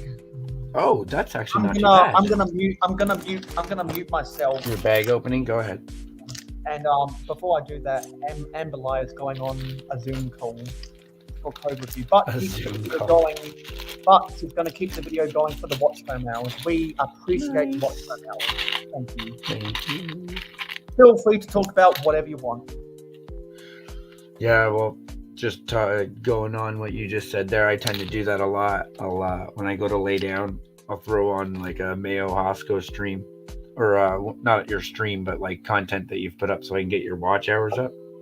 And then I'll wake up and you'll still be talking. And it's just so bizarre sometimes to wake up to Mayo Hosko talking to you in your sleep, I guess. I think that kind of scared me. I'd be like, did Mayo break into my house or something? The amount of times I've been in my bed and I've been watching a Lego podcast on my Chromecast, and I've accidentally went to sleep, and then I wake up and the podcast is over, but it's not the person who I fell asleep. It was the next podcast I programmed after that. I will follow the crime show. What happens is I have to you're waking up to a stranger at that point. I have to scroll back to the last time I remember watching, and then go to my history, remove from history the video I programmed afterwards. So it's a little bit of a pain like that. But Mark's saying about the aftermarket. Aftermarket is good. I don't mix it either. I look at it as I buy many dips, makes of models. I like Toyota the best, but also have a Honda and a Dodge. I'm not stuck on brand. Same here, yeah. See, my father, before Holden closed, which really when General Motors filed for chapter whatever number bankruptcy in 2005 and had to get bailed out by the US government. Yeah. General Motors could have easily sold off Holden Motors or discontinued it on the spot, but they kept it going for another 14 years. And everyone in my country was like, "Oh God, this is the death of happy motoring because Holden is no more." Be glad that Holden survived 14 years longer than what it should have. Mm-hmm. Wait, what survived longer? The Holden Motor Company. Never heard of it. I thought you were talking about donuts for some reason. The moment Holden Motors were bought out by General Motors in 1936, people should have known something like that might have happened in the next 100 years. I feel like Mayo, you watch a lot of documentaries, you know? No, actually, I feel just you go- failed I just- history, BFAB. Yeah. And more so, I failed everything. And more so, I just read a lot of shit on the internet. Oh, really? That's awesome. Yeah, because I like the phrase is an apple a day keeps the doctor away. I say a Wikipedia page a day keeps dementia away. Whatever you said, yeah. Yeah, and also an hour of arguing with someone on Twitter and watching TikToks while smoking pot loses brain cells a day. I stopped arguing with people on Twitter. I just go to Twitter to just rant about the dumbest things, you know, so. Because I stopped arguing with people on Twitter once I found it was more fun just to watch other people arguing. I just turn into a wimp when I'm on Twitter. I'm like, nobody loves me. Okay, I'm good. Then I'll wake up the next day and I'm like, did you really tweet that? It's so embarrassing sometimes. I have to log out of my phone just so I don't say something stupid on Twitter, especially like if I'm drinking or whatever. But I'll be like, no one loves me. All I need is love. Or like, you know, I'm sad. And then I'm like, everyone's like, are you okay? And I'm like, oh my God, what did I do? You know? Oh, yeah, half the time you forget you tweeted that, so you're like, I'm fine. Why would you ask? Oh, I have been, okay, I mean, I'll take accountability for this. I have been a dick to some people on Twitter. And I'm like, dude, this is not who I am as a person, right? But like, you'll see somebody like tweet something dumb, and then like, you're drinking, you just clap back, and I'm like, oh, shoot. Maybe I shouldn't have said that, you know? And then the next day I'm like, oh, I'm so sorry, man. They're like, dude, never talk to me again. I'm like, okay, I'm sorry. I've learned. Okay. So. Yeah, well, if you're not on Twitter, the only reason you should be on Twitter is so that you can see my you can see when I tweet the links for my Teamaker tier list, and the only way to get notified whenever I tweet the results of my tier list that I show off when I show off and construct on my live stream, of which we will be doing some tier lists in part 2 when we've got more people on the panel. I will be tweeting the links to that afterwards on my Twitter. So if anyone in the LEGO community had a reason to follow me on Twitter, that would be the reason to follow me on Twitter. Thank you for trying to convince me. You know what, Mayo? I don't follow a lot of people on Twitter. I will follow you on Twitter, but I feel like you're going to unfollow me the next day. No, because I follow anyone and everyone on Twitter that I think. Okay, Mayo, I'm going to follow you on Twitter now, but I follow you on every platform but Twitter. Yeah. But if you unfollow me, I'm calling you out on Twiter. Okay, I'm gonna be like, Mayo Hosko unfollowed me. Sad face. Well, there'd be no reason to unfollow you. I know. I thought the same with Instagram, Mayo. Then I saw you unfollow me. I'm like, because people don't make content on Twitter. They just spit out garbage. I do spit out garbage on Twitter. That is fair. Yeah, and so do I. So you want to see my downfall? That's what it is. Then I was like, I hope people tweet something stupid today. Right. Twitter is the best place to just spit out garbage and watch the reactions come on in. So I'm assuming that Mayo's saying that I'm smart on Instagram, so I'll take it, you know? Not the worst thing that's happened. Exactly. The 50-50 Because split for context of how I like people arguing about stupid shit, I follow a lot of not even Australian politicians, American politicians on Twitter, because people argue in the comments. Yeah. It's so funny. It's so funny. I've had to call out some of my friends on Twitter because, like, some of my friends have some very interesting viewpoints. Dumb gets views, so yeah. I mean, Macro's not wrong. True that, Mark. And you know what? That justifies that. That laugh though, that laugh. That is from a YouTube user called that is from a YouTube user called Oliver Duck. He's a part of the Thomas Wooden Railway community, and I respect his craft a lot. So if you're also into trains, I recommend go follow. I used to be and also go follow Oliver 267 on Twitter, which is his account on Twitter. I used to really like trains. Back in the day as a kid, I had like all the die-cast Thomas the Train like sets. Nice. But like as an adult, I feel like I couldn't get back into them. Like in storage, literally there's probably like 200 of them in storage without like the price of two. But like I don't think I could ever get back into them, even though like I respect it as an adult. But like Lego already's taken up all my money. You know, even though I don't buy as much Lego as I used to, like the sad thing is like I just don't build Lego anymore. Like I have 200 plus sealed sets just sitting there. And I think I built like 2 or 3 sets last year and 6 the year before that. But like there was a time when I was a kid and like, you know, you wanted the latest set, you get a set, you build it. But now as a almost 24-year-old, I look at Lego and I'm like, cool, I have it. If I want it, I buy it, you know, and then I just stuff. Yeah. And like I sold off all of my take-along stuff when I was 6, I believe.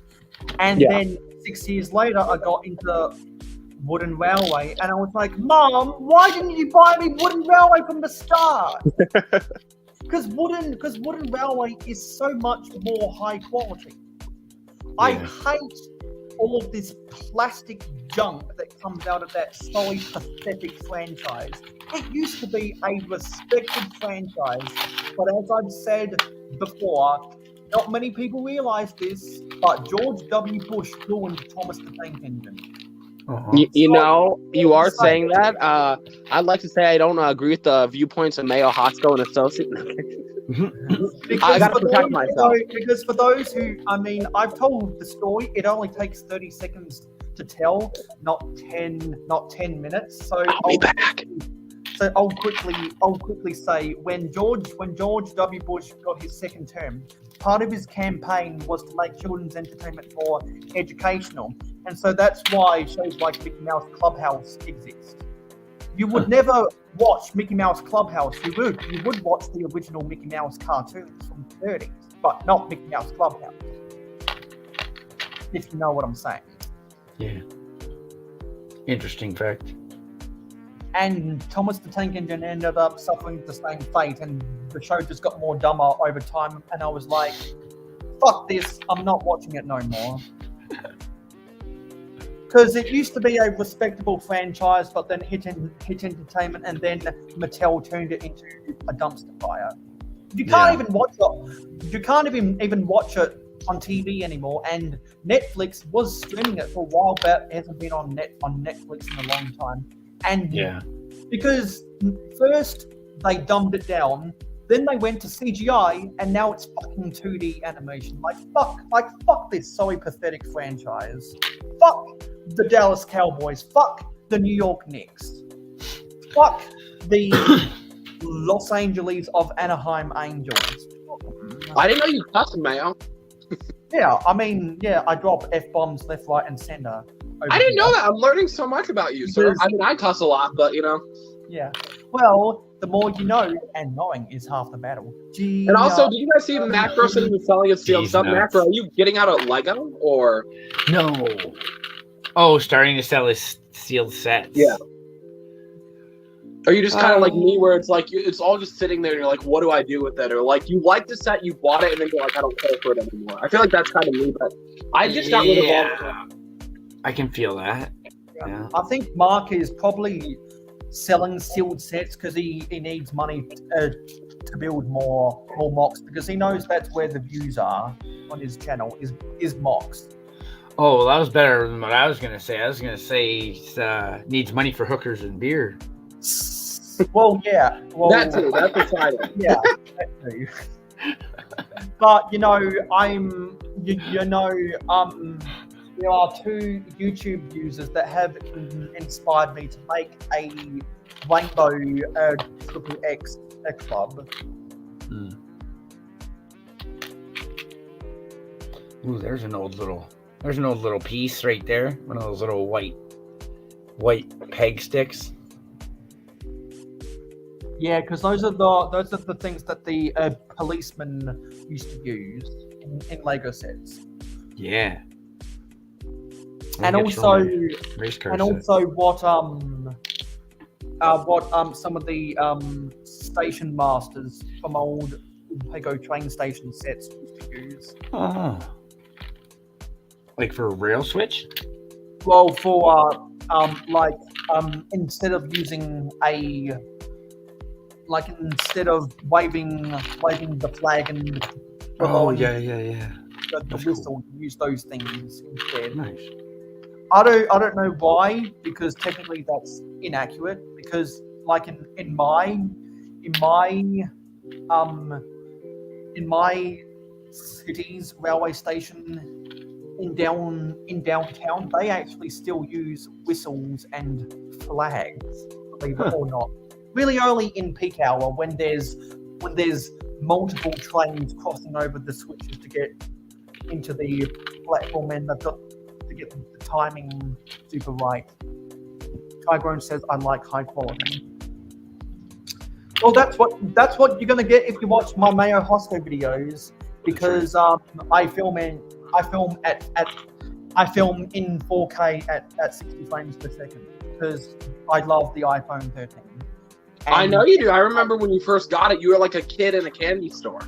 I was, because that was the first ever smartphone I bought, and unfortunately, I burned through 8% in only 15 months, like of the battery life. So now I'm going to be as conservative as possible, because I burned through 3% more than what you really should.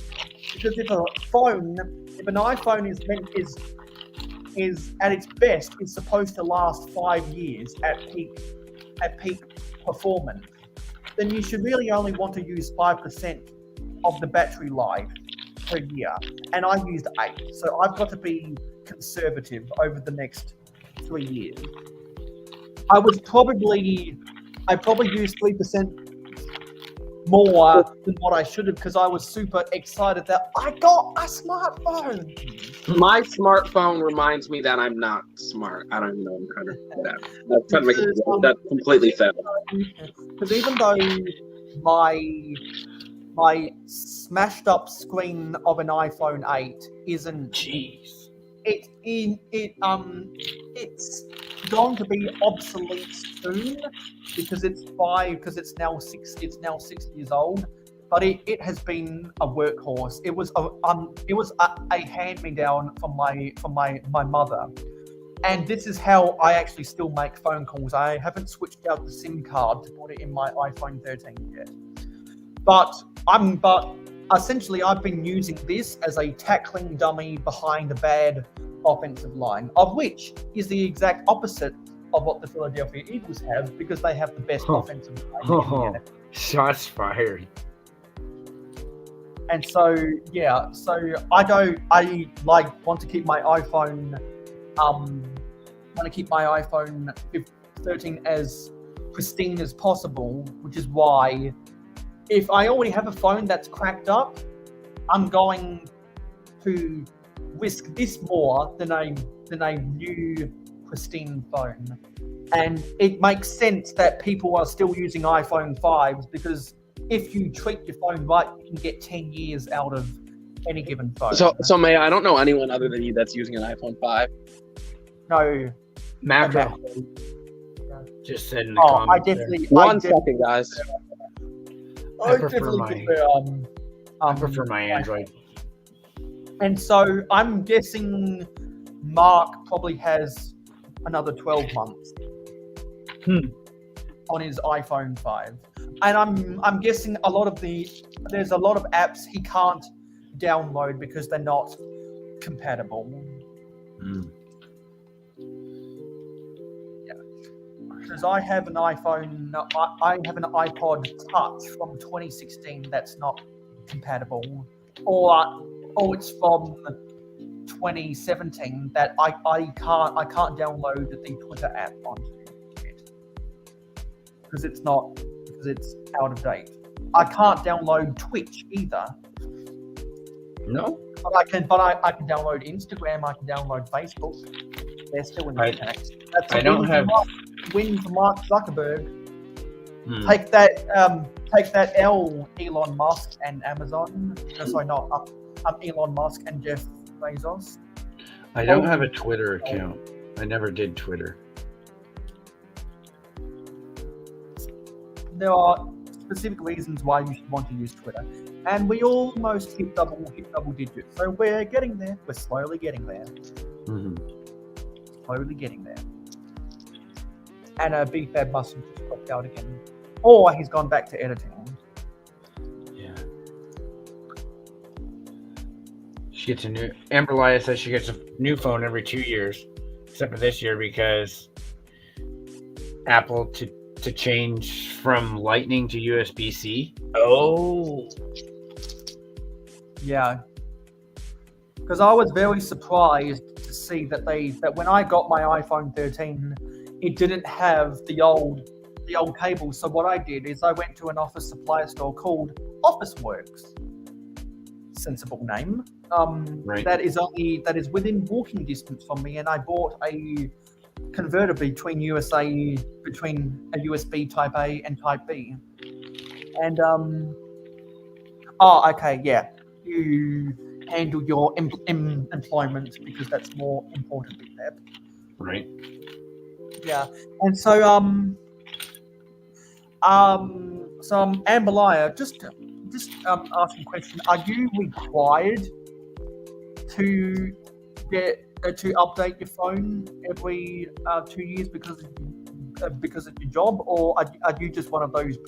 Are you just one of those tech geeks that does it because you want to? Because I know a lot of tech geeks who upgrade every year, and then they end up trading in their old ones to the Apple Store for store credit to buy the new phone. Because when the iPhone 14 got released, Apple immediately dropped the price of the iPhone 13 by $100, and the trade-in value is always at its highest when it's only 1 year old. Nice. And some silly people who pay the stupid tax, i.e., my mother and my sister, they are on a plan where for the cost of an iPhone, which theoretically could last you 5 years at peak performance, they essentially rent an iPhone for the same cost, but they only get 3 years out of it. Wow, brilliant! No. Insert sarcasm here. Insert a Wizard's t-shirt that references Star Wars, saying sarcasm is strong with this one. Sarcasm is strong with this one. Did you just make that up? No. Okay. No, that's a quote. That's a parody of a quote from Star Wars. I think it's parodying the Force is strong with this one, but it's sarcasm. Yeah. That's funny. The sarcasm is strong with this one. That's a good one. So what's Amber saying? My phone is a personal phone. I upgrade every 2 years because that's usually when there are significant feature upgrades. Ah, yes, the feature upgrades. I trade my old one in and get the latest. And yeah, I'm a tech nerd. Yeah, that's so what I thought. So she's just a boss like that. Yeah. Yeah. Because that's what the smart people do. They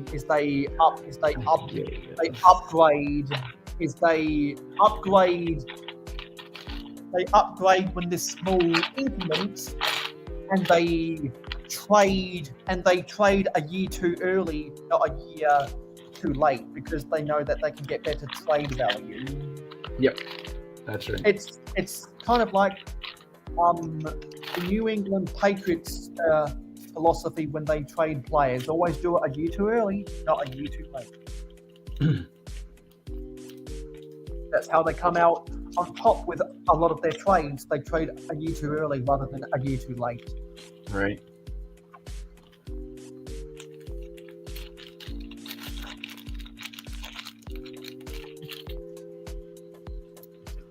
Yeah, so what I'm building right now is the area with the grain mill where they grind up the wheat stalks into grain. Love That's what it. this area is. Yeah. I love those little all the little Easter eggs that they put into that one. Was really nice. It is really nice. Yeah, because so we're approaching the 5-hour mark. So if I can get this done in the next 13 minutes, then I will average exactly 60 minutes per bag for the remaining bags in this set. I think I'll be able to get there because there's less than 100. There's less than 100 pieces to go in this bag. iPads and laptops, Amberlaya tends to wait a lot longer to upgrade because you don't get the turnover rate. Probably is what it is. Yeah. Not as and also because Apple would feel more obligated to upgrade iPhones rather than iPads and their MacBooks. Because I believe it took. Well, my Mac that I bought had the M2 chip. Yep. And then right. it was 3 years ago they introduced the M1 chip when they finally got away from Intel chips. Yeah. And so they were like, yeah, we're not going to upgrade to the M2 chip faster than what we'd upgrade features of an iPhone because we don't sell as many iMacs than iPhones. Or sorry, we don't sell as many Mac computers than what we sell iPhone. It really does make sense though. And also one of my favorite Futurama episodes is called Attack of the Killer App, and it's where they make a spoof of Apple, and it's called an iPhone spelled EYE because they insert a chip into their eyes, and the phone screen is a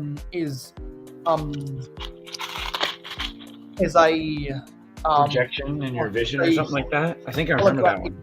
Is a holographic heads up display and BPM. Yeah. Hey boys. So my boss just you know texted me. What? Yeah, sorry. Oh, sorry, I cut you guys off. No, keep going. Oh, what I'm saying is, so my boss just texted me. He's like, you need to be to work by Tuesday. He's like, you almost got me fired. So, because I haven't been to work basically for the last 4 weeks, technically you wouldn't have a job, right? But I work for a union job, and they pay a certain amount every week, no matter what, if you're there or not. But they only usually do it for like 2 weeks. And because he didn't want to fire me, he literally just put me as what's it called? I was like laid off. So then they're still putting money in my account, or like putting money towards my retirement or something. But he said he literally almost got fired, and he's been with the company for like 30, 40 years or something. So yeah, I was like, oh my God. I'm like, dude, I'm so sorry, man. So he was really pissed off about it. So. Well, thank you for not firing me, but damn. Yeah, no, he said he almost. I'm like, dude, you've been with the company for like 30, 40 years. He's like, yeah, I know. They literally said they were going to fire. He's like, they just threatened my job. And I'm like, what? Oh, that's why I left urgently. I'm like, dude, that's not good. Like, they got to understand, like, now I have to make it to work and I'll be losing money every time I go to work. But, like, this is a long-term job. So, yeah, I got to just roll with it. So, yeah, because for those who may not remember, for months upon months, I was saying on my live streams, I'm going over the different factors of the different features of all of the Apple computers, and I ultimately decided to go with the MacBook Pro over an iMac or a MacBook Air or the other one. I can't remember its name. Because of the M2 chip. The other ones were 2021 models, and so they either had the old Intel processor or they had the M1 chip. So I selected the MacBook Pro because it had the M2 chip, and I was able to use my university card to get 10% off because the Apple Store has a deal with tertiary education in the United States, where I think public and education in general. If you have proof of ID that you're an education student, they'll give you 10% off because they have what is called student rates. Oh, student rate. They don't advertise it on their website. But if you go in store, and you know what you're talking about, and if you show the correct ID, they'll give you a student discount. And so that's how I got my my MacBook Pro 13-inch for less than 1,900 Australian dollars. So you do the conversion to US dollars. I was really happy with my purchase. To get it for under 1,900 when literally all of the others were selling for more than $2,000. Yeah. So I was like, yep. Bing, a bada boom, bada bum. Talking about beat a boo, bada bum, whatever you just said, I'm gonna go back to editing, but I'll come back later if I get some time and join a little bit again. So you're going for 24 hours, right? So how long have you been going so far total? I've been going live for almost 5. Okay, yeah. So I'll see you later. Take care, Kevin. Take care, Mayo. Yeah, good job. Yeah, drugs are bad. Okay, bye guys. Bye. Yeah, because for those who were wondering, or who haven't got the gist of things, BFABs reiterated that he's going to be doing a ton of editing this week. So good on BFAB for committing all that time for editing. Because it normally because to splice together a 10-minute video and then do the thumbnail, it takes me about 2 hours of editing. Yeah. Per 10-minute video. But if BFAB was to make a 10-minute video, it would take him 24 hours to edit. Oh, okay. I see what you're saying. Yeah. I know some people that takes them half a day to edit a 10-minute video. I'm that way too, except for I don't produce the magnificent magic that he does. It takes me longer to do what he does, for sure. Just practice makes perfect, I guess. Yeah. Well, as both Ron Barassi, who was the next VFL AFL coach, and I believe what Bill Parcells once said when he was coaching either the New York Giants or the Dallas Cowboys, practice doesn't make perfect. Perfect practice makes perfect.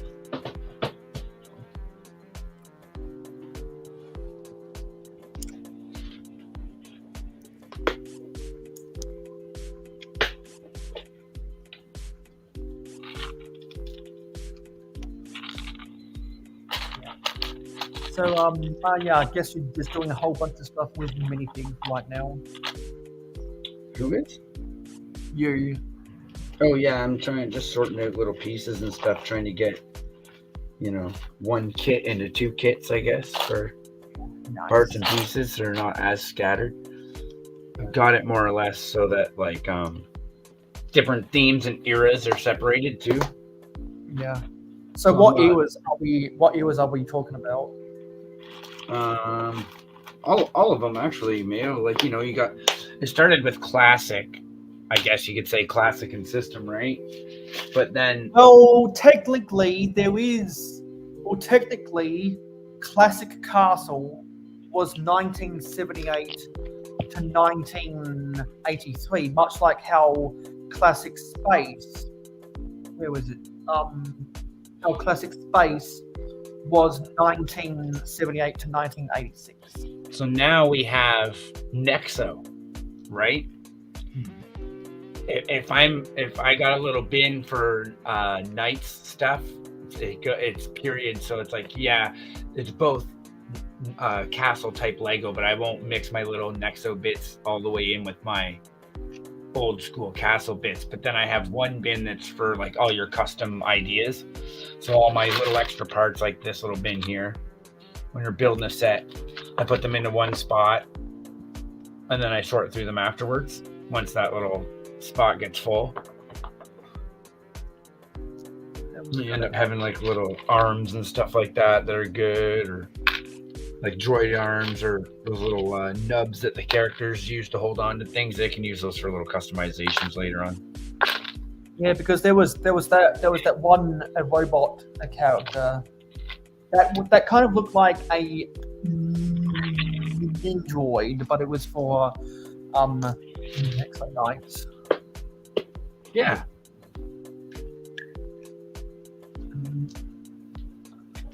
I can't remember his name off of the top of the tongue. I know which one you mean too, though. Yeah, I can't remember the name. I think he was. Oh God, I wanna say he accompanied Lance in the sets that Lance was in. That could be about right. I don't have any Nexo stuff out. I remember when they had different poly bags, little cars or something, Nexo Knight cars. I grabbed so many of those.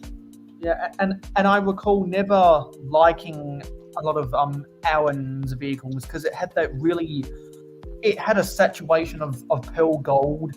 And if you've watched enough Mayo Hosko live streams, you know my thoughts about pearl gold. Mm-hmm. True.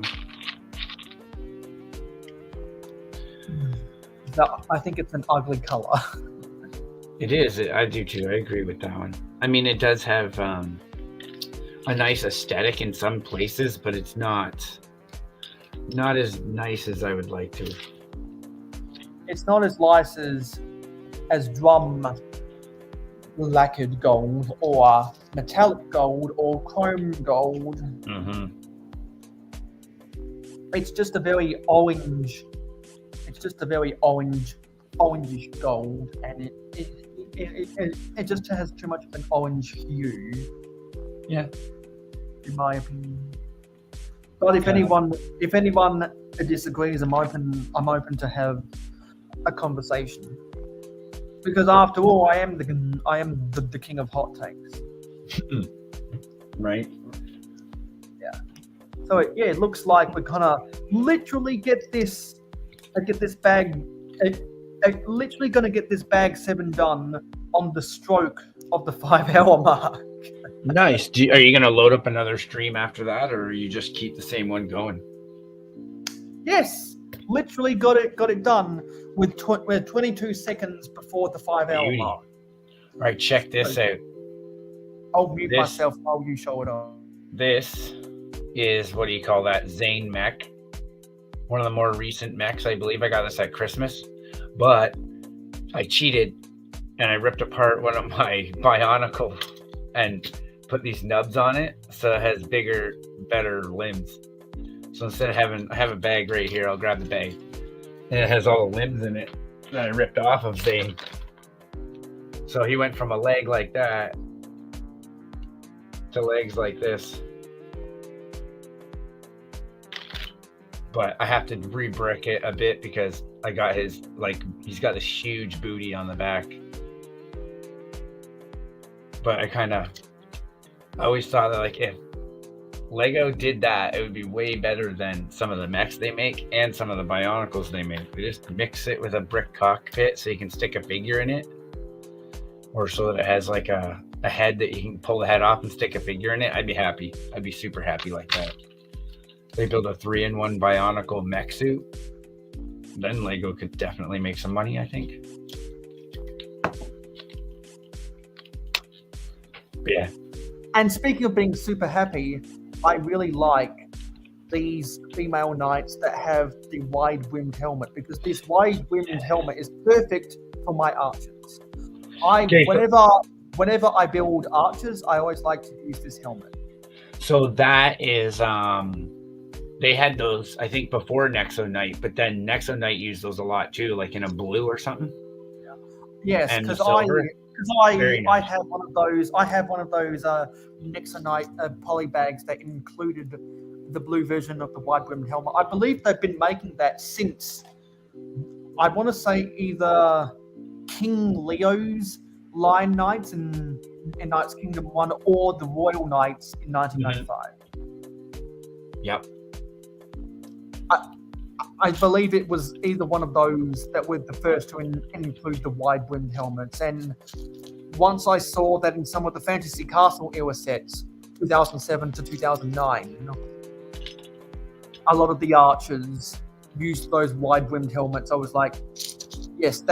Whenever I build archers for the rest of the time, I'm going to make sure that they have those wide-brimmed helmets. Nice. Because they're more expensive than the normal cone-shaped helmets, but they just look so much better because it differs them. It differentiates them as a different type of soldier. Because in my opinion, the only real knights are the ones who are in the battlefield with swords on horseback. Ones that just have a flail, which a lot of people call mace, or a spear, or a crossbow. I don't consider them knights. I consider them soldiers, because they're more of the army that you'd expect to see around the castle, not on the battlefield. Yeah, true enough. Yeah. And really, because you want your spearmen guarding the castle on the walkways around the castle, and you want your archers and your crossbowmen to defend the castle from the enemy that is trying to invade the castle as a first line of defense. Absolutely. With an aerial advantage. I've always found it really silly how people make medieval battle scenes with aerial units on foot. It just always seems so dumb to me. It's always seemed just so dumb to me. So they do the aerial view of what? Your aerial units, i.e. your crossbowmen and your archers. Oh. Like they aerial, you just see from above and you don't see. Exactly. They're aerial units because they're basically the Middle Ages version of a sniper. And you're never going to have a sniper on the ground. You're going to have a sniper up in the tree or up on a balcony, ready to commit the Kennedy assassination. Yeah. So that a ground melee. Getting ready to shoot Mayor McCheese. Like an assassination? Yeah, the assassination of Mayor McCheese, the mayor of McDonald's Land. If anyone remembers that Family Guy cutaway.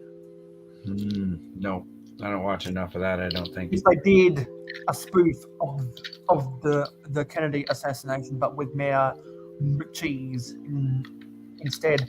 And if anyone remembers,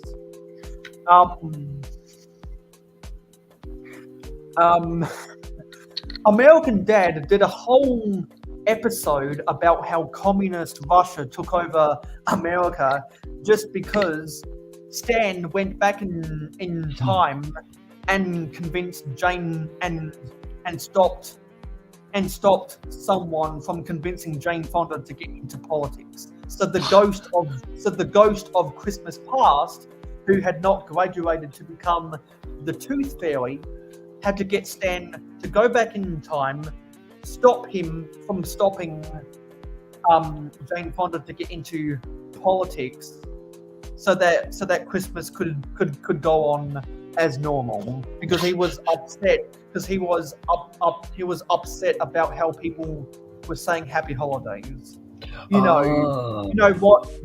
Stuff that only Stan Smith would think about. Absolutely. Good morning, USA. I've got a feeling that it's going to be a wonderful day. Good times. And so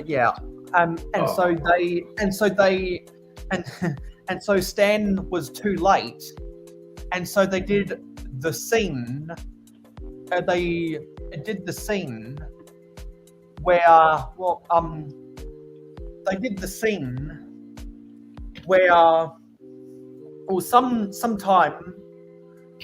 through the effects of Jane Fonda not getting into politics, John Hinckley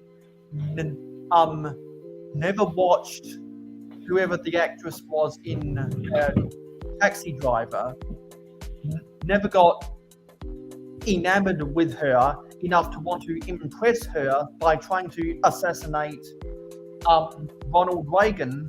So he never got elected, and the guy who did seceded to Russia, so he had to go back in time, and John Hinckley wasn't there. And and if you're a big enough a fan of American Dad, you know how much Stan Smith loves Ronald Reagan. So he had to go against his instincts and shoot Ronald Reagan in the arm, convincing him to pass the Brady Bill. But in the alternate reality of him coming back into time, the Brady Bill was never passed. So therefore, I think that episode was in 2005. I think American Dad was 2005. It came out in 2003. So guessing that was that episode was either filmed in 2005 or 2006. So that given timeline, since in the alternate timeline, the Brady Bill was never passed, the Ghost of Christmas Past was able to get Stan a gun for Christmas and not have to wait 2 weeks for a background check. And because Stan in the TV show is a part of the NGA, not the NRA, he had a high-pitched squeal, and it was just really funny. Yeah. Yeah, so that's that. Another pointless monologue from Mayo Hosko. This is what y'all subscribe to, everyone. For more random Mayo Hosko facts, please like and subscribe. Follow him on Twitter and and if you don't know any of these Fox adult cartoons that I'm referencing, just go sign up to Disney Plus. Just go do it. And before you sign up to Disney Plus, make sure that you register a Rakuten account using my affiliate, so that when you go to buy when you go to buy a 1-year membership for Disney Plus, which costs more than $30, Rakuten will give you $30 cash back, and they will also give me $30 cash back. It's a win-win. It's like printing money, but you can only do it if you go through my affiliate link. Here's a good one for you, Mayo. Which Do you know what these are? Do you know what these Lego base plates or whatever the heck these are from? Do they have hollow bottoms, or do they have? They do. Okay, so those were base bricks from the 70s. They would have also been included, like your 4.5 volt motor you showed earlier. They would have also been included in universal building sets. Nice. So I have some green ones that I'm actually using, a couple red ones, and some old gray ones like this that I got. I've got a two, lot. I haven't got any of those with the hollow bottoms, but I've got two of the green 8x16 ones. With the solid bottoms. Oh, yeah, nice. Yeah, I find my gray one's broke. I have a broken gray one. Yeah, the reason why they changed over from the hollow bottoms to the solid bottoms was because of how easy they broke. Yeah. The amount of those hollow bottomed base bricks that fill up Wigzar's boneyard, because he never throws away broken Lego. Whenever he gets broken Lego, he throws it in the boneyard. Cool. Because if anyone's watched enough Wigzar videos, you know that he has a steel-like container of all of his broken pieces that he calls the boneyard. And it was his videos about the boneyard that made me think, you know what? Once I've done everything in Mayo City that I want to build, I will make a junkyard to put all of my non-Lego in. Kind of like how a Makro is going to try and make a tire fire out of all of his spare wheels and tires. I'm going to try and make a junkyard with all of my fake Lego. Oh, nice. So what I have planned is I want to take all the mechs that I have from Ninjago and everything like that, and I want to make them customs for the Benny characters. You know how there's like the different colored space guy? Yeah. For Benny, now there's a pink one, but there used to be yellow, white, red, black. Yeah, I want a mech for every guy. Yeah, for like a team. Well, Benny was only the blue guy, but then when they came out with the Benny Space Squad set, which I have eight of for the Lego Movie 2, and you can make an argument that was the best $10 set of all time. Speaking of US dollars, the best $10 set of all time, because of how desirable those classic space figures were, and they made a new mold for the helmet to be a modernized version of the original, or of the second generation old style space helmet with the thick chin strap. But the difference is, there was just a solid difference in the molding to make it not look the same. And when they put Benny in the set, they made sure that he had the mold that has a cracked helmet. Yeah, absolutely. But yeah, so I have a bunch of the old space members with the same kind of suit on, right? And they're just different colors. So were those from actual classic space sets?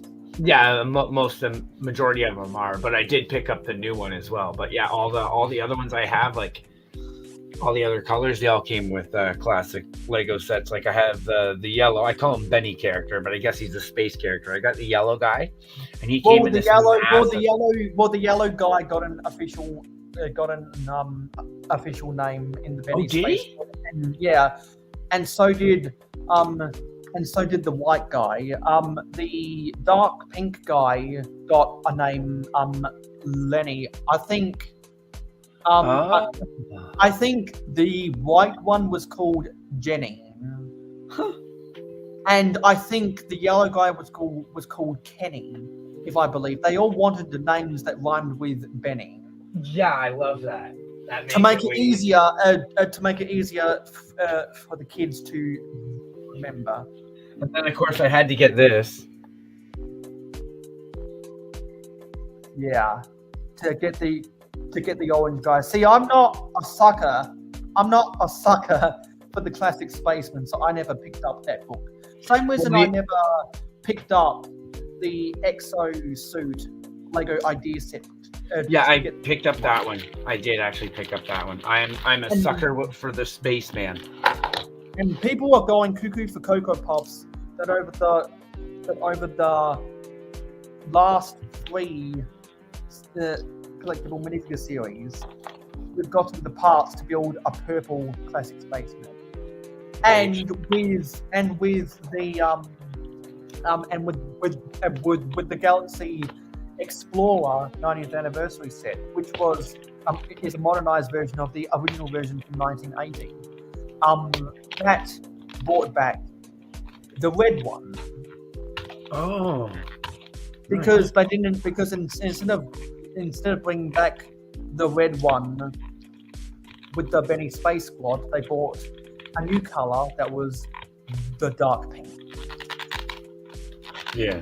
And so I think Lego was waiting for the right time to bait in the classic space fans, just waiting just the right time till just the right set came along to reintroduce the red one. Right. Because the red and white were the original 2.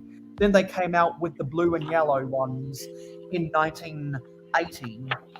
Right. And then they came out with the black one in 1984. And the black one is the rarest because the black one was sold in the least amount of sets. Ah. Yeah, I'm just That's looking at why the book it's so- here. That's why it's so expensive on Bricklink, is because it was only sold for 3 years, because even though Futuron and Blacktron came out in 1987, they were still selling the last amount of classic space sets in 1987.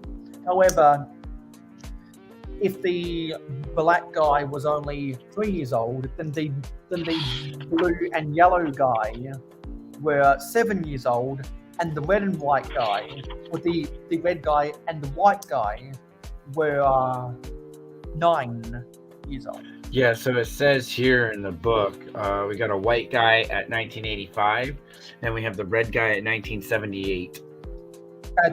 Okay, so that's wrong, because the white ones and the red ones were sold in the first wave of classic space. Well, I didn't read it. I'm just looking at the picture. Yeah, I'm guessing they're referring to specific sets that they. Yeah, I believe you're right. I think it's the white guy with this blue adaptation that came out in '85. Yeah, because there would be a lack of fact checkers if it wasn't corresponding to certain sets that came out in any given year. And with fact checkers, it was like that. I'd almost be asking for a refund. Right. No, I only got this book for the 2 reasons: the Lego minifigure it came with, and the fact that I was previously making my own encyclopedia for minifigures. Yeah. From box art and stuff, and this came out, and I was like, oh, now I don't have to do that anymore. Yeah. That's the only reason why anyone bought that book, was because of that. And that looks like the minifigure. Actually, that's not the minifigure history book, is it? No, this is the that's visual history. Yeah, it's just this one. I do have another one, to be honest. Because I've got the Lego minifigure. I've got the Lego minifigure history book. One that came out before this. Yeah, the original one that came out in 2009 that was written by Daniel Litkowitz, and after then they've done a whole bunch of what they call minifigure visual dictionaries. Yeah, because so the other they one thought, I have. Because they knew that would be a more catchier name than minifigure history book. Then I acquired this one. Somebody donated me this one because it didn't have the figure in it anymore. So I guess somebody bought it for the figure. And then they're like, oh, hey, you like Lego. Do you want this book? And I'm like, you're going to give me a $40, $50 book? Oh, sure, why not? No, it was only $21 Canadian. Yeah, that's how they roll. They don't care about I the was book. okay with that. I just want the figure, and therefore the figure gets over inflated just because it came with the book, and you could only get it with the book. That's right. Because that's what collectors see. You're not buying a book and getting a minifigure. That's what the kids see. The collectors see. You're buying a minifigure. You're getting the book. So what I ended up doing was I took this idea right here on the back page, and I just cut out all the minifigures from all the series pamphlets I had, and I glued them in a book that I had, made like a little collage. A Where's Waldo of Lego figures, if you will. I think that would be a good idea for Lego right there. Yeah, you know what would be a good Where's Waldo, or as the rest of the world says, Where's Wally? Find images of every single minifigure that's red and white, and you try to put a Lego version of Where's Wally in there, or market it in America as Where's Waldo. So you could have the red and the white classic spaceman. You could have the original doctors that had, or the original doctors and nurses that had the plain white shirt with the red cross in it. You could have the shell workers that had the white pants instead of the blue pants, stuff like that. Yeah, buddy. Yeah, buddy. Oh, what's this? Oh, the monochromy man. Why is he monochromy man? He's not monochromic. Oh, because he's gray, black, and white? I don't know.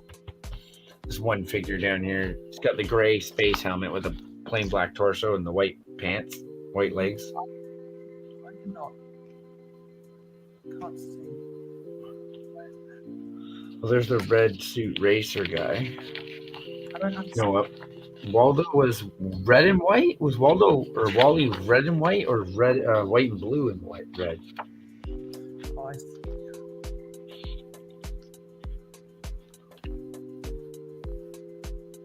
I'll put this little Technic sleeve on first, and then put this on. See, that tripped me up when I was building the time lapse. If Amberlia or if Amberlia or Mark have already seen the time lapse, you'll remember that I got tripped up like that when I was doing the time lapse. Yeah. It tripped me up real good. So was Waldo red and white, or red and blue and white? I believe Waldo/Wally had blue pants with a red and white striped shirt and a red and white beanie, and he had long sleeves. Yeah, so this torso, I probably have that somewhere. Maybe, oh, no, but I should have a pirate torso. A torso? You want to go back and show the torso? Hold on a sec there. Yeah, that one. Oh, yes, the one with the horizontal stripes. Also, and then we could go back 2 pages to 1982. 82? Yes. One more. Back to 1982. You see that townsperson that has the red, white, and blue vertical stripes? Yeah, buddy. I like that one. Yeah, It makes it look like they have an undershirt there. Yeah, that would also be one of the figures you could put into a Lego Where's Wally Waldo. Yeah, definitely. Oh, I see what you're saying now. Yeah, just pick out all the ones that look even similar, and then we make one that looks just like Wally. Yeah, I'm sure if enough people rallied for it on Instagram and Twitter and tagged Maniac or Bricks in it, I'm sure we could get him to write another book about doing stuff like that. So these are the space dudes that I have of pretty much every color, up until the modern ones. But Because these are the you ones I want to see- build. I want to build like mechs for each color, right? So they have a mech and a team that follows them, because there's other torsos that have that little emblem on them that aren't just space, but they would make good additions to a mech team. And you see that the black guy is right there. Mm-hmm. That was, and also 1983. Go back to 1983. Yep, right here. And you can see the one next to the heading for castle. That was the last year of the classic castle. Oh, down here. Yeah, the one that has the as I call it, the original Gryffindor shield before Harry Potter was a thing. Oh yeah. Because that shield just reminds me of Gryffindor before Harry Potter. It really does. Yeah. I wonder if that ever came in different colors. That was the last year of Classic Castle, because 1984 was the start of the Grey Castle. You see both the Black Falcons and the Crusaders, and there was some merchants and folks, and I look like they're 1985. Underneath the word town, all you got to do is replace those white. There you are. Pants. All you got to do is replace those white pants with blue, and you got the Mayo Hosko 60. That's right. And look at that postman that has the French horn on it. I love that. That's my favorite. And we've got Miss Wicks. Hey, Miss Wicks. I'm guessing you're getting home from work and settling in, because you know you're welcome on anytime, Lee. Anytime.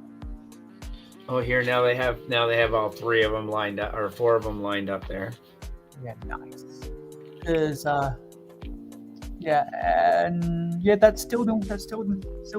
Oh wow, this Technic figure over here is so rare.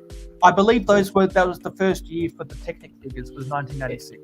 It's so rare that even upon making this content, that however they got the images to publish this, that figure is faded. So they didn't think to even get a clean picture of it until it was in circulation, because the print's like completely worn off. It's supposed to be a snowflake with 2 red ribbons. Yeah. And you can't see it. The gold, can't see it at all. The gold faded so easily on those old figures.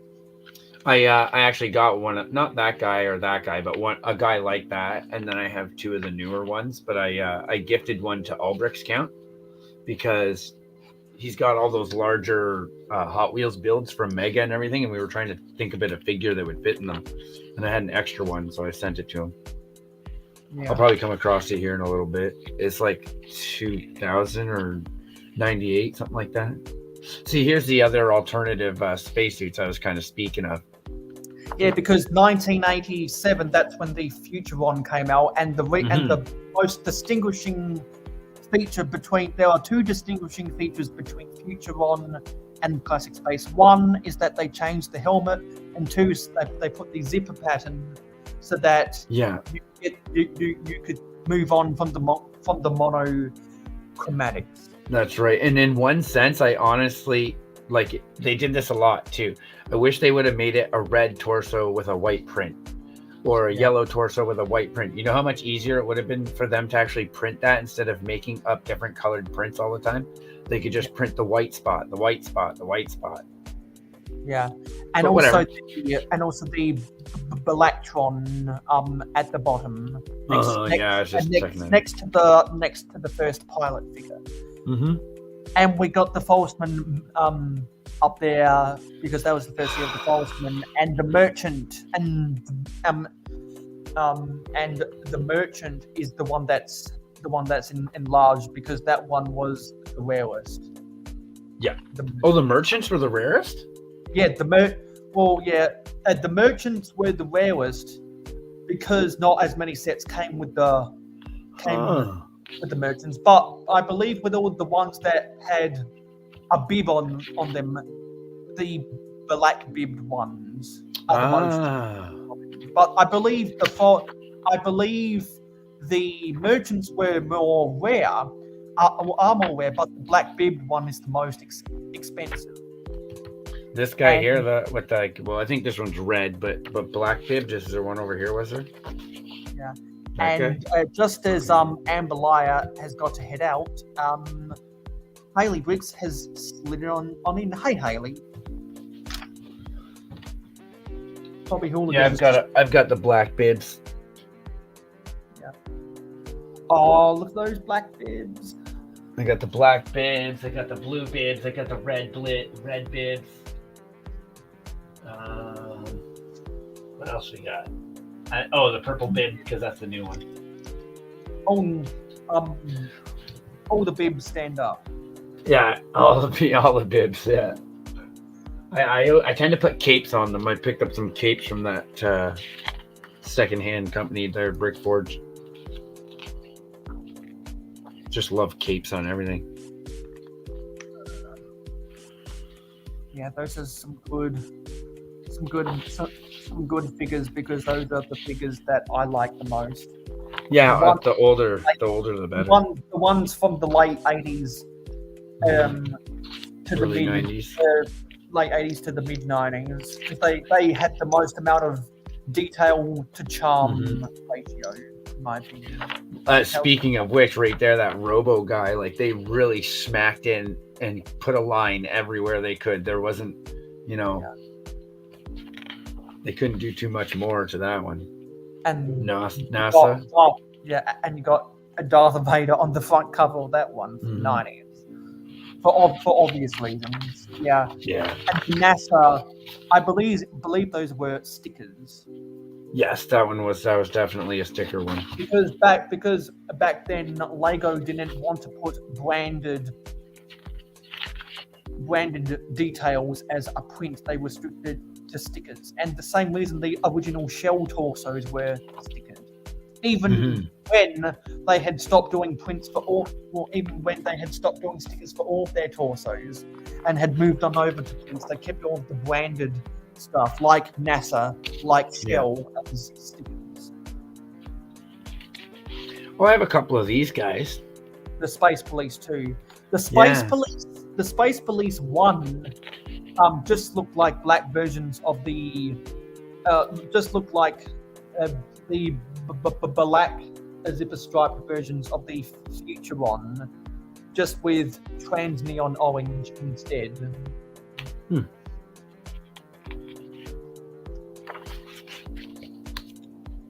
Oh yeah, now I remember the black one. It's coming up here. I think I have this set somewhere too. The fire-breathing fortress. Yeah. Yeah. Well, when we get more people on the panel for part 2, which is about 2.5 hours away, I'll be doing some tier lists that include the fire-breathing fortress set. So there was one thing that I totally missed out on when they started redoing the Islanders in Ninjago.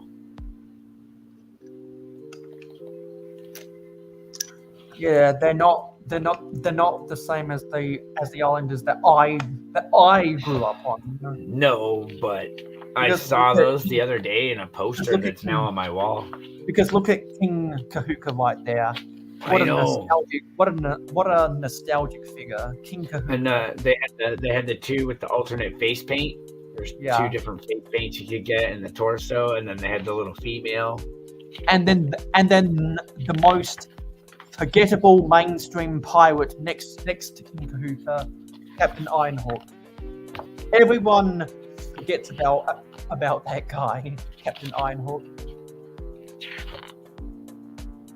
And look at the mask worker. Look right there to the left of Lego Town, and Paradisa. Well, you know what? Seeing that Paradisa minifigure for the year 1995, you know what we got to play. Paradisa, Paradisa, sun is shining all day. Take a look. It's in a book on reading with Mayo. YOLO, that was a good one. YOLO X. Put that in the chat there. YOLO, it's YOLO.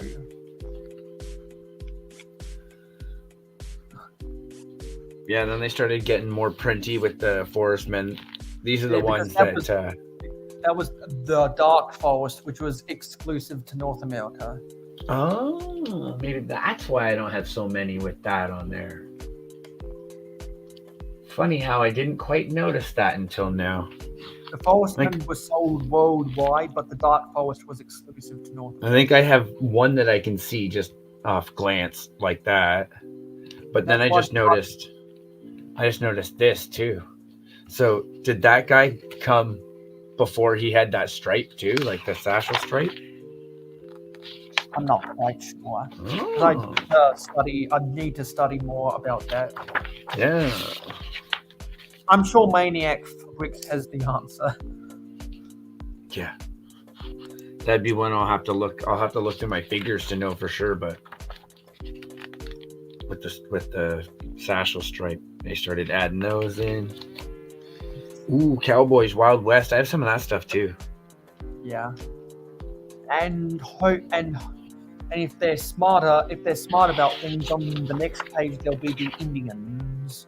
Mm-hmm. More parody. Yeah, more Paradisa. So you know what we've got to play. Paradisa, sun is shining all day. The viewers are gonna hate me. And look at all those heads. I know.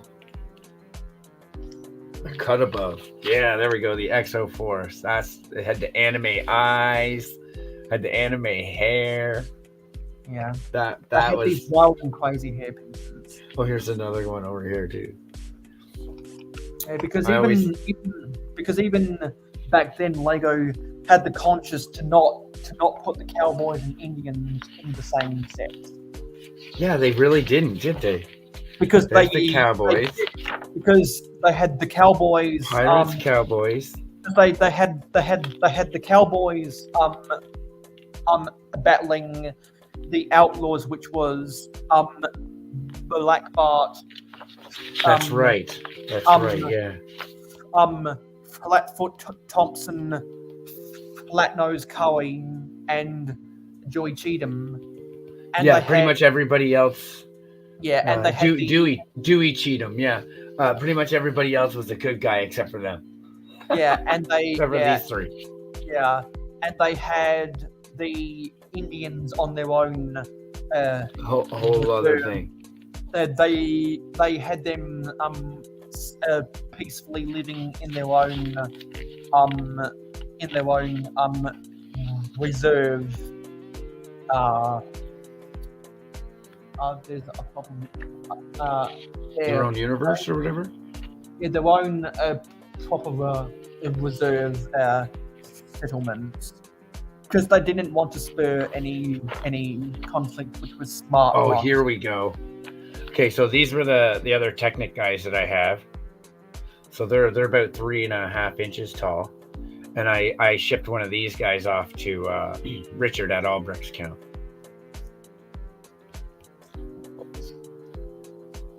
But these were the guys I used to love. These are ninjas, like Ninjago. Nah, these guys. If I get more of these, I just love that plain Jane nostalgic of them.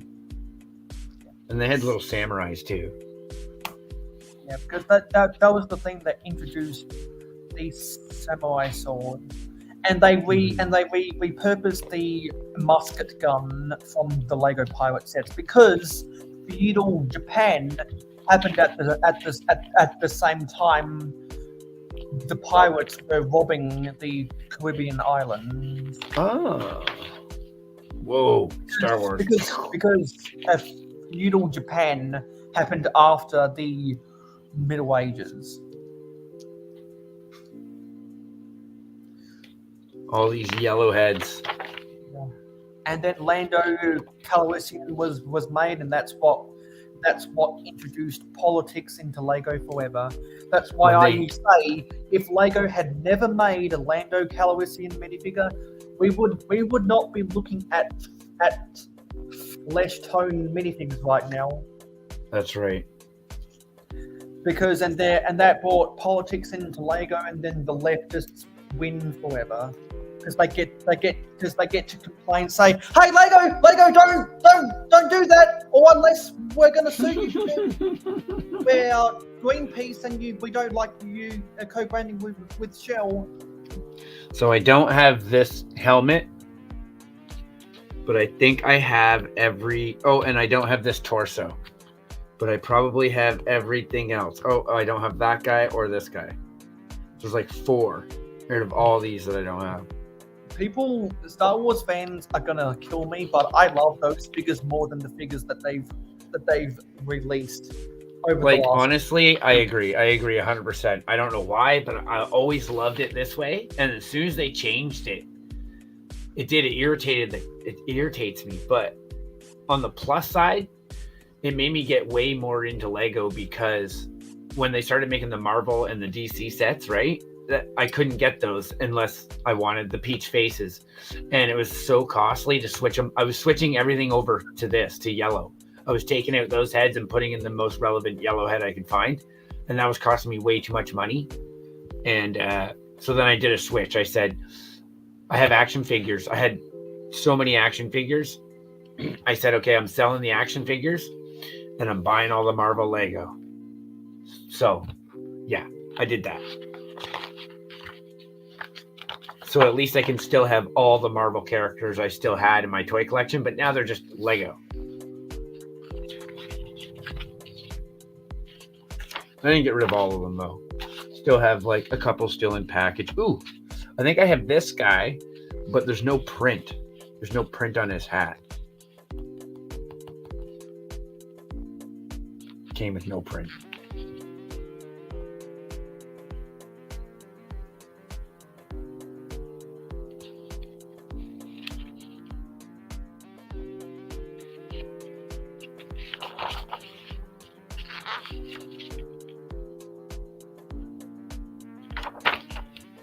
Now, Still there, bud?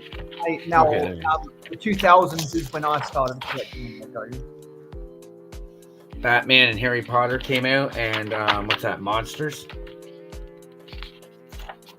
And that was the vampire from the Lego Studios set. Oh yeah. I actually think I have that set. And I own those stock of minifigures, the ones with the green and white torso. And I own both of those goalkeepers. I don't have the ones that corresponded with the 1998 or the 2002 World Cups. I still don't have any of the Adventurers characters besides Johnny Thunder's. Really? All I have is Johnny Thunder's hat and torso. Don't have his face, and I don't have his legs. So you for Adventure series? Yeah, those are the only minifigure pieces from Adventures I own. I only own a Johnny Thunder's hat and torso, and it looks like eggplant head. Eggplant head is back in the chat. Eggplant, yeah, and Richard Cranium, hey. Yeah, because for those who remember, the eggplant is an emoji for dick. Oh, right, emoji dick. Oh, here's one for you, Mayo. That was a dino. That was one of the Dino 2010 minifigures, which was weirdly sold in 2012, much like how Ice Planet 2002 came out in 1993. Like what? Yep. Like stop using the time machine, Lego. Got an adventure fig with a different hair. That was a Gibbon Reed with a new style hair. Some really old bricks there, eh? But that looks like Egyptian hieroglyphs. bad guys.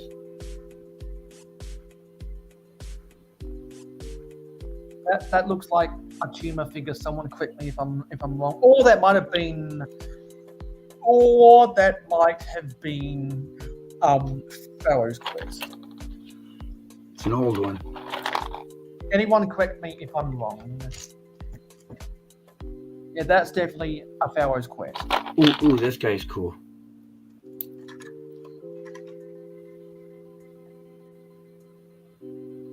Yeah, I think that's Pharaoh's Quest too. So just to remind everyone that Miss Bricks, Wikipedia, Amberlayer Builds, Macro Bricks are a part of the live stream gang, so they can come on here anytime they want to. And YOLO X and Haley Bricks, if y'all aren't busy and want to come on, just leave a comment. There's your vintage. Yeah, because that's a TV. That's TV right. cameraman. Global Lego television. Well, actually, that's technically a camera woman because of the hairpiece. Yeah, See, I keep that in the bag because it's a printed torso. That's yeah. See, now there's a debate that's worth having. keeping it in the bag. No, with the faces and the hairpieces. See. No, that's a modern hairpiece. That's a modern hairpiece, but the face is probably legit. See, well, that hairpiece came out in 1992. Yeah, so that's a newer hairpiece, definitely. Yeah, that's that originally came out in 1992. I mean, newer than this. Yeah, because that came out in the mid 80s. Yeah, so this hairpiece is irrelevant to the figure, but it's the only. RC coming in with the knowledge. He's from Outback News Crew. Ooh. And I think the reason why RC jumped at that one is because that's the set from the mid-90s, and that was his heyday. Right. Yeah, I think he's close to 83 born like me. He was born in the early 80s, I think. Look at that bad boy. That's a good old sticker. Yeah. And so the debate the topic I was going to bring up. So when I'm building custom minifigures, since I have so much more male heads than female heads, what I do is I designate all of my classic smiling faces, except if they're used in the context of a vintage face set, as female. I have so many male heads and not enough female heads. I'm not going to go out and buy new female heads, so I'm just like, fuck it. That's right. All of my classic smiley faced figures in my Lego City, not my Lego Interplanetary Space Base, or my Lego Middle Ages Momentum, or my Paradisa Town. Just those in my city are all female. But if you look at that hairpiece, it's not uncommon for, especially nowadays, for men to have a man bun. So technically, you could interpret a tiny little ass a ponytail like that as a man bun if you really wanted to. And there's no telling, because there's no other facial features, if the smiley face is male or female. So technically here's one for all the old fossils in the chat. Look at that. That was from a weird period, wasn't that? Didn't that correspond with a Lego Discovery Channel set? To be honest, I cannot remember. That's how old this one. I had a green one too, but I think it was it wasn't, the green one was not bipedal. It was on all fours. Yeah. So technically, that camera person you showed off earlier, because there's no telling if the face is male or female. There's no telling if it's a woman. If it's a woman. This one? Yes. This one has the lips. Oh, okay. Yeah, And the 'cause eyes. I thought it was. Okay. I thought it was. Yeah, she even has like little slight eyelashes.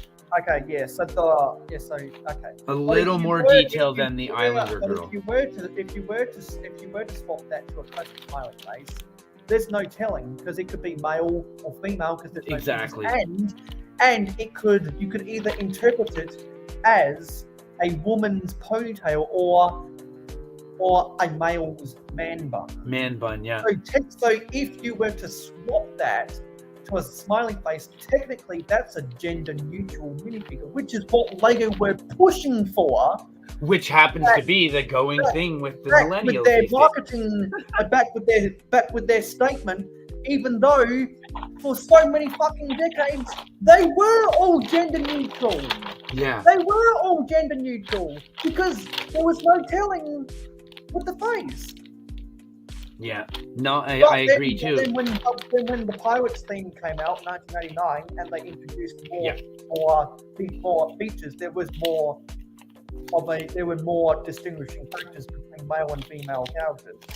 And I don't know why when Lego made that statement they didn't bring back the classic style. Because after Did you say squirrels? after the assembly square modular, they retired the classic smiley face. Oh, I thought you said the squirrels, but that's a Friends. No, the downtown diner was the first modular to not include classic smiley faced figures, and they retired the classic smiley face.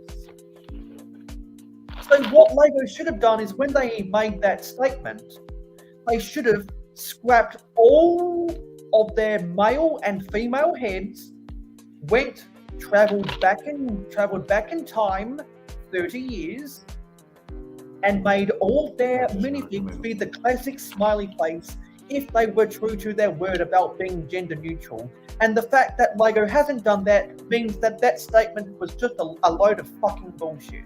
It was just to really, in my opinion, appease the state of California.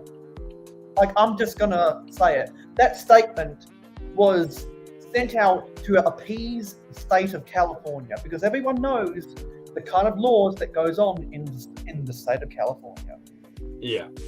Especially if you're a Republican, you know all too well about the laws in California. Right. Because, like, I don't need to get political because like everyone knows. Because I was very critical of that statement, and that's why I made a whole video about that statement. that everyone is free to go and watch after I'm done in 18 hours. Yeah, these guys here. These guys I are was really like, cool. because I was like, it's going to be impossible for Lego to become gender neutral, especially with their movies. Yeah. Because they're not going to travel back in time to 1988. They're not going to go back 35 years and only revert to their classic smiley faces, because that is the only way to get gender neutral figures. Whoa, there's a controversial figure right there. This one's showing a little too much belly here. Yeah, that was the actress from the studio sets in 2002. Oh, nice. I believe that was one of the studio's poly bags in 2002. Like, This it was actress. it was just a poly bag with a minifigure. Yeah, I read it for you so you know. It says an actress, this glamored up minifigures, the star in the Steven Spielberg movie set 1349. So I'm sorry for going on that rant. Yeah, I guess it was in a Steven Spielberg poly. Yeah, because Steven Spielberg had a partnership when they created the Steven Spielberg stop motion set with the obviously 2002 camera. That's cool. Oh, here we go. Harry Potter and it up. Harry Potter. Oh, that's what that's from. Yeah. Oh shit. Professor Snape. I have a couple legs. I don't know if I have the torso, but I know I have some legs of that. And I never knew what it was. Yep. Professor Snape. Oh, I think I had that guy too. Professor Quirrell was the first minifigure to include a double-sided face. Huh. Yeah, I don't think I have that face though, but I'm pretty sure I have the turban and the torso. Yeah. Not that I ever collected them, but I got it from a. Yeah. And I believe that was the first figure to include the turban. If I'm wrong about that, someone correct me, because that turban was then later used in the Orient Expedition adventure set. I thought for some reason it was older, but I mean we've been flipping through here and I did not notice it yet. So yeah. Oh yeah, I have those guys. I really don't like Life on Mars. I find them so creepy. Again, I never got the sets, but I do have all the aliens. They're actually on top of my television, all lined up. Was that one of those Jack Stone figures? I find them really creepy. Yeah. Strangely, I find the Life on Mars more creepier than the Jack Stone. They're super creepy.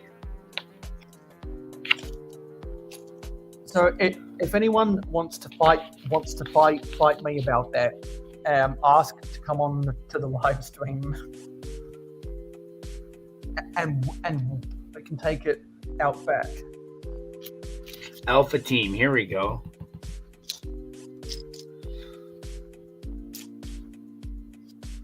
I think I got that guy in a set. And there's Ogle, or at least that is Ogle.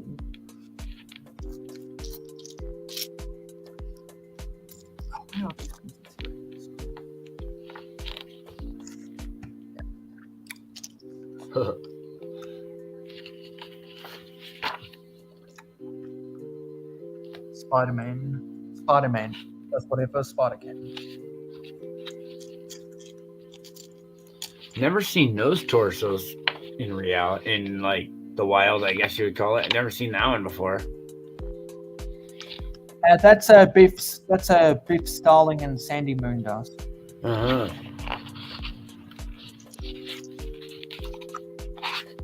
There we go. Now the Harry Potter started getting more colorful. Because that was 2002 when the Chamber of Secrets movie came out. That is correct. And they did a whole bunch of.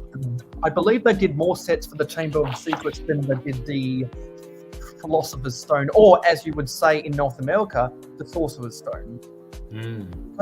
Because the movie people that worked with J.K. Rowling said, Americans are not going to like a movie that has a smart person's work job description in the title of your fucking movie. They're going to be more attracted to something that's relatable to Fantasy Castle. So that's why they changed it from Philosopher's Stone to Sorcerer's Stone. Because scientists are trying to solve the context. Philosophers are wondering what's next.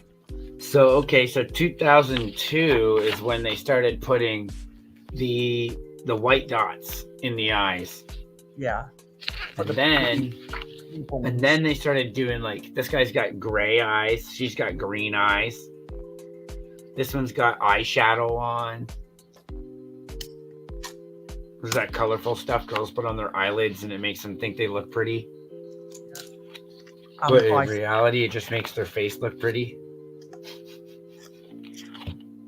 Yeah, I know all about A Shallow Beauty because yesterday I watched the Seth MacFarlane movie, A Million Ways to Die in the West. I got that one. That's not Mr. Cunningham, is it? That is no. This one's a female, I think. Okay. Yeah, I can never remember her name. Pippin Reed. Oh, that's Pippin Reed in the Amazon, I believe. Yeah. Yeah, because I believe that's Pippin Reed in in the Amazon because they were doing a mix of both Dino Island and Amazon sets Yeah, and then they got a Sherpa guy over here. in the early There's 2000s. there's your turban for the second time, I think. I believe that's a Bablo. Yes, it is. And there were some sports figures on the other side of the page. I have something sports. I wish I had some snowboards though. 6 hours down, 18 to go. Nice.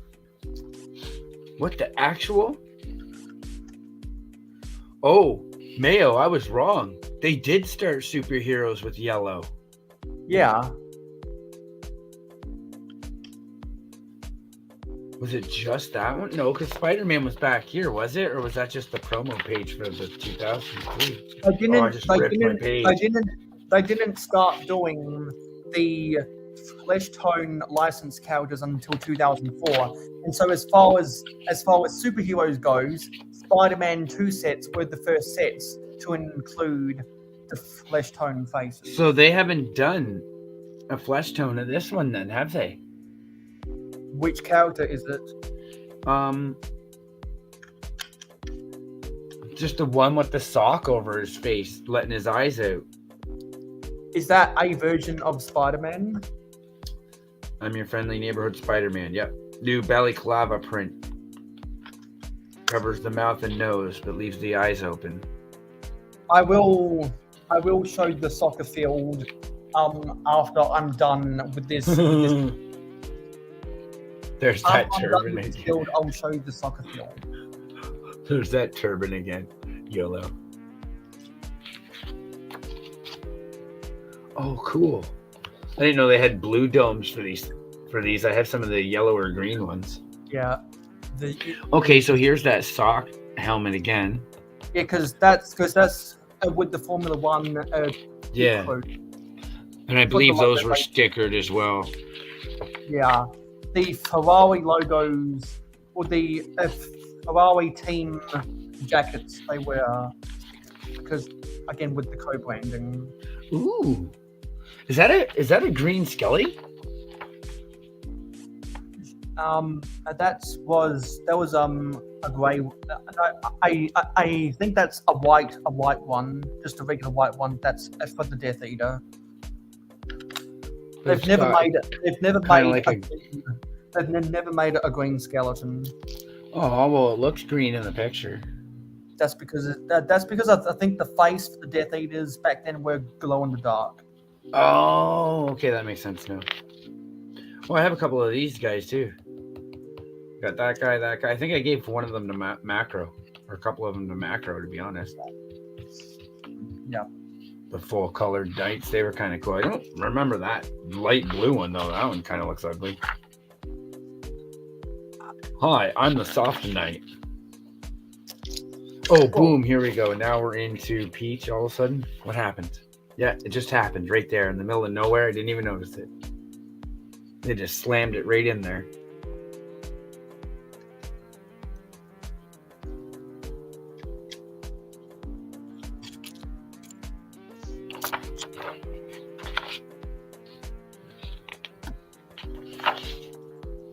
Oh, what's that? Snarling mouth. I've never seen that character. Werewolf mask. Harry Potter. Did you know 2004 was the release of the first and only motorized version of the Hogwarts Express train? Okay. Yeah, because the 2004 version came with the 9-volt motor. Okay, so werewolf mask. This removable piece can be put over the Lupin human's head and place of his hairpiece. Oh, it's just a hairpiece. Huh, no, I've never seen that, that's for sure. The lichen face mask. Now that's definitely a one-shot. That was definitely a one-shot. Somebody tell Wikipix that we're talking about Harry Potter right now. Because Wikipix goes cuckoo for Cocoa Puffs about Harry Potter. Oh, he probably saw it at one of the page flips too.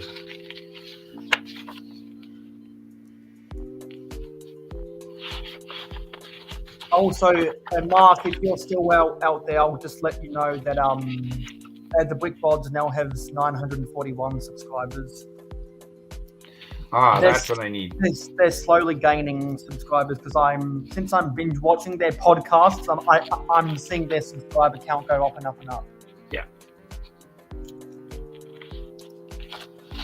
Just like how we got to get mine to go up and up and up. We're at 505 right now. Yeah, that's But weird how it's only worth sharing my channel with your friends that actually care about Lego. If they don't introduce them because they're not going to watch the content. That's agreed. Well, I think I was right. The blue one was a female.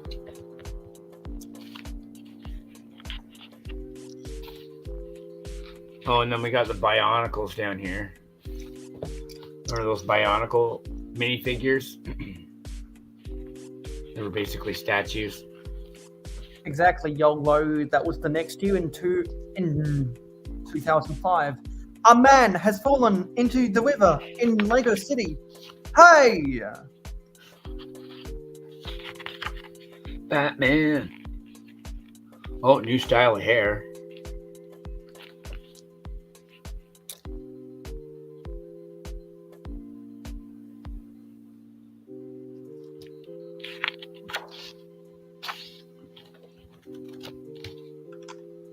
Plankton. Yep, SpongeBob.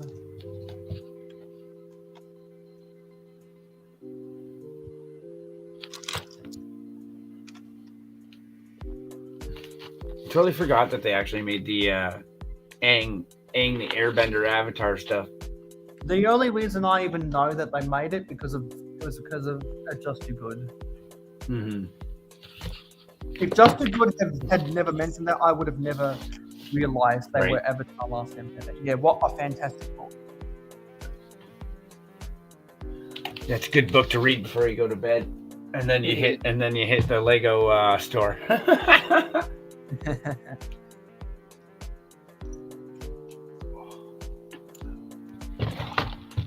And then you come to me to listen to all of the information that's in that book, and I don't even own the fucking book. Well, I mean, honestly, like if we didn't converse with you, we wouldn't know the true facts behind the lies that they cram in here half the time. Exactly. Like, you know, the guy that prints this book, he doesn't know these facts. He's just typing it out the way somebody else sent it to him. But Mayo Hosko, he's got all the information you need right there. To answer Mark's question, my all-time favorite fig is the original Octane Worker. Oh, yeah. I really did. I wasn't a big the City fan. A friend of mine had a lot of the City Lego growing up, so I didn't. But I really love the fuel trucks and the gas stations and stuff. I don't know why I really like those, but he had the whole dock, the large shipping area with the shipping boat with all the containers on it and the crane next to it. And so was that the Intercoastal Seaport or the Launch and Load Seaport from 1991? To be honest, I think he had both convert all in one. So was the crane? Was the crane? Was it the ones where the crane slides back and forth, or was it the one on a rotating turntable? Yeah, it slid back and forth. Okay, so if it was the one that slid back and forth, that means it was the Launch and Load Seaport. Yeah, because that was the one. That was the one where instead of turning around on a turntable, it went back and forth, going from on top of the loading dock, and it slid out to where the ship was docked, so that it could screech.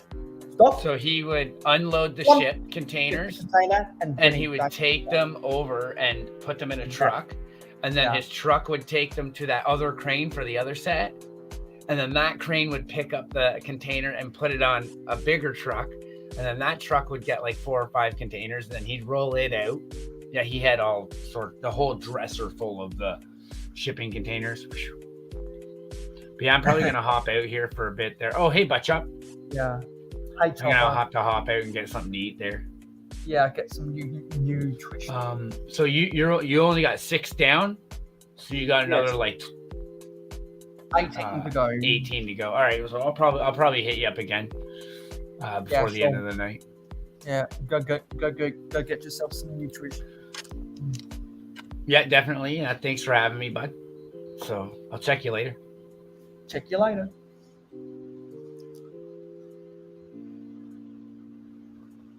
Well, we'll be going live for another 18 hours, so there's plenty of time for everyone. Time zones around the world.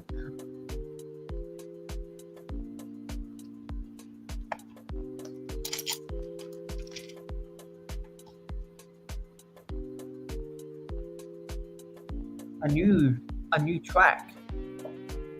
Is that Lego track or is that RC? Oh no, sorry, remote control track. Is it slot car track? Is it train? Is it train track?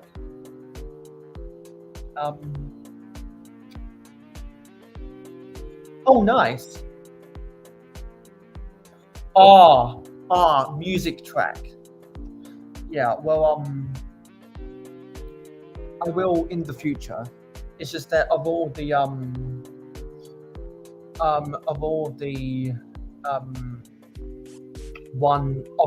other ones, I like this one the best.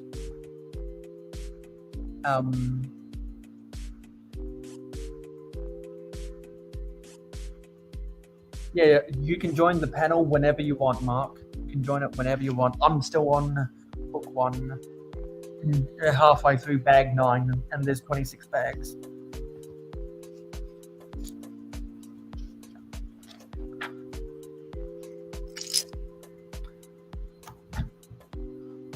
Oh shit. Shit. I think I might have messed up on something.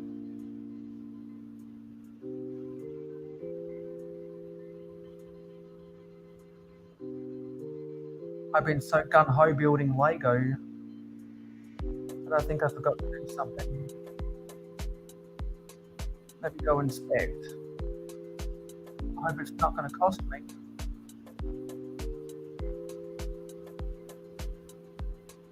I hope it's not going to cost me. But somehow I think it already has cost me.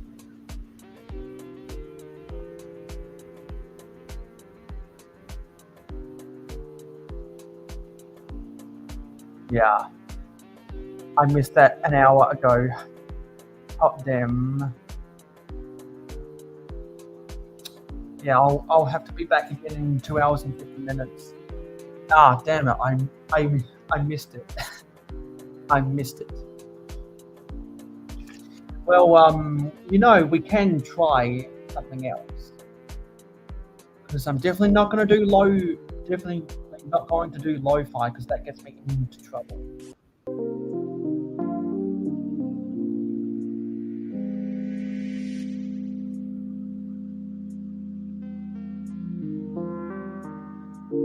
Actually, no. This is what who was it? A Big Nate Bricks has in his live streams. This is what he has in his live streams. I just missed some Forge of Empires battles. Right now our guild has got it synced up where we do it every 4 hours. But I was too busy having fun building this. So this is Rock. I haven't heard anyone getting called out for using this in their live stream. This is what a Big Nate Bricks uses in his live streams.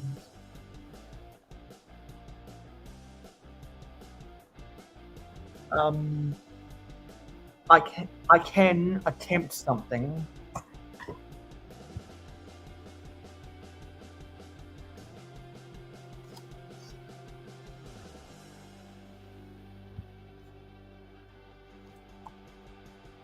Kevin MacLeod.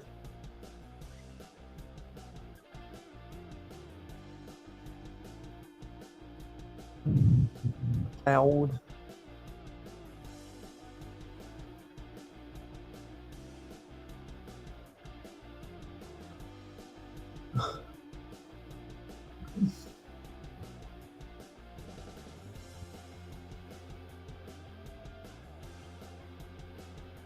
You know what?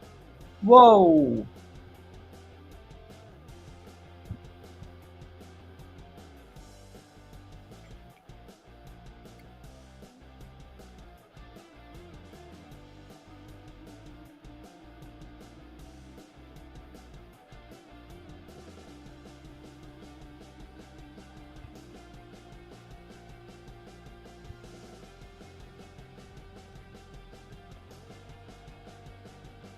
I'm not sure if that's gonna work.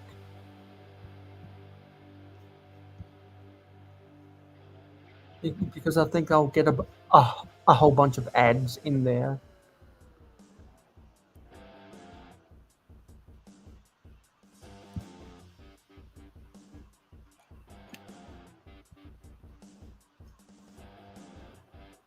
You know what?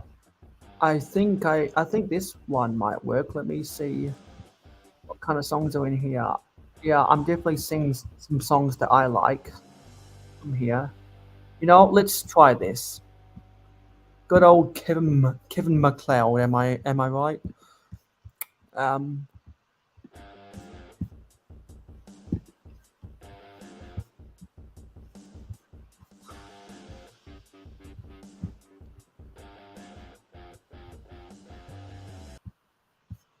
let me try this. Got to make sure that the volume is correct. No. The volume.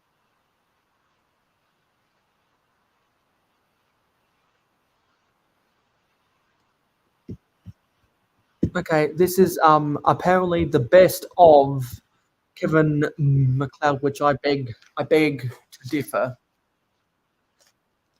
because there are some good songs in there, like some songs that I always hear all the time on people's videos because they're good, they're good songs.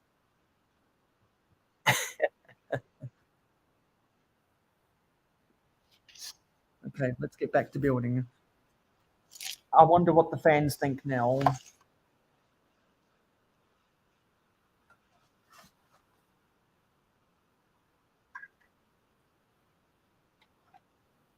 Because now what I'm going to have to do is after this live stream, I'm going to have to put a link to Kevin. I'm just going to put a generic link. You know what? What I'll probably do is copy what Kevin MacLeod put in his description, the licensing information with creator Creative Commons.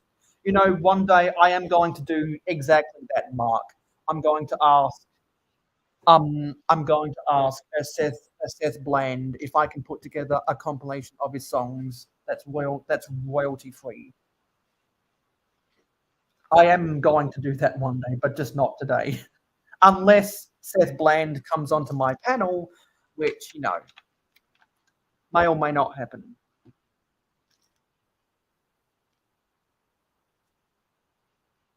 Because it's a little bit difficult for that. Because he's got a schedule.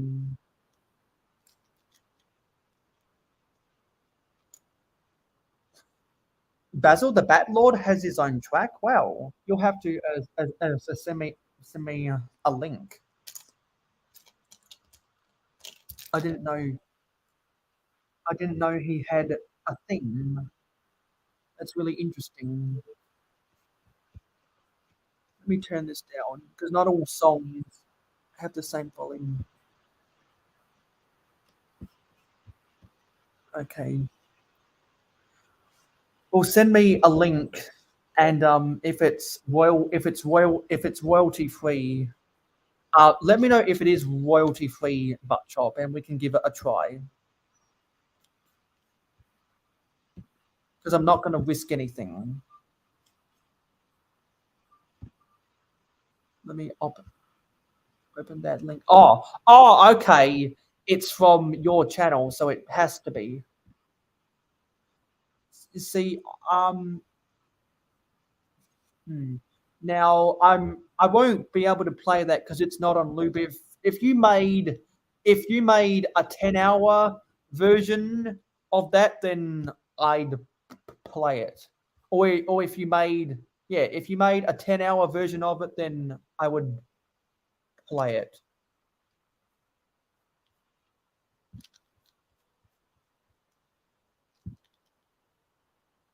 Yeah. So food for thought. Maybe you might want to make a 10-hour version of that song because it looks like the people are speaking. What I will do is I'll play that after I've gone through the cycle of this because I've definitely heard this song on a lot of Alex News videos.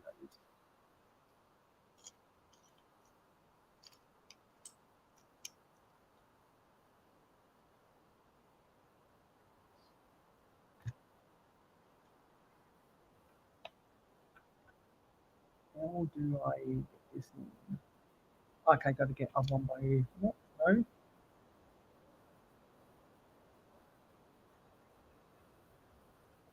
What? What the?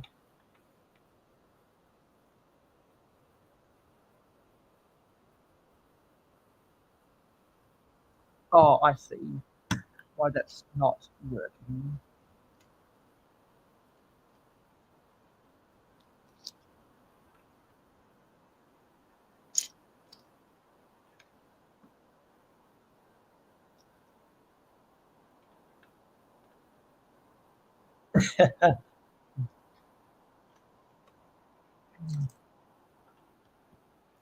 I don't mind.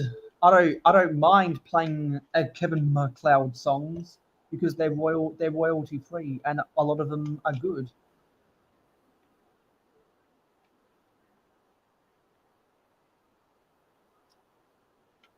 Especially songs that you hear all the time, because that means they're really good.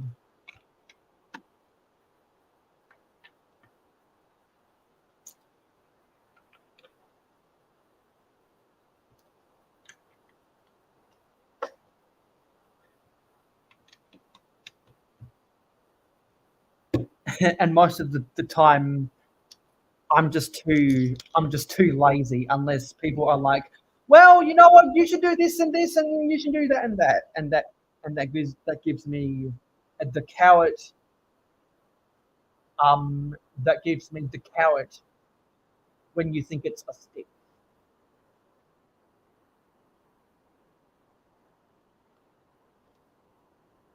I've got to put some things into here, a layer of plates. I'm looking forward to seeing you in Chicago, Miss Bricks.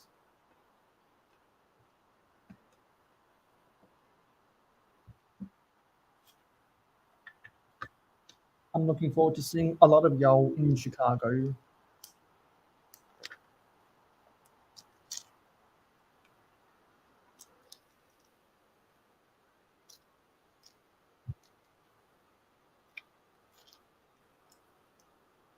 And also, I'm looking forward to seeing some of y'all on the panel when the time is right.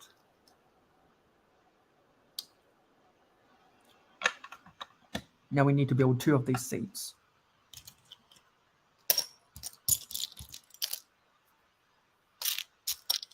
Whenever I hear this song, I think of how dumb some of the NBA commentators are. No, not the commentators, the analysts.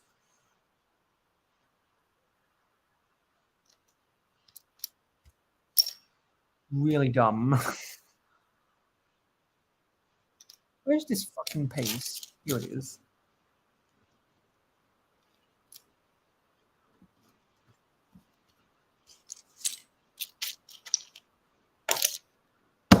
is it? There it is.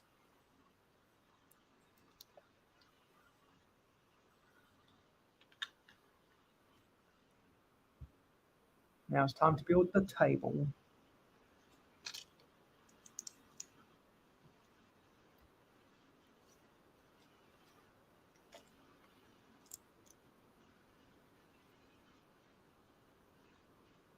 And so until we have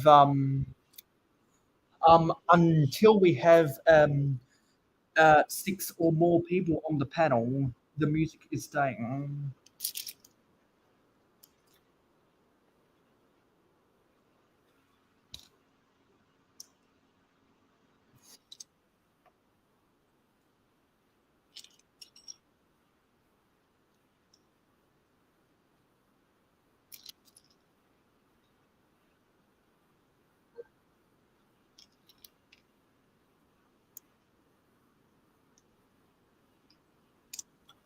Because eventually what I might do in the future is I might do a private compilation to assemble my personal favorite Kevin MacLeod songs. So I can do one of these to my tastes. Because then I can get the really good ones. Not what someone else thinks is the really good ones. And the sun is starting to rise. I'm seeing grey skies outside instead of black skies with the night. Because it is now, it's 1 minute to 7 a.m.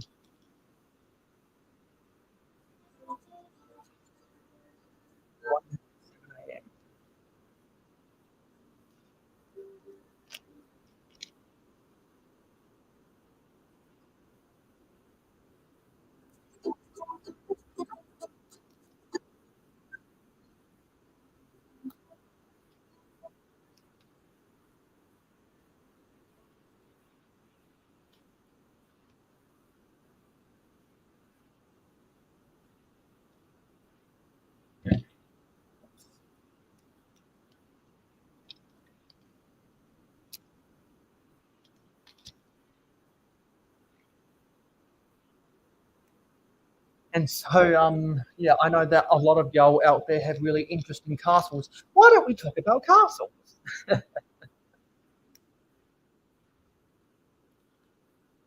Because I mean, Macro's castle stuff is just going to leave you speechless. I started at 12:30 a.m. and I started this live stream a couple minutes afterwards because I had some technical difficulties before I started.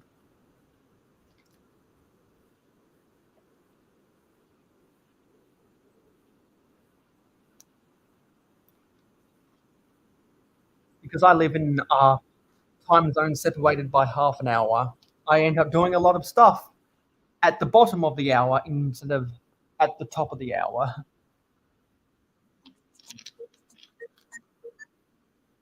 When you're a South Australian or a Northern Territorian or any other person that lives on a time zone separated by half an hour instead of an hour, because there are like 4 others around the world or something, you get used to doing things at the bottom of the hour instead of the top of the hour.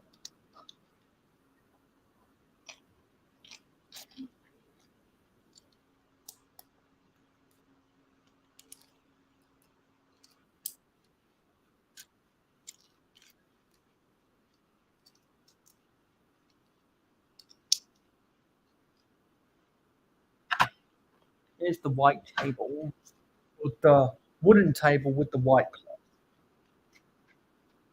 Now it's time to put some stuff on that table.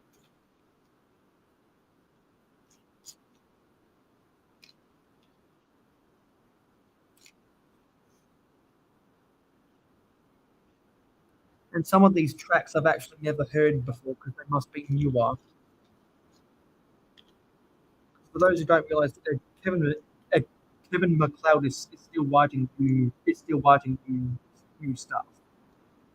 He's been in the business for over a decade, and he's still writing new stuff. He's still going strong.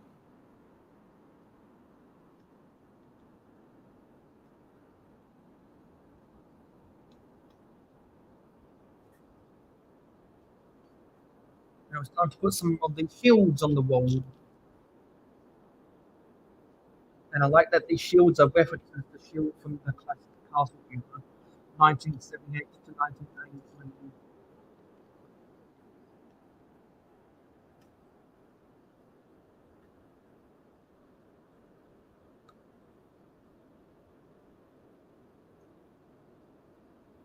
And there's a goblet on the table.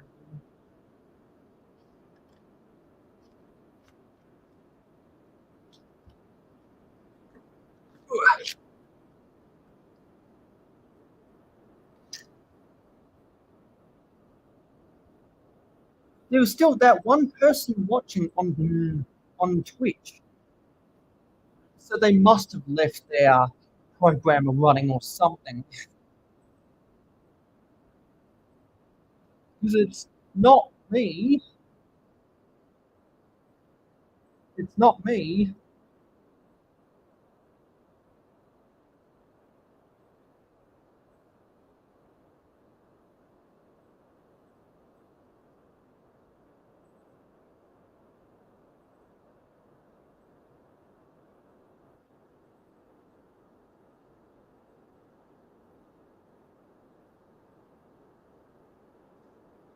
It's definitely not me.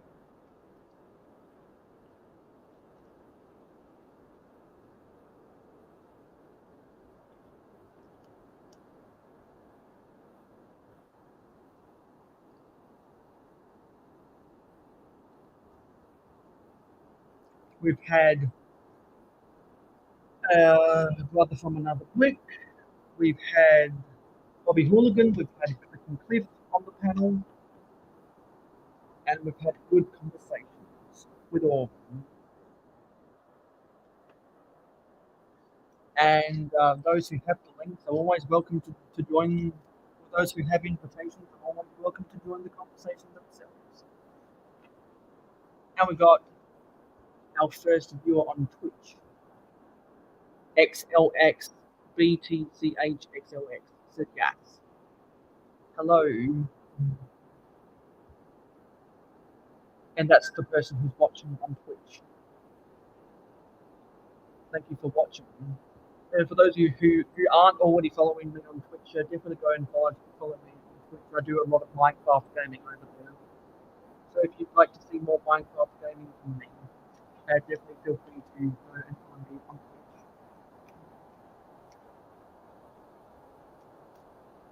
I was almost freaking out. Someone left their programmer running because they were silent for a really long time.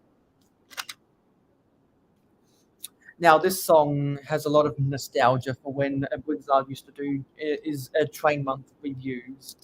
Because of what he'd do is before he got into the review section, he had footage of him running the train he was reviewing around his makeshift Lego city. And he was and he played this music in the background before he started his reviews. If anyone remembers Train Month of 2014 in November on his channel, you'll know all about it. I know all about it because I've been subscribed to Blizzard since late 2014.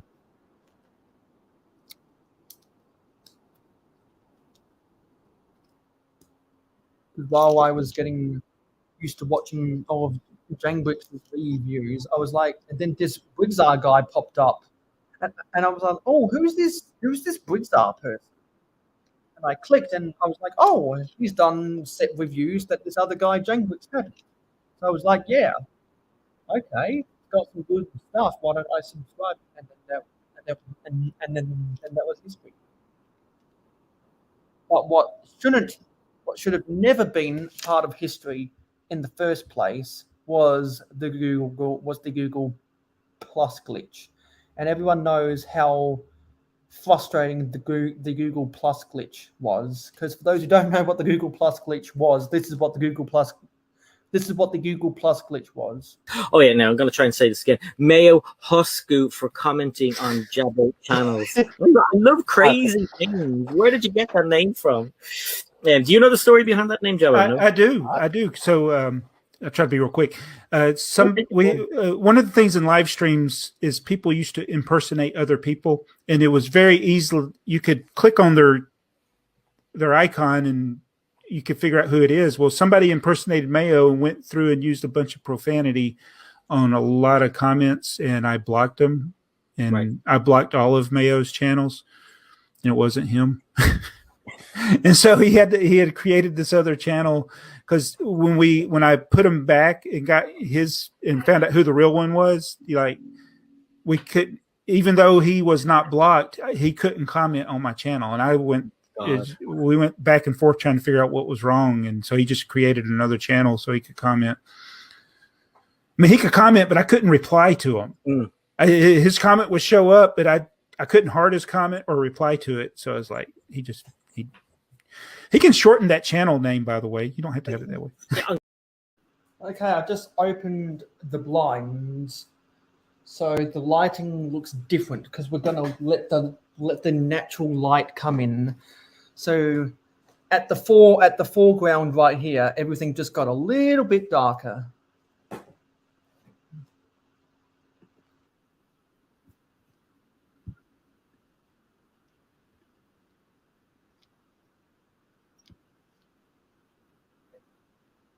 Okay, so these go in here. Oopsie, excuse me. In 5 hours, I'll open another can of Mountain Dew, but I'm going to save myself. That'll be in 5 hours' time.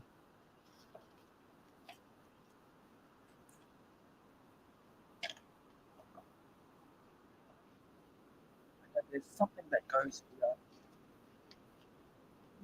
There's almost a duplicate build that goes right here.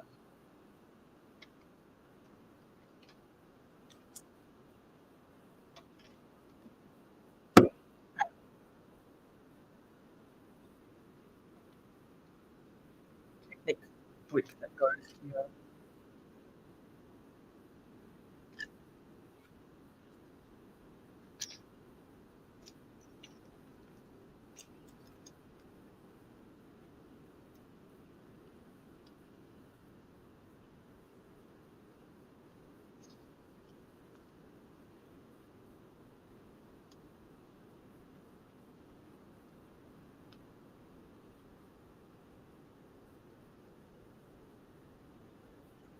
Okay, so there's another one that goes here.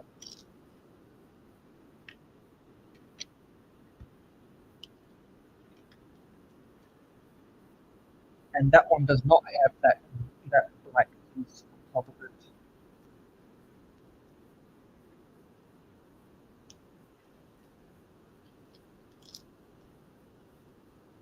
I'm gonna stack some 1x3 packs. Do I think I will finish in 24 hours? Well, now that we are slightly greater than averaging 60 minutes per bag, I think we can. It's going to take me longer than the Daily Bugle. It's going to take me longer than the Daily Bugle, but I'm confident we can finish this.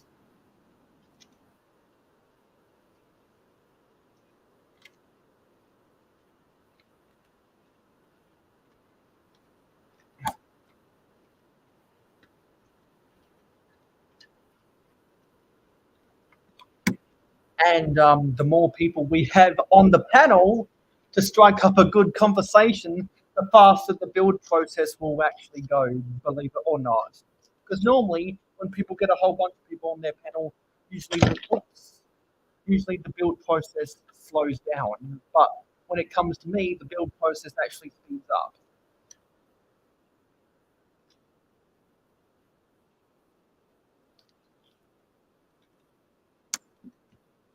Which is a weird position to be in.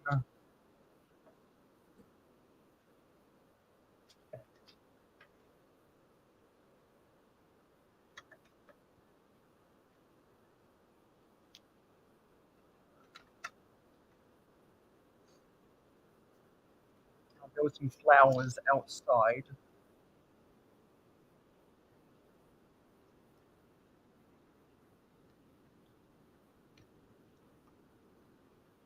Got to make sure these don't roll underneath my computer.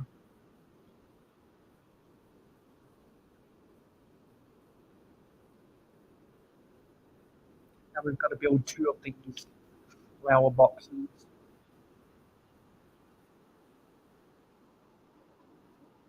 This one goes on the end. No, this one goes on the end.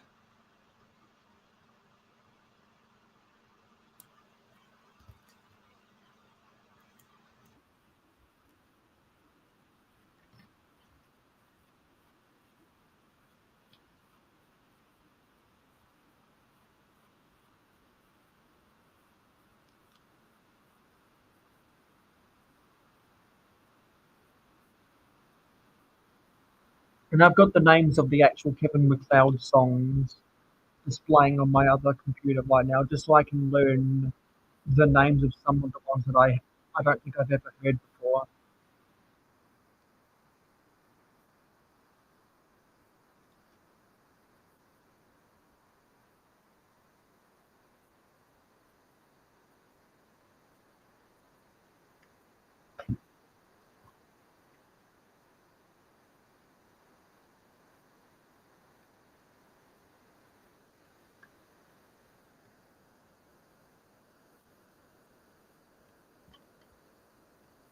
So, fill those flower boxes.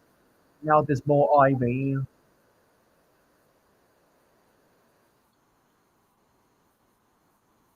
We've got to build 3 of these things. And backstage we have Richard Cranium. Let's bring him on. Now that we have someone, we can mute, or we can tone down. We can tone down the music now. If I get this correct, there we go. What's up, RC? I can't hear you. I'm not hearing anything out of RC.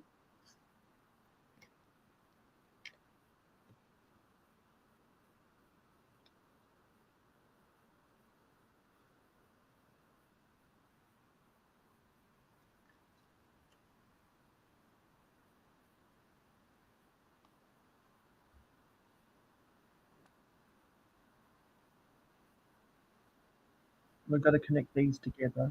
Actually, no, they aren't connected together. I still can't hear RC.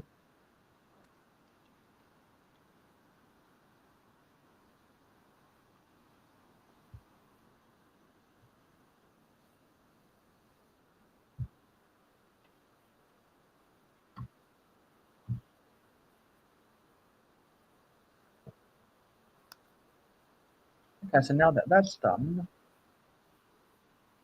we can connect these together. Now, how are these connected?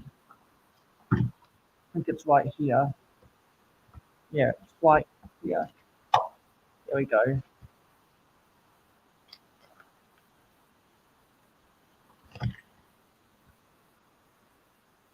And we've got to build these waves. Or these are things where the water slopes.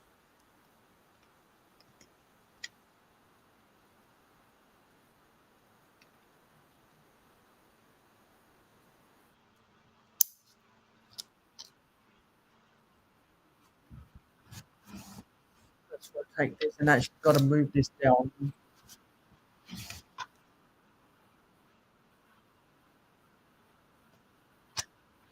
can put this up top here.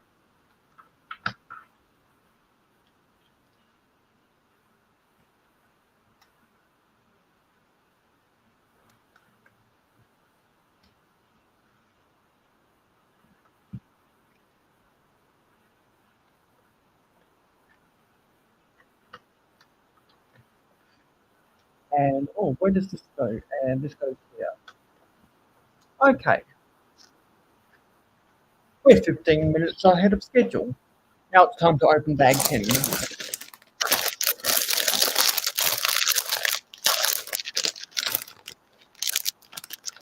Everyone wants to see my handsome face again.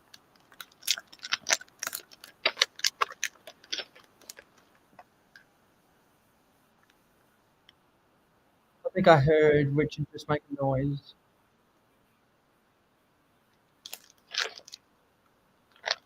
Well, I hope I wasn't hearing anything. Hope I'm not going crazy.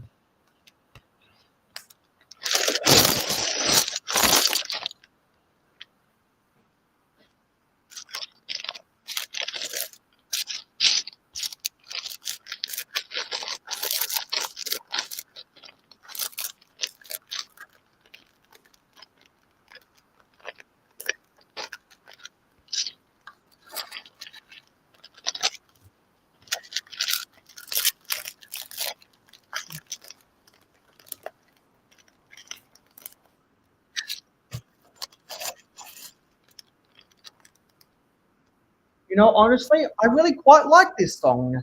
Killing Time. What a fitting name. Killing Time. That's a really good song name. And it's a good song as well. Nice.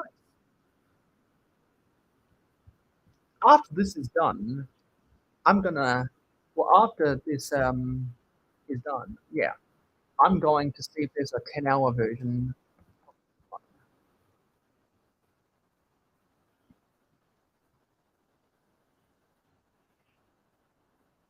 I'm gonna put that in the search bar. And there's something in the private chat. Yeah, I don't know why there's no sound. I mean, we can run some diagnostics. Speak now. Yeah, I can't hear him either. Either something's unplugged, or you might just have to go back out and come back in again, see if the old reboot works. And we got Mama Lego. Hey, Mama. Hey, Mama.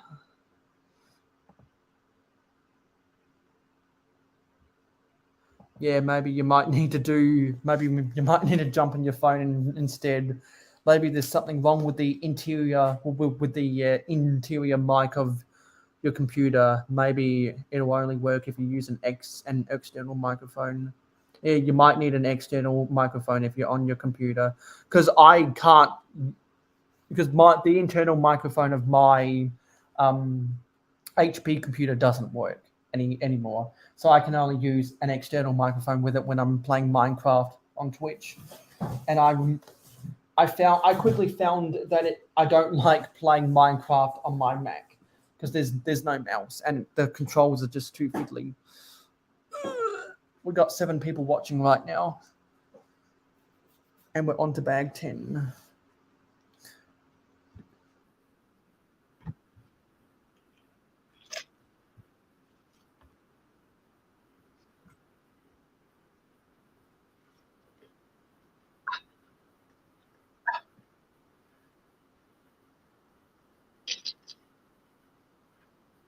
Let me know if this is a good song, because I quite like it.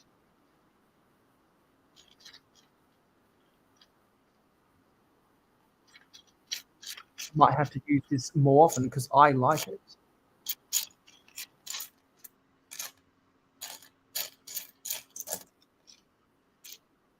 This is also a good song because it sounds so sinister.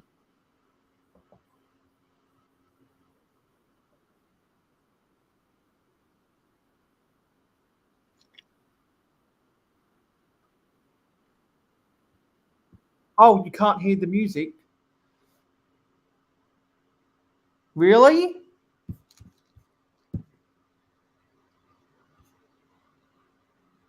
Really?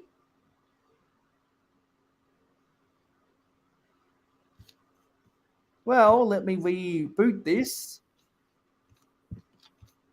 Let me reboot this.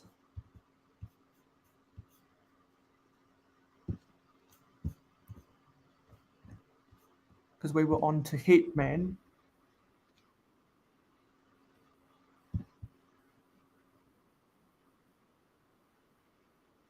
Can you hear it now?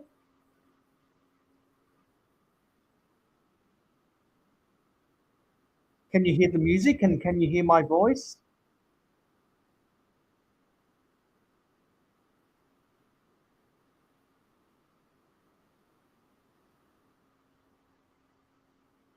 I'm not going to do anything until I get confirmation about the audio. We got 8 people watching right now. Come on, 2 more people. Get to double digits.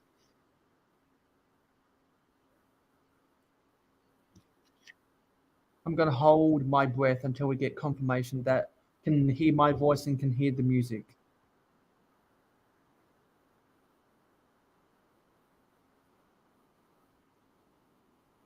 I'm just playing the waiting game. Can you still not hear it?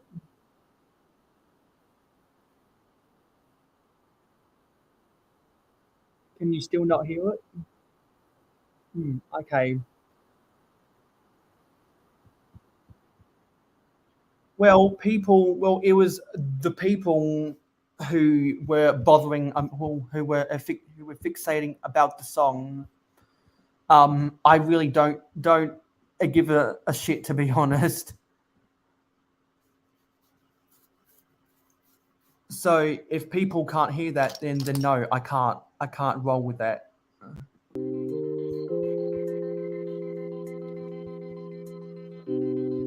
I tried.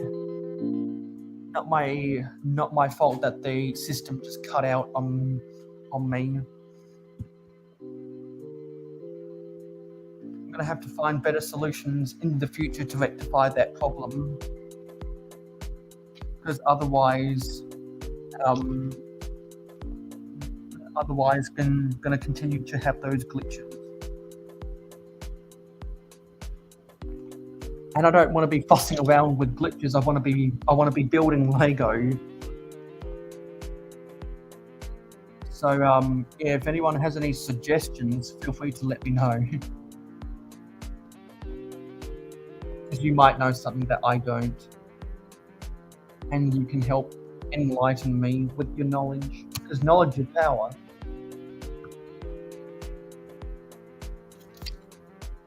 I have the power, He-Man.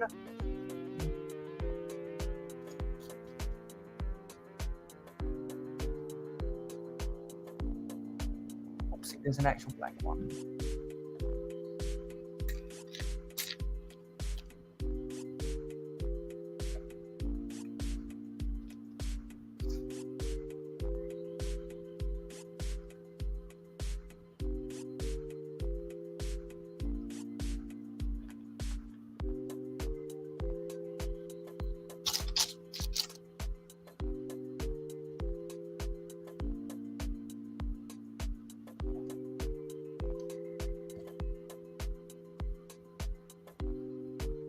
Hang on a minute.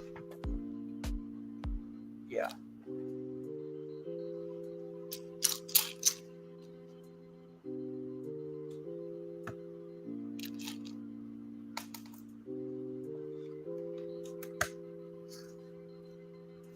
There's a whole bunch of the 1x1 by 4. Sorry, or a bunch of the 1x4 tiles with the studs at each end. And when we flip the page, I'm going to do something to commemorate all the technical difficulties we just had with the audio. Congratulations, you played yourself.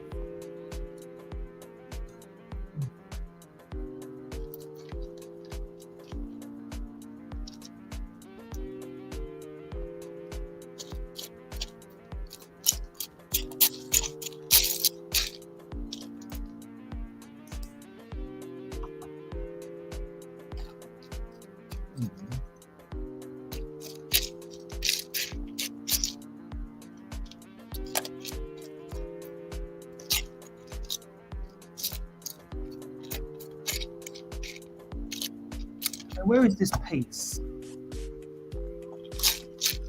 There it is.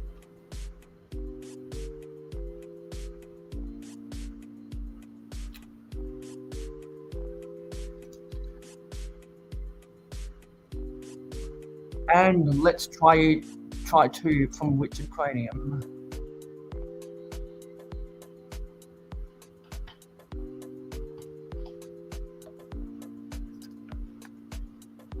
Just a black screen. Is that everything?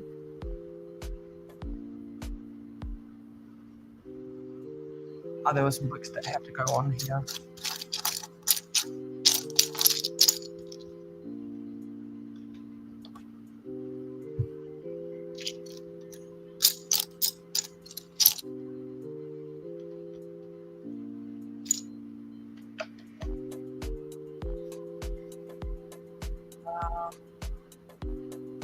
That was it. Let's turn the page. And we're going to do this for all the audio glitches.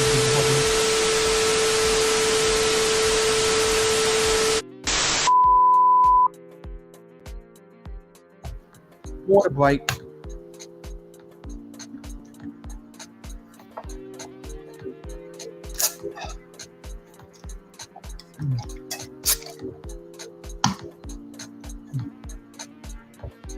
Let's angle this down ever so slightly. I think Richard might be frozen.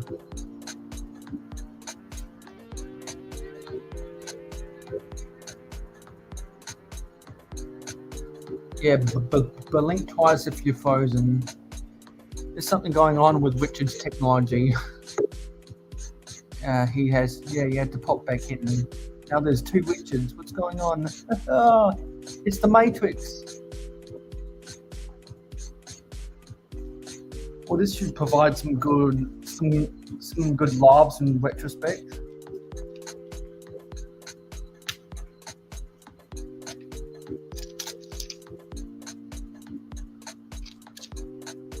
I'm sure we'll all have a good laugh about this one day.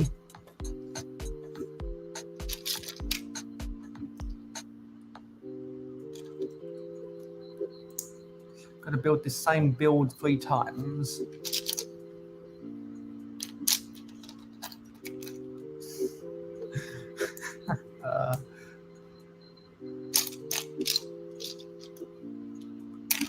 Wow.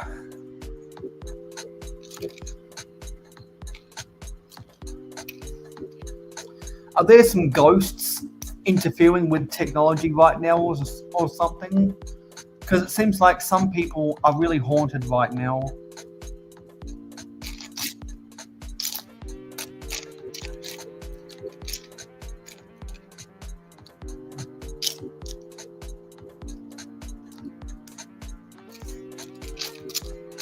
Strange things are happening to me.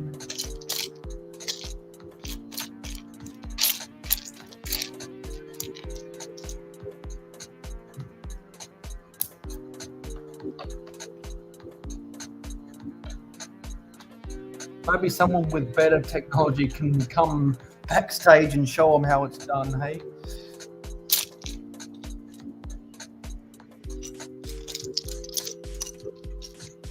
Because my friend Venomous Taipan already feels like he's haunted by the technology gods.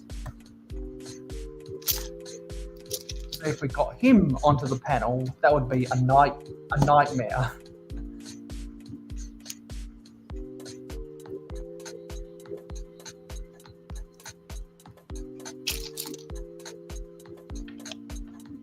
Of course, that's impossible because he's on vacation right now.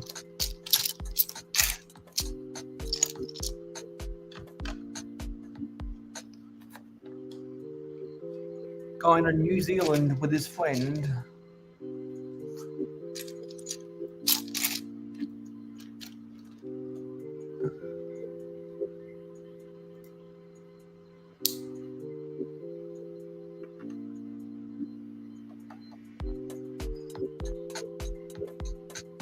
And 7 hours down, 17 hours to go.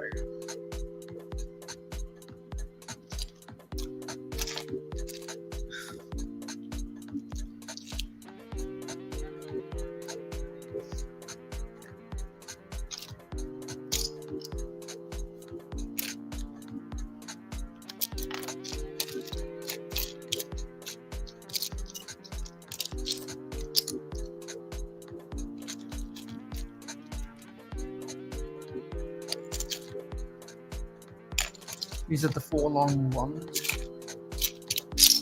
Where's the other 4 long one?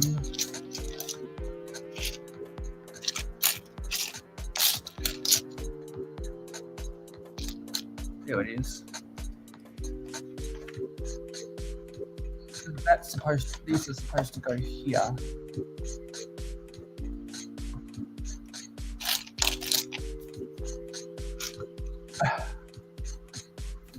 See, my hair is so itchy. I hope that's not head lice.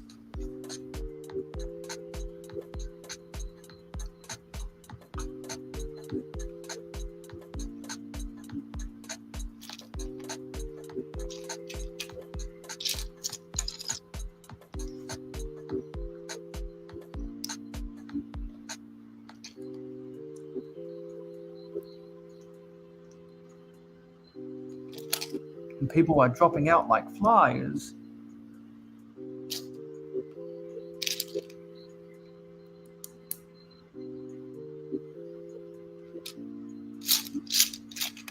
And we're going to build this same build 3 more times. That's in black and white to look like old German timber frame houses. Attempt 4 from Richard Cranium.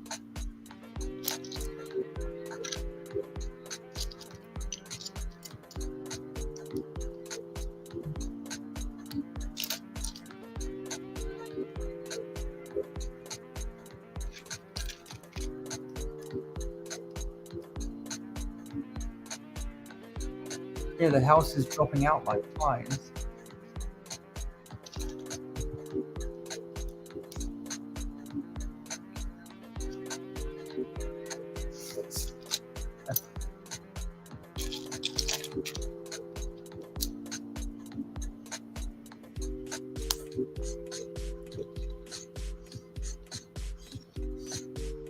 And now the birds are chirping because they know the sun's coming out.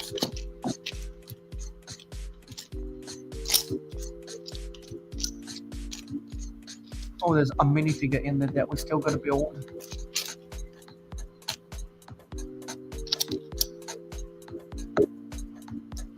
Attempt 5 from. Attempt 5 from Richard Cranium.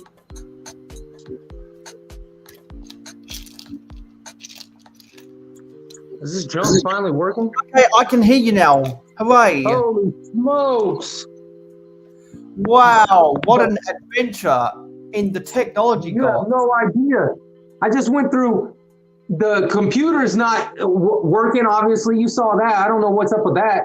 And then that was really weird. I tried to get on there before, and it was saying the internet connection. So I don't know what's going on with my phone and the internet. But either way, I just figured it out, and I did a different Wi-Fi. So wow. That yeah. Wow. Technology do better. Yeah, I know it, man. Wow. Holy crap. So anyway, hey, give me 1 second, buddy. I'll be right back. Wow. Oh, now that's going to be a funny story to tell in the future. I can already smell a rant coming. To go through 2 different devices and 2 different microwaves. Man. Yeah, so I'm wondering if I need to get a microphone for this thing. Like an external microphone. Mm-hmm. Yeah, because eventually internal microphones do blow out. Yeah, and I'll be honest with you, I never really use this computer for much of anything but work, and so I've had it a while, and I don't know what I've never used the microphone at all, so I don't even know if this computer even came with an internal microphone. I'd hope so, but who knows? All computers come with an internal microphone. How quickly it blows out, that's another question. Because my internal microphone blew out years ago. Yeah, is that what you use? You use an external microphone? I use that with my HP computer. I don't need to with my Mac because it's new. Got you. I got I don't know, Lenovo. I used to have a Lenovo, and I had enough technical issues with the Lenovo that I'm never going back to Lenovo. Yeah, maybe I'll spend enough money on one of these one day. For PC, I'm an HP guy for life. I'm starting to realize I'm an HP guy for life. But overall, I think at all times for the rest of my life, as a content creator, I like Mac. As a business person, I like PC. So I don't think I can never go without one or the other again in my life. I've quickly learned that with my experience on the Mac. Got you. Yeah, no, I'll probably get another one eventually, but I've had this one for a couple years now. Because I think I'm going to go with expensive Macs and cheap HPs for the rest of my life. That's my conclusion after owning a Mac for 3 months now. Are you liking this castle so far? 2 times the build experience, 2 times the fun, I guess. Well, we're gonna find out because I'm about to build it with you, buddy. So, nice. Yeah. See how this goes. Yeah. Because it's funny, I'm building all of this stuff right now, and I remember from when I filmed the time lapse of Letters Early Access to my Patreon legends, I'm like, oh yeah, I had frustration there, and oh yeah, I had frustration there. I remember my mistakes more than the actual joy of building it. Got you. Because I wasn't following the instructions correctly. Macro said, "Blink twice if you're frozen." It's funny. I'm actually here this time. Yeah.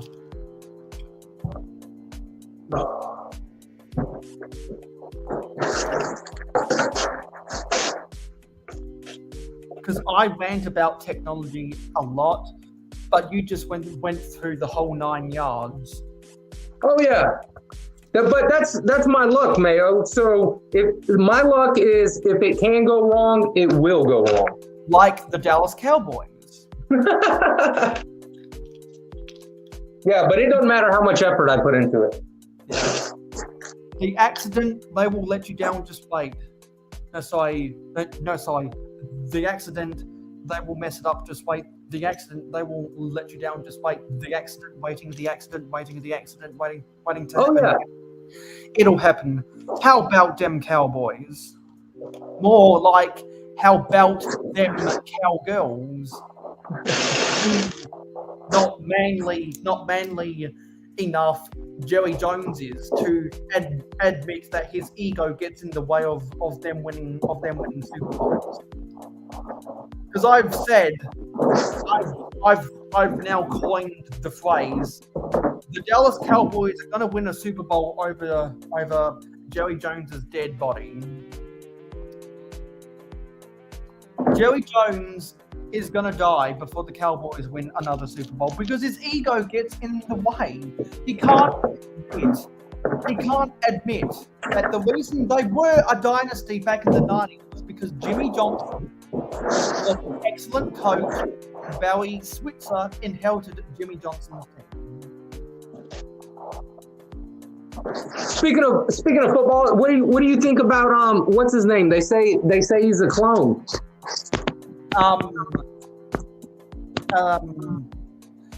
Hamill. Damar Hamlin. Yeah. Really? Some conspiracy theorists are saying he's a clone? Because he's not doing an interview after being in the hospital, and then the only times people have been able to see him, he's got a face mask and a hoodie on, and he's behind a window. Well, you know what? That is a pretty it's an entertaining conspiracy theory, is what I will say. I heard that. I busted out laughing. I was like, it's probably true. Who knows? Well, I don't have any evidence to prove or disprove it, so that's why I think it's an entertaining one. The craziest conspiracy theories are coming true nowadays. That's why I said it's probably true. Who knows? There was one girl that found a way to convert H2O into convert H2O into crude oil. And back again, we have Brick Pasta and Taz. Hey guys. Taz, man. Pasta was on my menu for dinner last night because I made sure to eat some pasta while I was getting ready for this 24-hour live stream. And you know what? I've got some macaroni that I'll probably eat for lunch because I need the carbohydrates.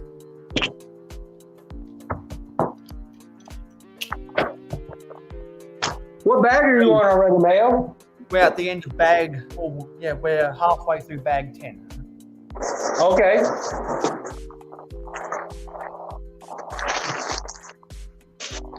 Which means we would, I'm pretty sure we can get this done in the next 17 minutes, which means we would be way ahead of schedule.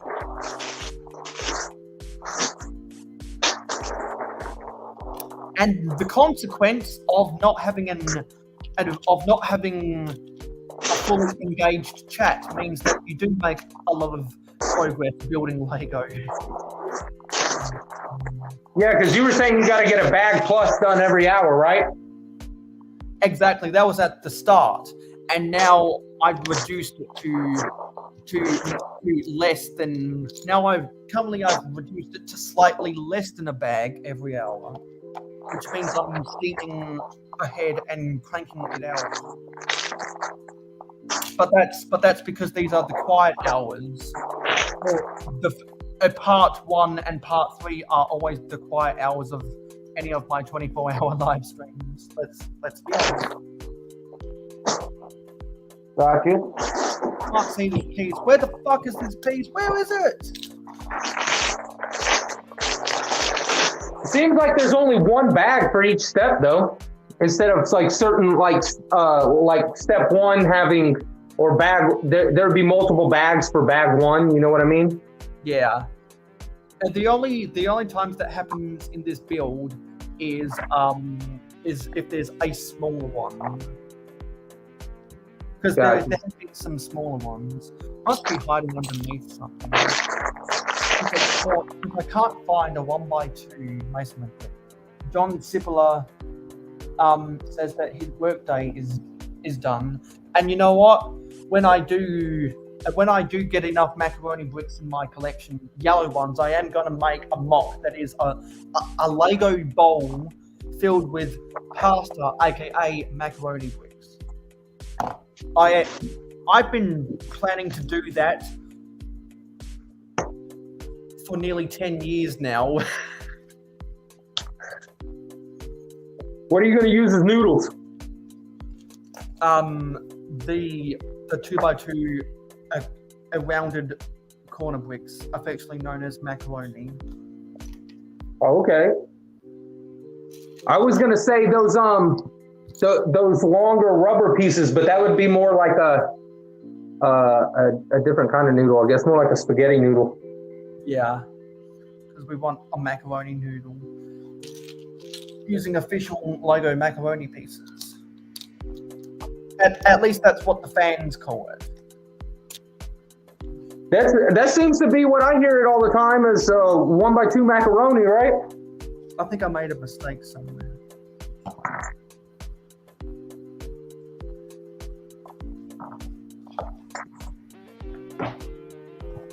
Did you get extra minifig pants? No, I've still got to build one of the minifigs. I have 2 of the minifigs. In the first bag, I got 2 pair of brown pants. Really? Yeah. Why can't I find this?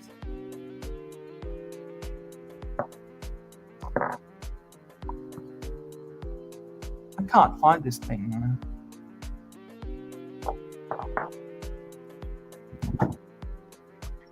And speaking of old technology, I'm currently uploading a 7-hour video on my parents' computer right now. You say a 7-hour video? Yes, a 7-hour video. Quite the video there, Mayo. I made a compilation of every podcast I've ever made, and eventually that'll be early access. Eventually that'll be early access to my Patreon. For a long time until required. That'll be exclusive to only my patrons. Not early access, exclusive content. But when the time is right, probably actually whenever Makro Bricks and myself do the premiere of our podcast together that we've been talking about for months, we just do not have the time, because we put it on the back burner for a little while now, because we've got our own pieces of content and work schedules to keep up with. I'm just going to find one in my own collection. Yeah, those podcasts and things like that, they take time to come together, man.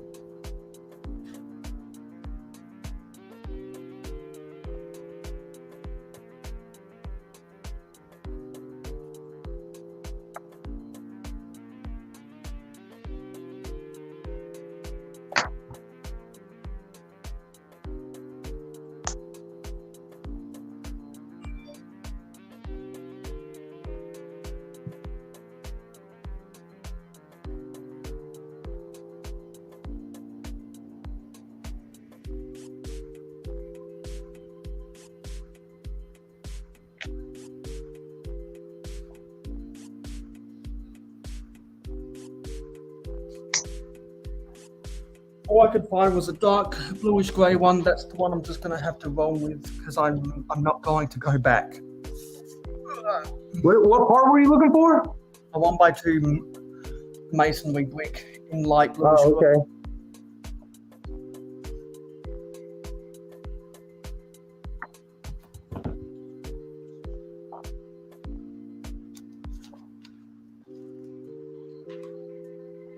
Okay, where does this go in the build? And I just had a notification.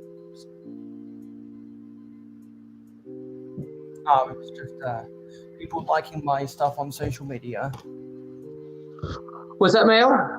Just people liking my stuff on social media. Oh, yeah. Okay.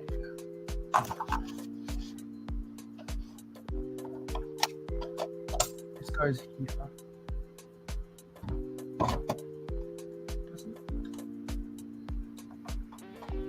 Where does this go on?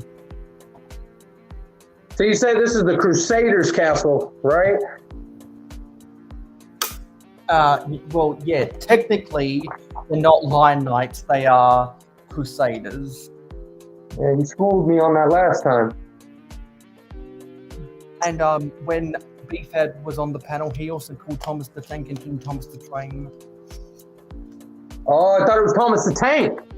Yeah, you so just said Thomas the Train, Mayo. No, I'm saying BFAB called it Thomas the Train. Oh, okay. I'm gonna throw him. Oh, I see where I fucked up. I see it all now. You can see clearly now that the rain is gone? I accidentally put masonry bricks on the bottom when they were supposed to be flowish scrolls, but there's one of the flowish scrolls. Yeah, this was supposed to be a flowish scroll, not a masonry brick. See, I wasn't reading the instructions properly. That's how I messed up. But now it's better.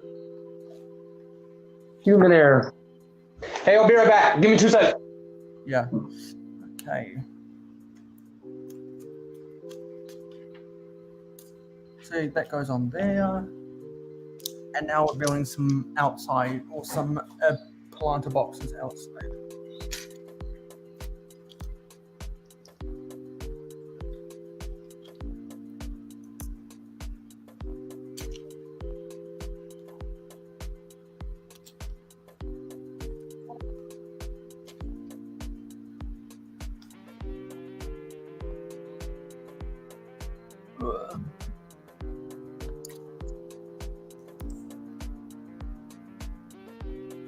I'm gonna need to get some nutrition in 40 minutes.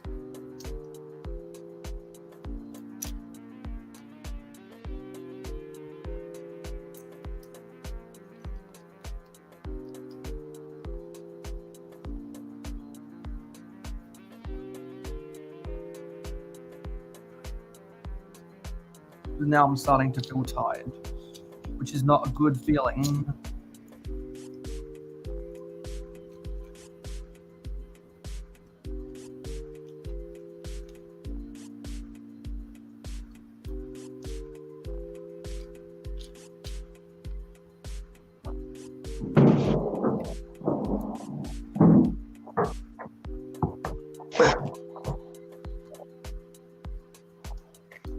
Okay, so that's better.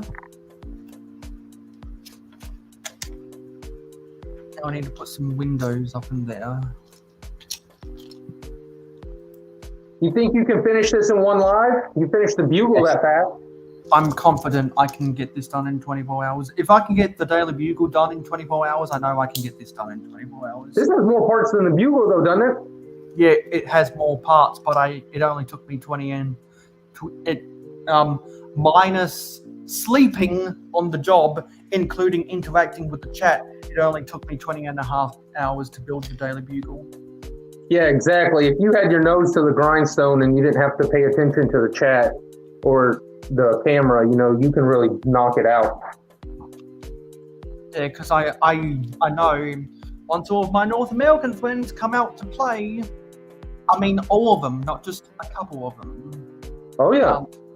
Then we're going to get real busy. And because that's when the real fun begins.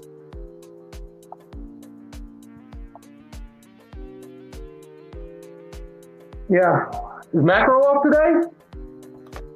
He's been in the chat for a little while now, so either he took the day. I saw that. His contract job ended early. I was just seeing who all was in the chat now. Just say, hey. Tasman, Macro, Brick Pasta, YOLO X, Mama Lego, Miss Brick. Had different people popping in and popping out at different times. Yeah. John. I'm not even going to attempt to butcher your last name, buddy. John Sibilla.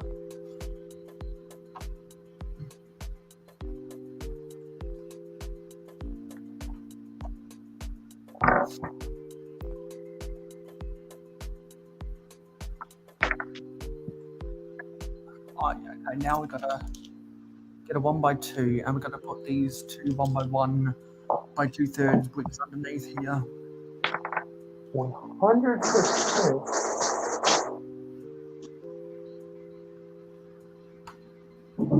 No, we don't do that.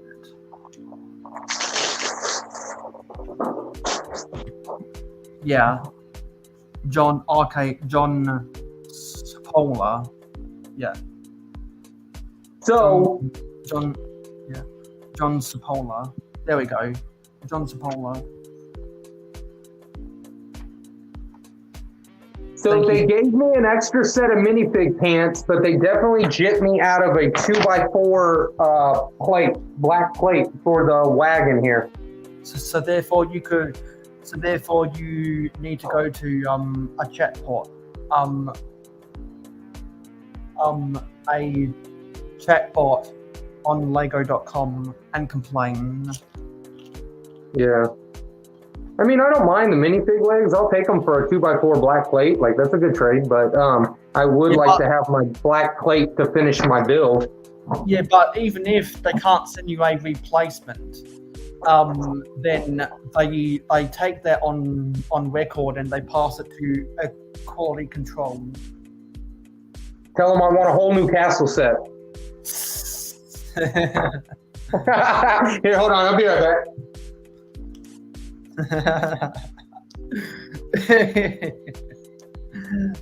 You know, that deserves one of these. If I can find it.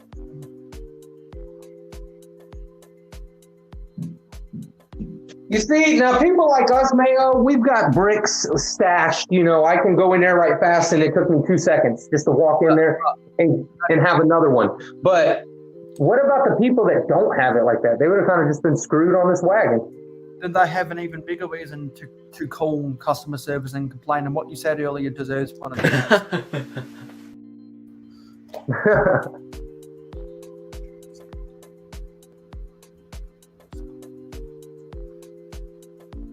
Okay.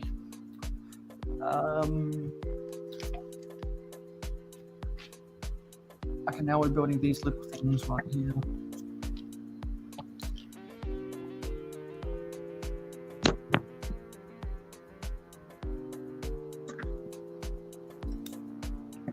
Because I know that eventually, when the hauling and bowling crew come onto the panel, whenever they decide to do that, that I know that'll be a big draw card for people wanting to come onto the panel, not to hang out with me, but to hang out with hauling and bowling.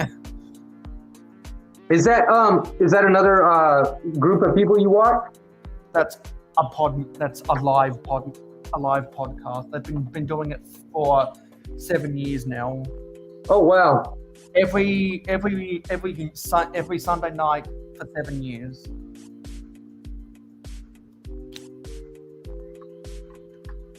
They are dedicated. I ended up getting a GoPro, and I got all the memory card and then everything, so I can put videos on the computer now of the city. So I'm maybe uploading a video or two to YouTube before too long of the city, because it's just too long to put on Instagram or anything, you know. Yeah, do some experimentation and see what the algorithm likes. Yeah, and then what I'll do also is I ended up getting the gimbal for it too, so that way it'll make that camera like a whole lot easier to use. Yeah, because if there's one thing that Makro is all up in their grill, it's about how good that gimbal is. Yeah, because the way you can just hold it and move it, and it just pretty much keeps the camera where you're straight, you know? The whole handle can move any direction it wants, but the camera stays straight up and down. Yeah, because every time you hear Mark talking about filming techniques, he always mentions how good that gimbal is. Yeah. In fact, I think it was on one of your lives. Yes. And that's Macro why jumped on. Remember it. Yep. You had to step away, and me and Macro talked about the camera for a few, and yeah, he was the one that gave me the advice. So if you're down there, Macro, appreciate the advice. We're gonna see how it goes, buddy. I got the Macro approved setup. We need a seal that says a Makro Bricks stamped and approved or something. Yeah. Lego tested, Macro approved. The stamp of approval or something like that.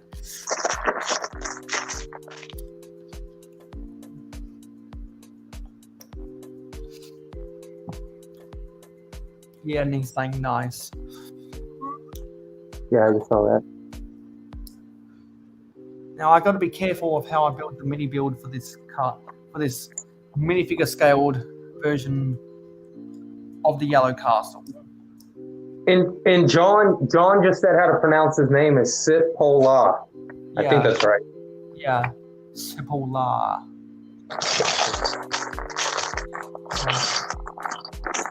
Sipola. Put the emphasis on that la. Yeah. La la la la la la la la.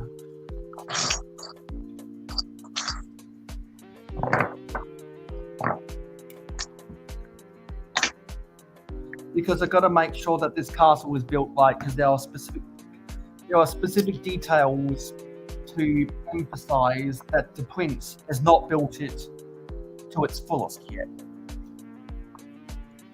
Got you. Yeah. I still got to, and I still got to build the prince and another one of the forestmen. I think it's a junior forestman, because I see the green short legs.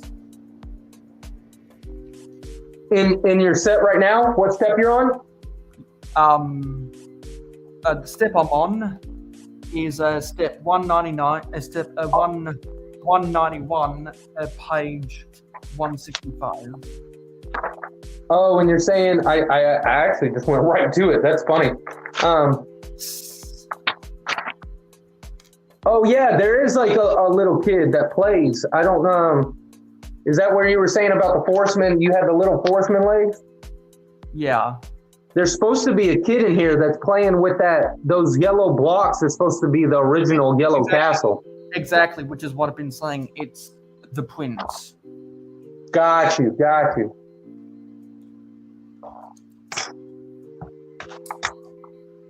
But they didn't have Lego or Lincoln logs back in the day, so I'm guessing this is all wood. I'm guessing this is all wood carvings to be historically accurate. Oh yeah, like wooden blocks, right? Exactly, wood. To be honest with you, man, when I was a kid, getting wooden blocks was still a thing. I remember Lincoln logs were like one of the coolest things you can get. Yeah, and I always watched children's shows where the children were playing with building blocks, and I was like, Mom, I want these building blocks. But Lego is the best building blocks of all. Even though I do want to get myself one of those big buckets of like 200 wooden blocks, like $20 or whatever it costs. So they used to have other stuff too, which, I mean, they still have Connects out, but they had something called Tinker Toys when I was a kid also. Yes, and I remember Tinker Toys. I believe Tinker Toys had a line of wooden blocks. Which if you're filming stuff with Thomas Wooden Railway, those wooden blocks can be very helpful for filming. Yeah, because Thomas is all wooden, isn't it? Not so much the tank or the train, but nowadays it's mainly plastic merchandise. Oh, okay. We choose to focus on, and that's why I said fuck you to the franchise. Because I'm gonna stick to the times when the owners of the franchise actually cared about providing quality entertainment for children, and they weren't corrupted by George W. Bush Jr. Yeah. Because I explained how George W. Bush Jr. ruined the franchise early on in the live stream because yada yada yada. Mickey Mouse Clubhouse is a byproduct. 2004. Yeah. The end of that. All government policies ruin anything good, Mayo. Just know that. Well, I choose to focus on specific laws or specific ad campaigns that ruin. It's all pushed by whatever the government wants, man. If the government doesn't want you saying something about something, they're not going to let you say anything about it. Yeah, and these are the conversations where Makro can step right in, and complain about how he has to pay 43% tax. Yeah. Oh, man, Makro. If you're in the chat, I'm pretty sure he's in the chat. There's a guy. Man, I just recently saw about it, but there's a guy that was videotaping in Alberta, Canada, and then I was like, oh, I know a guy who lives up there. But apparently he videotaped some giants up there in Canada in the woods, and then he got visited by some top people. He told everybody online after he posted that video of the giants, he was like, I got visited by top people. Well, now nobody's seen him anymore, and they've already declared him dead. I was going to tell you to look it up because it happened right there in your backyard. John says, I do too, and girder construction panel. That's something I haven't heard about before. I'm gonna have to get someone to help me research that. And Yolo wants an invite on Discord. Okay, I'll get you that on Discord because Yolo was he's for those who don't know, Yolo is actually a content creator. Very nice. YOLO, you only live once. Because it'll be another 23 minutes until we swap on over to part 2. So let me find. You got to send me another link for that, Mayo? Yes, I will do that. Because or you just put it in the live stream. Put it in the, and I'll get it from there. I'll do that for everyone. How many parts do you have in a 24? 4? Okay, I couldn't send you a private message because a glide bot comes up. It says your message could not be delivered. This is usually because you don't share a server with the recipient, or the recipient is only accepting direct messages from friends. Okay, I'm a pending friend right now, so maybe you can't accept my messages unless I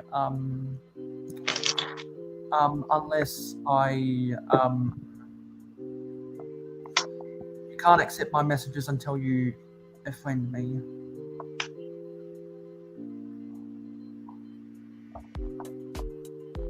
Okay, I just friended you now. Now let's see if this works. Okay, that went through now. Because I watched a premiere by YOLO the other day, and he made a mock of a military helicopter that resembled something that a Brickmania would build.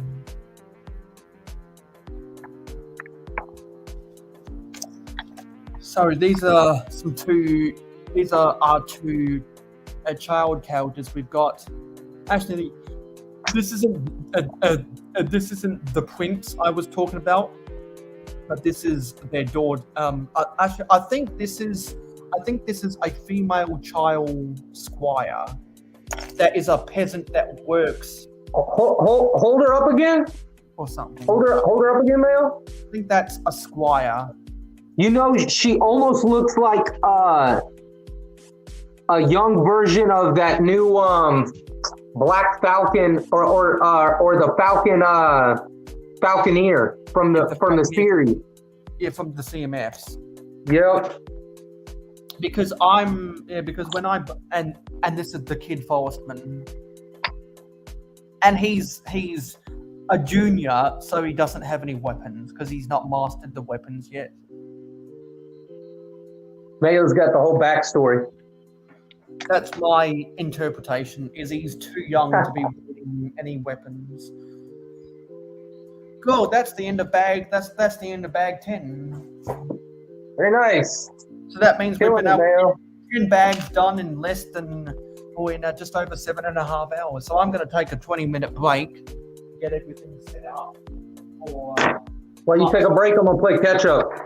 Yeah, and we've also got YOLO X backstage. So let's believe making his debut on the Mayo Hosko channel. Ladies and gentlemen, YOLO X. Hey, what's up?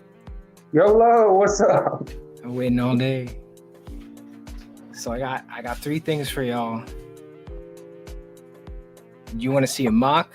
You want to see what's in the mystery box? Or do you want to read this Friends magazine?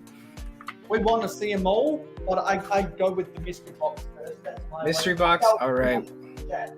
What about everyone else in the chat? Yo, what's up? What's up? I'm wearing my my lug t-shirt, but it's like it's all You know like what? I was just thinking that the cat was walking by, but then I remembered the cat is with my family at our other house, so it was just my shadow. Just your imagination? It was just a shadow. Just my imagination. this is my vault. Can y'all hear me? I gotta get Yep. So I got this from Japan. Nice. What is it? It's a Mosasaurus. Hey, put them on full screen if you can, Mayo. Yeah, I'll put him on full screen. Because I'm looking at like a 1/4-inch box. There we go. Oh, very nice. And then on the back, they sent me chopsticks with this thing. It's so awesome. So I got this little poly bag that I've been looking for like kind of cheap. And then we got the start of the vault. We got an old erasers. Nice. Lego erasers. So this is like my box collection, right? So this one's all banged up. Got it off of eBay. Yeah. And so I kind of like collect old sets that just like interest me. So I had this as a kid. I wanted one of these. I got. You that. gonna open it? No. No. If I ever have kids, they'll get it, and then they could do whatever they want with it. So I got one of these. Nice. With a Galaxy Explorer, and then so I'm gonna put them both in like another box if they ever make any more. But then we got ideas. Oh, I got that. This thing is awesome. I'm gonna get another one. I need to build it. It goes so well with my city. We got a R2D2. You come with a whole big stand and everything, huh? Yeah, I don't know. R3M2. And it's got like the clear head. Oh, okay. And then this is what I wanted to get into. Where is it? No, it's on this side, I think. Mark wants to see the mystery box. Oh, that's Paradiso, Mayo. Yeah, there it is. Paradiso, look at that. Wow. You gotta play it. I brought it out for you. Yeah, the barbecue from 1994. Paradisa, Paradisa, sun is shining all day. And now something better than Paradiso. There we go. Belleville. Oh, you got Belleville too, Mayo. Yeah. And those really creepy dolls that no one likes. Yeah. That was like the first Friends mini doll. Yeah, this is like. Hey, like can you show up the back of that box again? Where is this? Can you show the back of that box? Oh yeah, it got eaten by something. I don't No, know. why does it look like that doll is humping on the chair? She's just kind of, I don't know. She's in an odd position on the chair. She's like leaning over to the coffee table. She's trying to kneel. I think. Did you just see YOLO's eyebrows? Is it just me, or does that doll look like she's humping?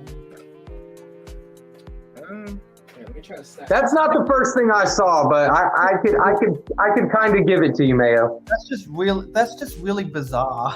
And then we got this little GWP. Oh, that thing is falling. Yeah, the Adidas. We got. Let me see what else in here. We got some. Oh, they're all on the floor now. We got this Minions. because I love Steve Carell or The Office. Microsoft. We got, Ray the Castaway. Ray. I remember building that on a live stream. Got. Now I've never seen that before. No. I have this in my city, and I put like little animals and they can ride on it. This is from 21, I think. Yeah. And then we got... That's almost supposed to be like the pirate ship ride, right? Yeah. I think so.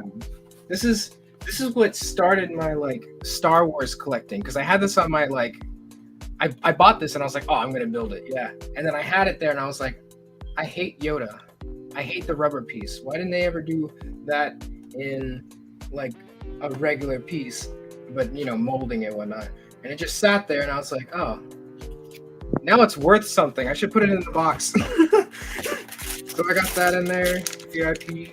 We got another. Oh, yes. For those frog collectors out there, this is the holy grail of frogs. Yeah, isn't that a pink frog? No. Oh, that's a The baby trans green frog. Yeah, look at that trans green. It's the same trans green that the aliens from the Mars mission sets were in. Yeah. But it's a frog. Like, really cheap on eBay. Like, super.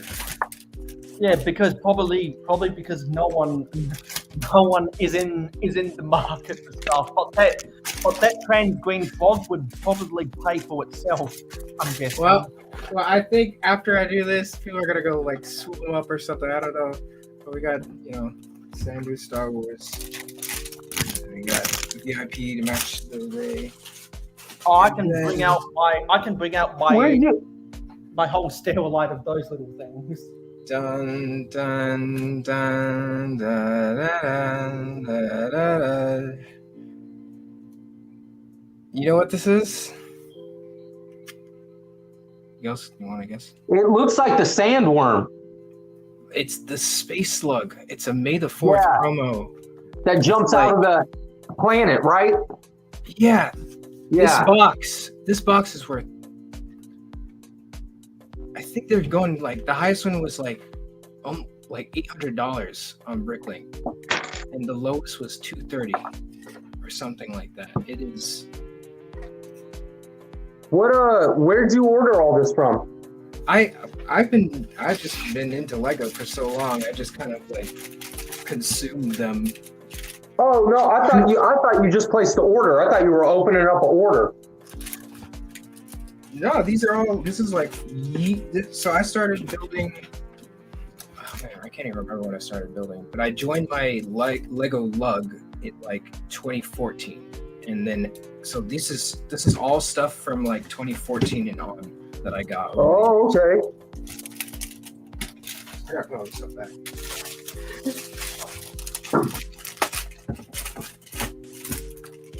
I'm always packing this thing wrong. And then I hear that they're getting rid of these bags. So if you got your bags, don't open them yet. And then we got I don't know if you guys saw this, but I'm gonna build this with y'all. The bunny. I got that. I don't really want it. Me neither. So I'm just gonna build it. That's kind of like one of those Lego sets that I feel. Like maybe they just built something out of spare parts or something, because I don't even see that being a set that people would really buy for like anything. It wouldn't be for your city or anything. I mean, maybe little kids, but I don't know.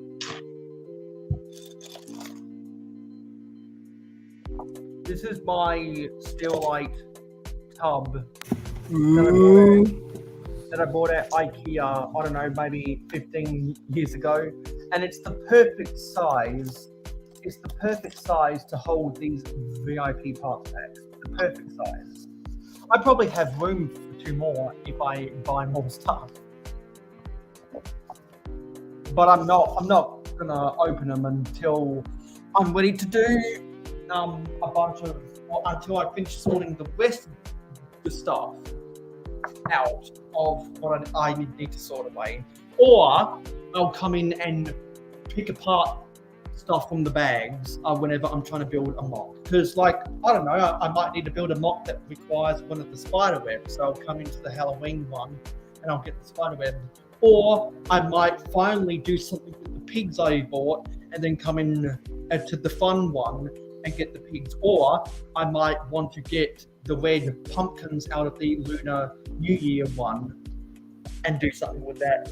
Or I might want to do something with the palm tree leaves out of the Pirates one and get them out. I already got out my cannon from the Pirates Park pack to send to Macro because I've been wanting to find as much stuff to make that shipping money worth it. And I was like, yeah, because he deserves my sig pig, but also, you know what? A cannon would work well in his vintage,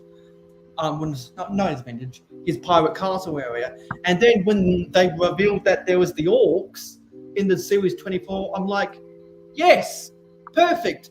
Macro wants the orcs. I want the koalas. Let's strike up a trade, and it'll help add to the weight, but it's not going to be quite 1 ounce worth of weight. Because anything over, you got it all figured out.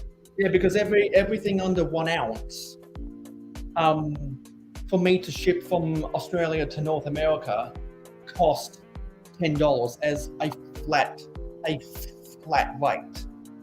And above, I think 1 to 2 ounces cost me $20 shipping. So as much goodies as I can send to Macro as possible to get up to the upper threshold of 1 ounce. So how much does it cost per ounce? Well, the only reason, actually, well, no, sorry, not 1 ounce. No, sorry, I think everything under 1 ounce costs $3, but I think it's everything under 8 ounces costs $10. Sorry, and then an 8 to 20 ounces is like $20. So if I can keep everything under 8 ounces, my apologies, then it'll only cost me $10. I get you. So there's different weight tiers. There's tier levels. Yeah, I get you. Yeah, because I was gonna say if they're charging you per ounce, there's 16 ounces in a pound. That's gonna get expensive fast. Yeah, because your 8 ounce weight equivalents are our 210 gram equivalents. Exactly. Because there's 28 grams to 1 ounce, which means slightly 210 grams, slightly less than 8 ounces. But yeah, that's my story with these VIP partner packs. So I better start getting the link up for part 2. I'll put it in the chat, and I'll also put it. I'll send it to you, YOLO, on Discord, and I'll send it to everyone in the live stream gang over on Instagram. So I got to get the link up for part 2. Here's part 2.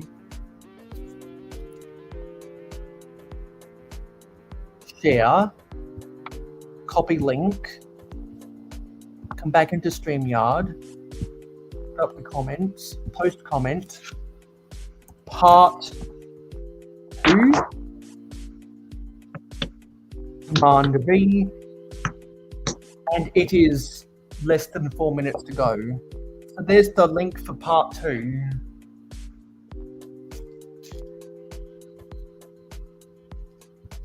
There's the link for part 2. Oh, no way.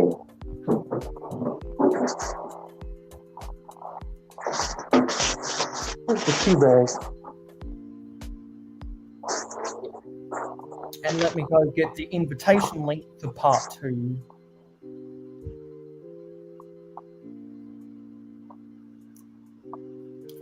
So,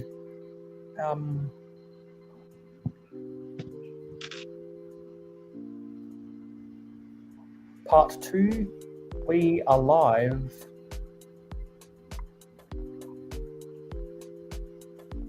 You need me to get out of here? Well, there's a 1 minute to go, or less than 1 minute, 1 minute to go till we'll get into part 2. Because I'm going to send it when the clock strikes 8:28 a.m. and it's just done that. So I'm going to copy this. I'm going to send it in the live stream gang, and I'm going to send it to Yolo on Discord. All right. Yeah, I just got it. Yeah. This is a disaster. I'll be back in part 2, I guess. I gotta pack this stuff up again. Yeah. See you guys over in part 2. I'm just gonna check how many people have liked this live stream, because as always when I do a 24-hour live stream, the goal is to get to 100 likes total, and we're up to 500 subscribers right now. All right, cool.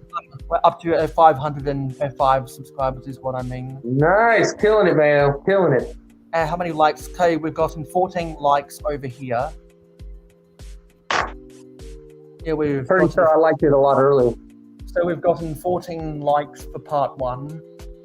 So that means we need another 86 likes to go, which is almost impossible. But if enough people share it, Nothing's impossible now. or All enough of, or I'll see you in a minute. Or if 20% of my subscribers end up seeing this, which most likely won't happen, then that'll happen. Just believe. Just believe. All right, I'll see you in a minute on the other one. Yeah, I'll see you over in part 2. All right.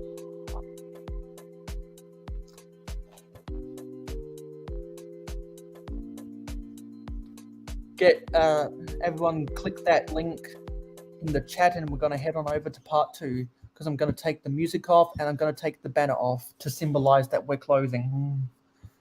And I'm going to open up part 2 on my StreamYard, because the clock just struck 8:30, so it's time to head on over there. Get out of my chat over here.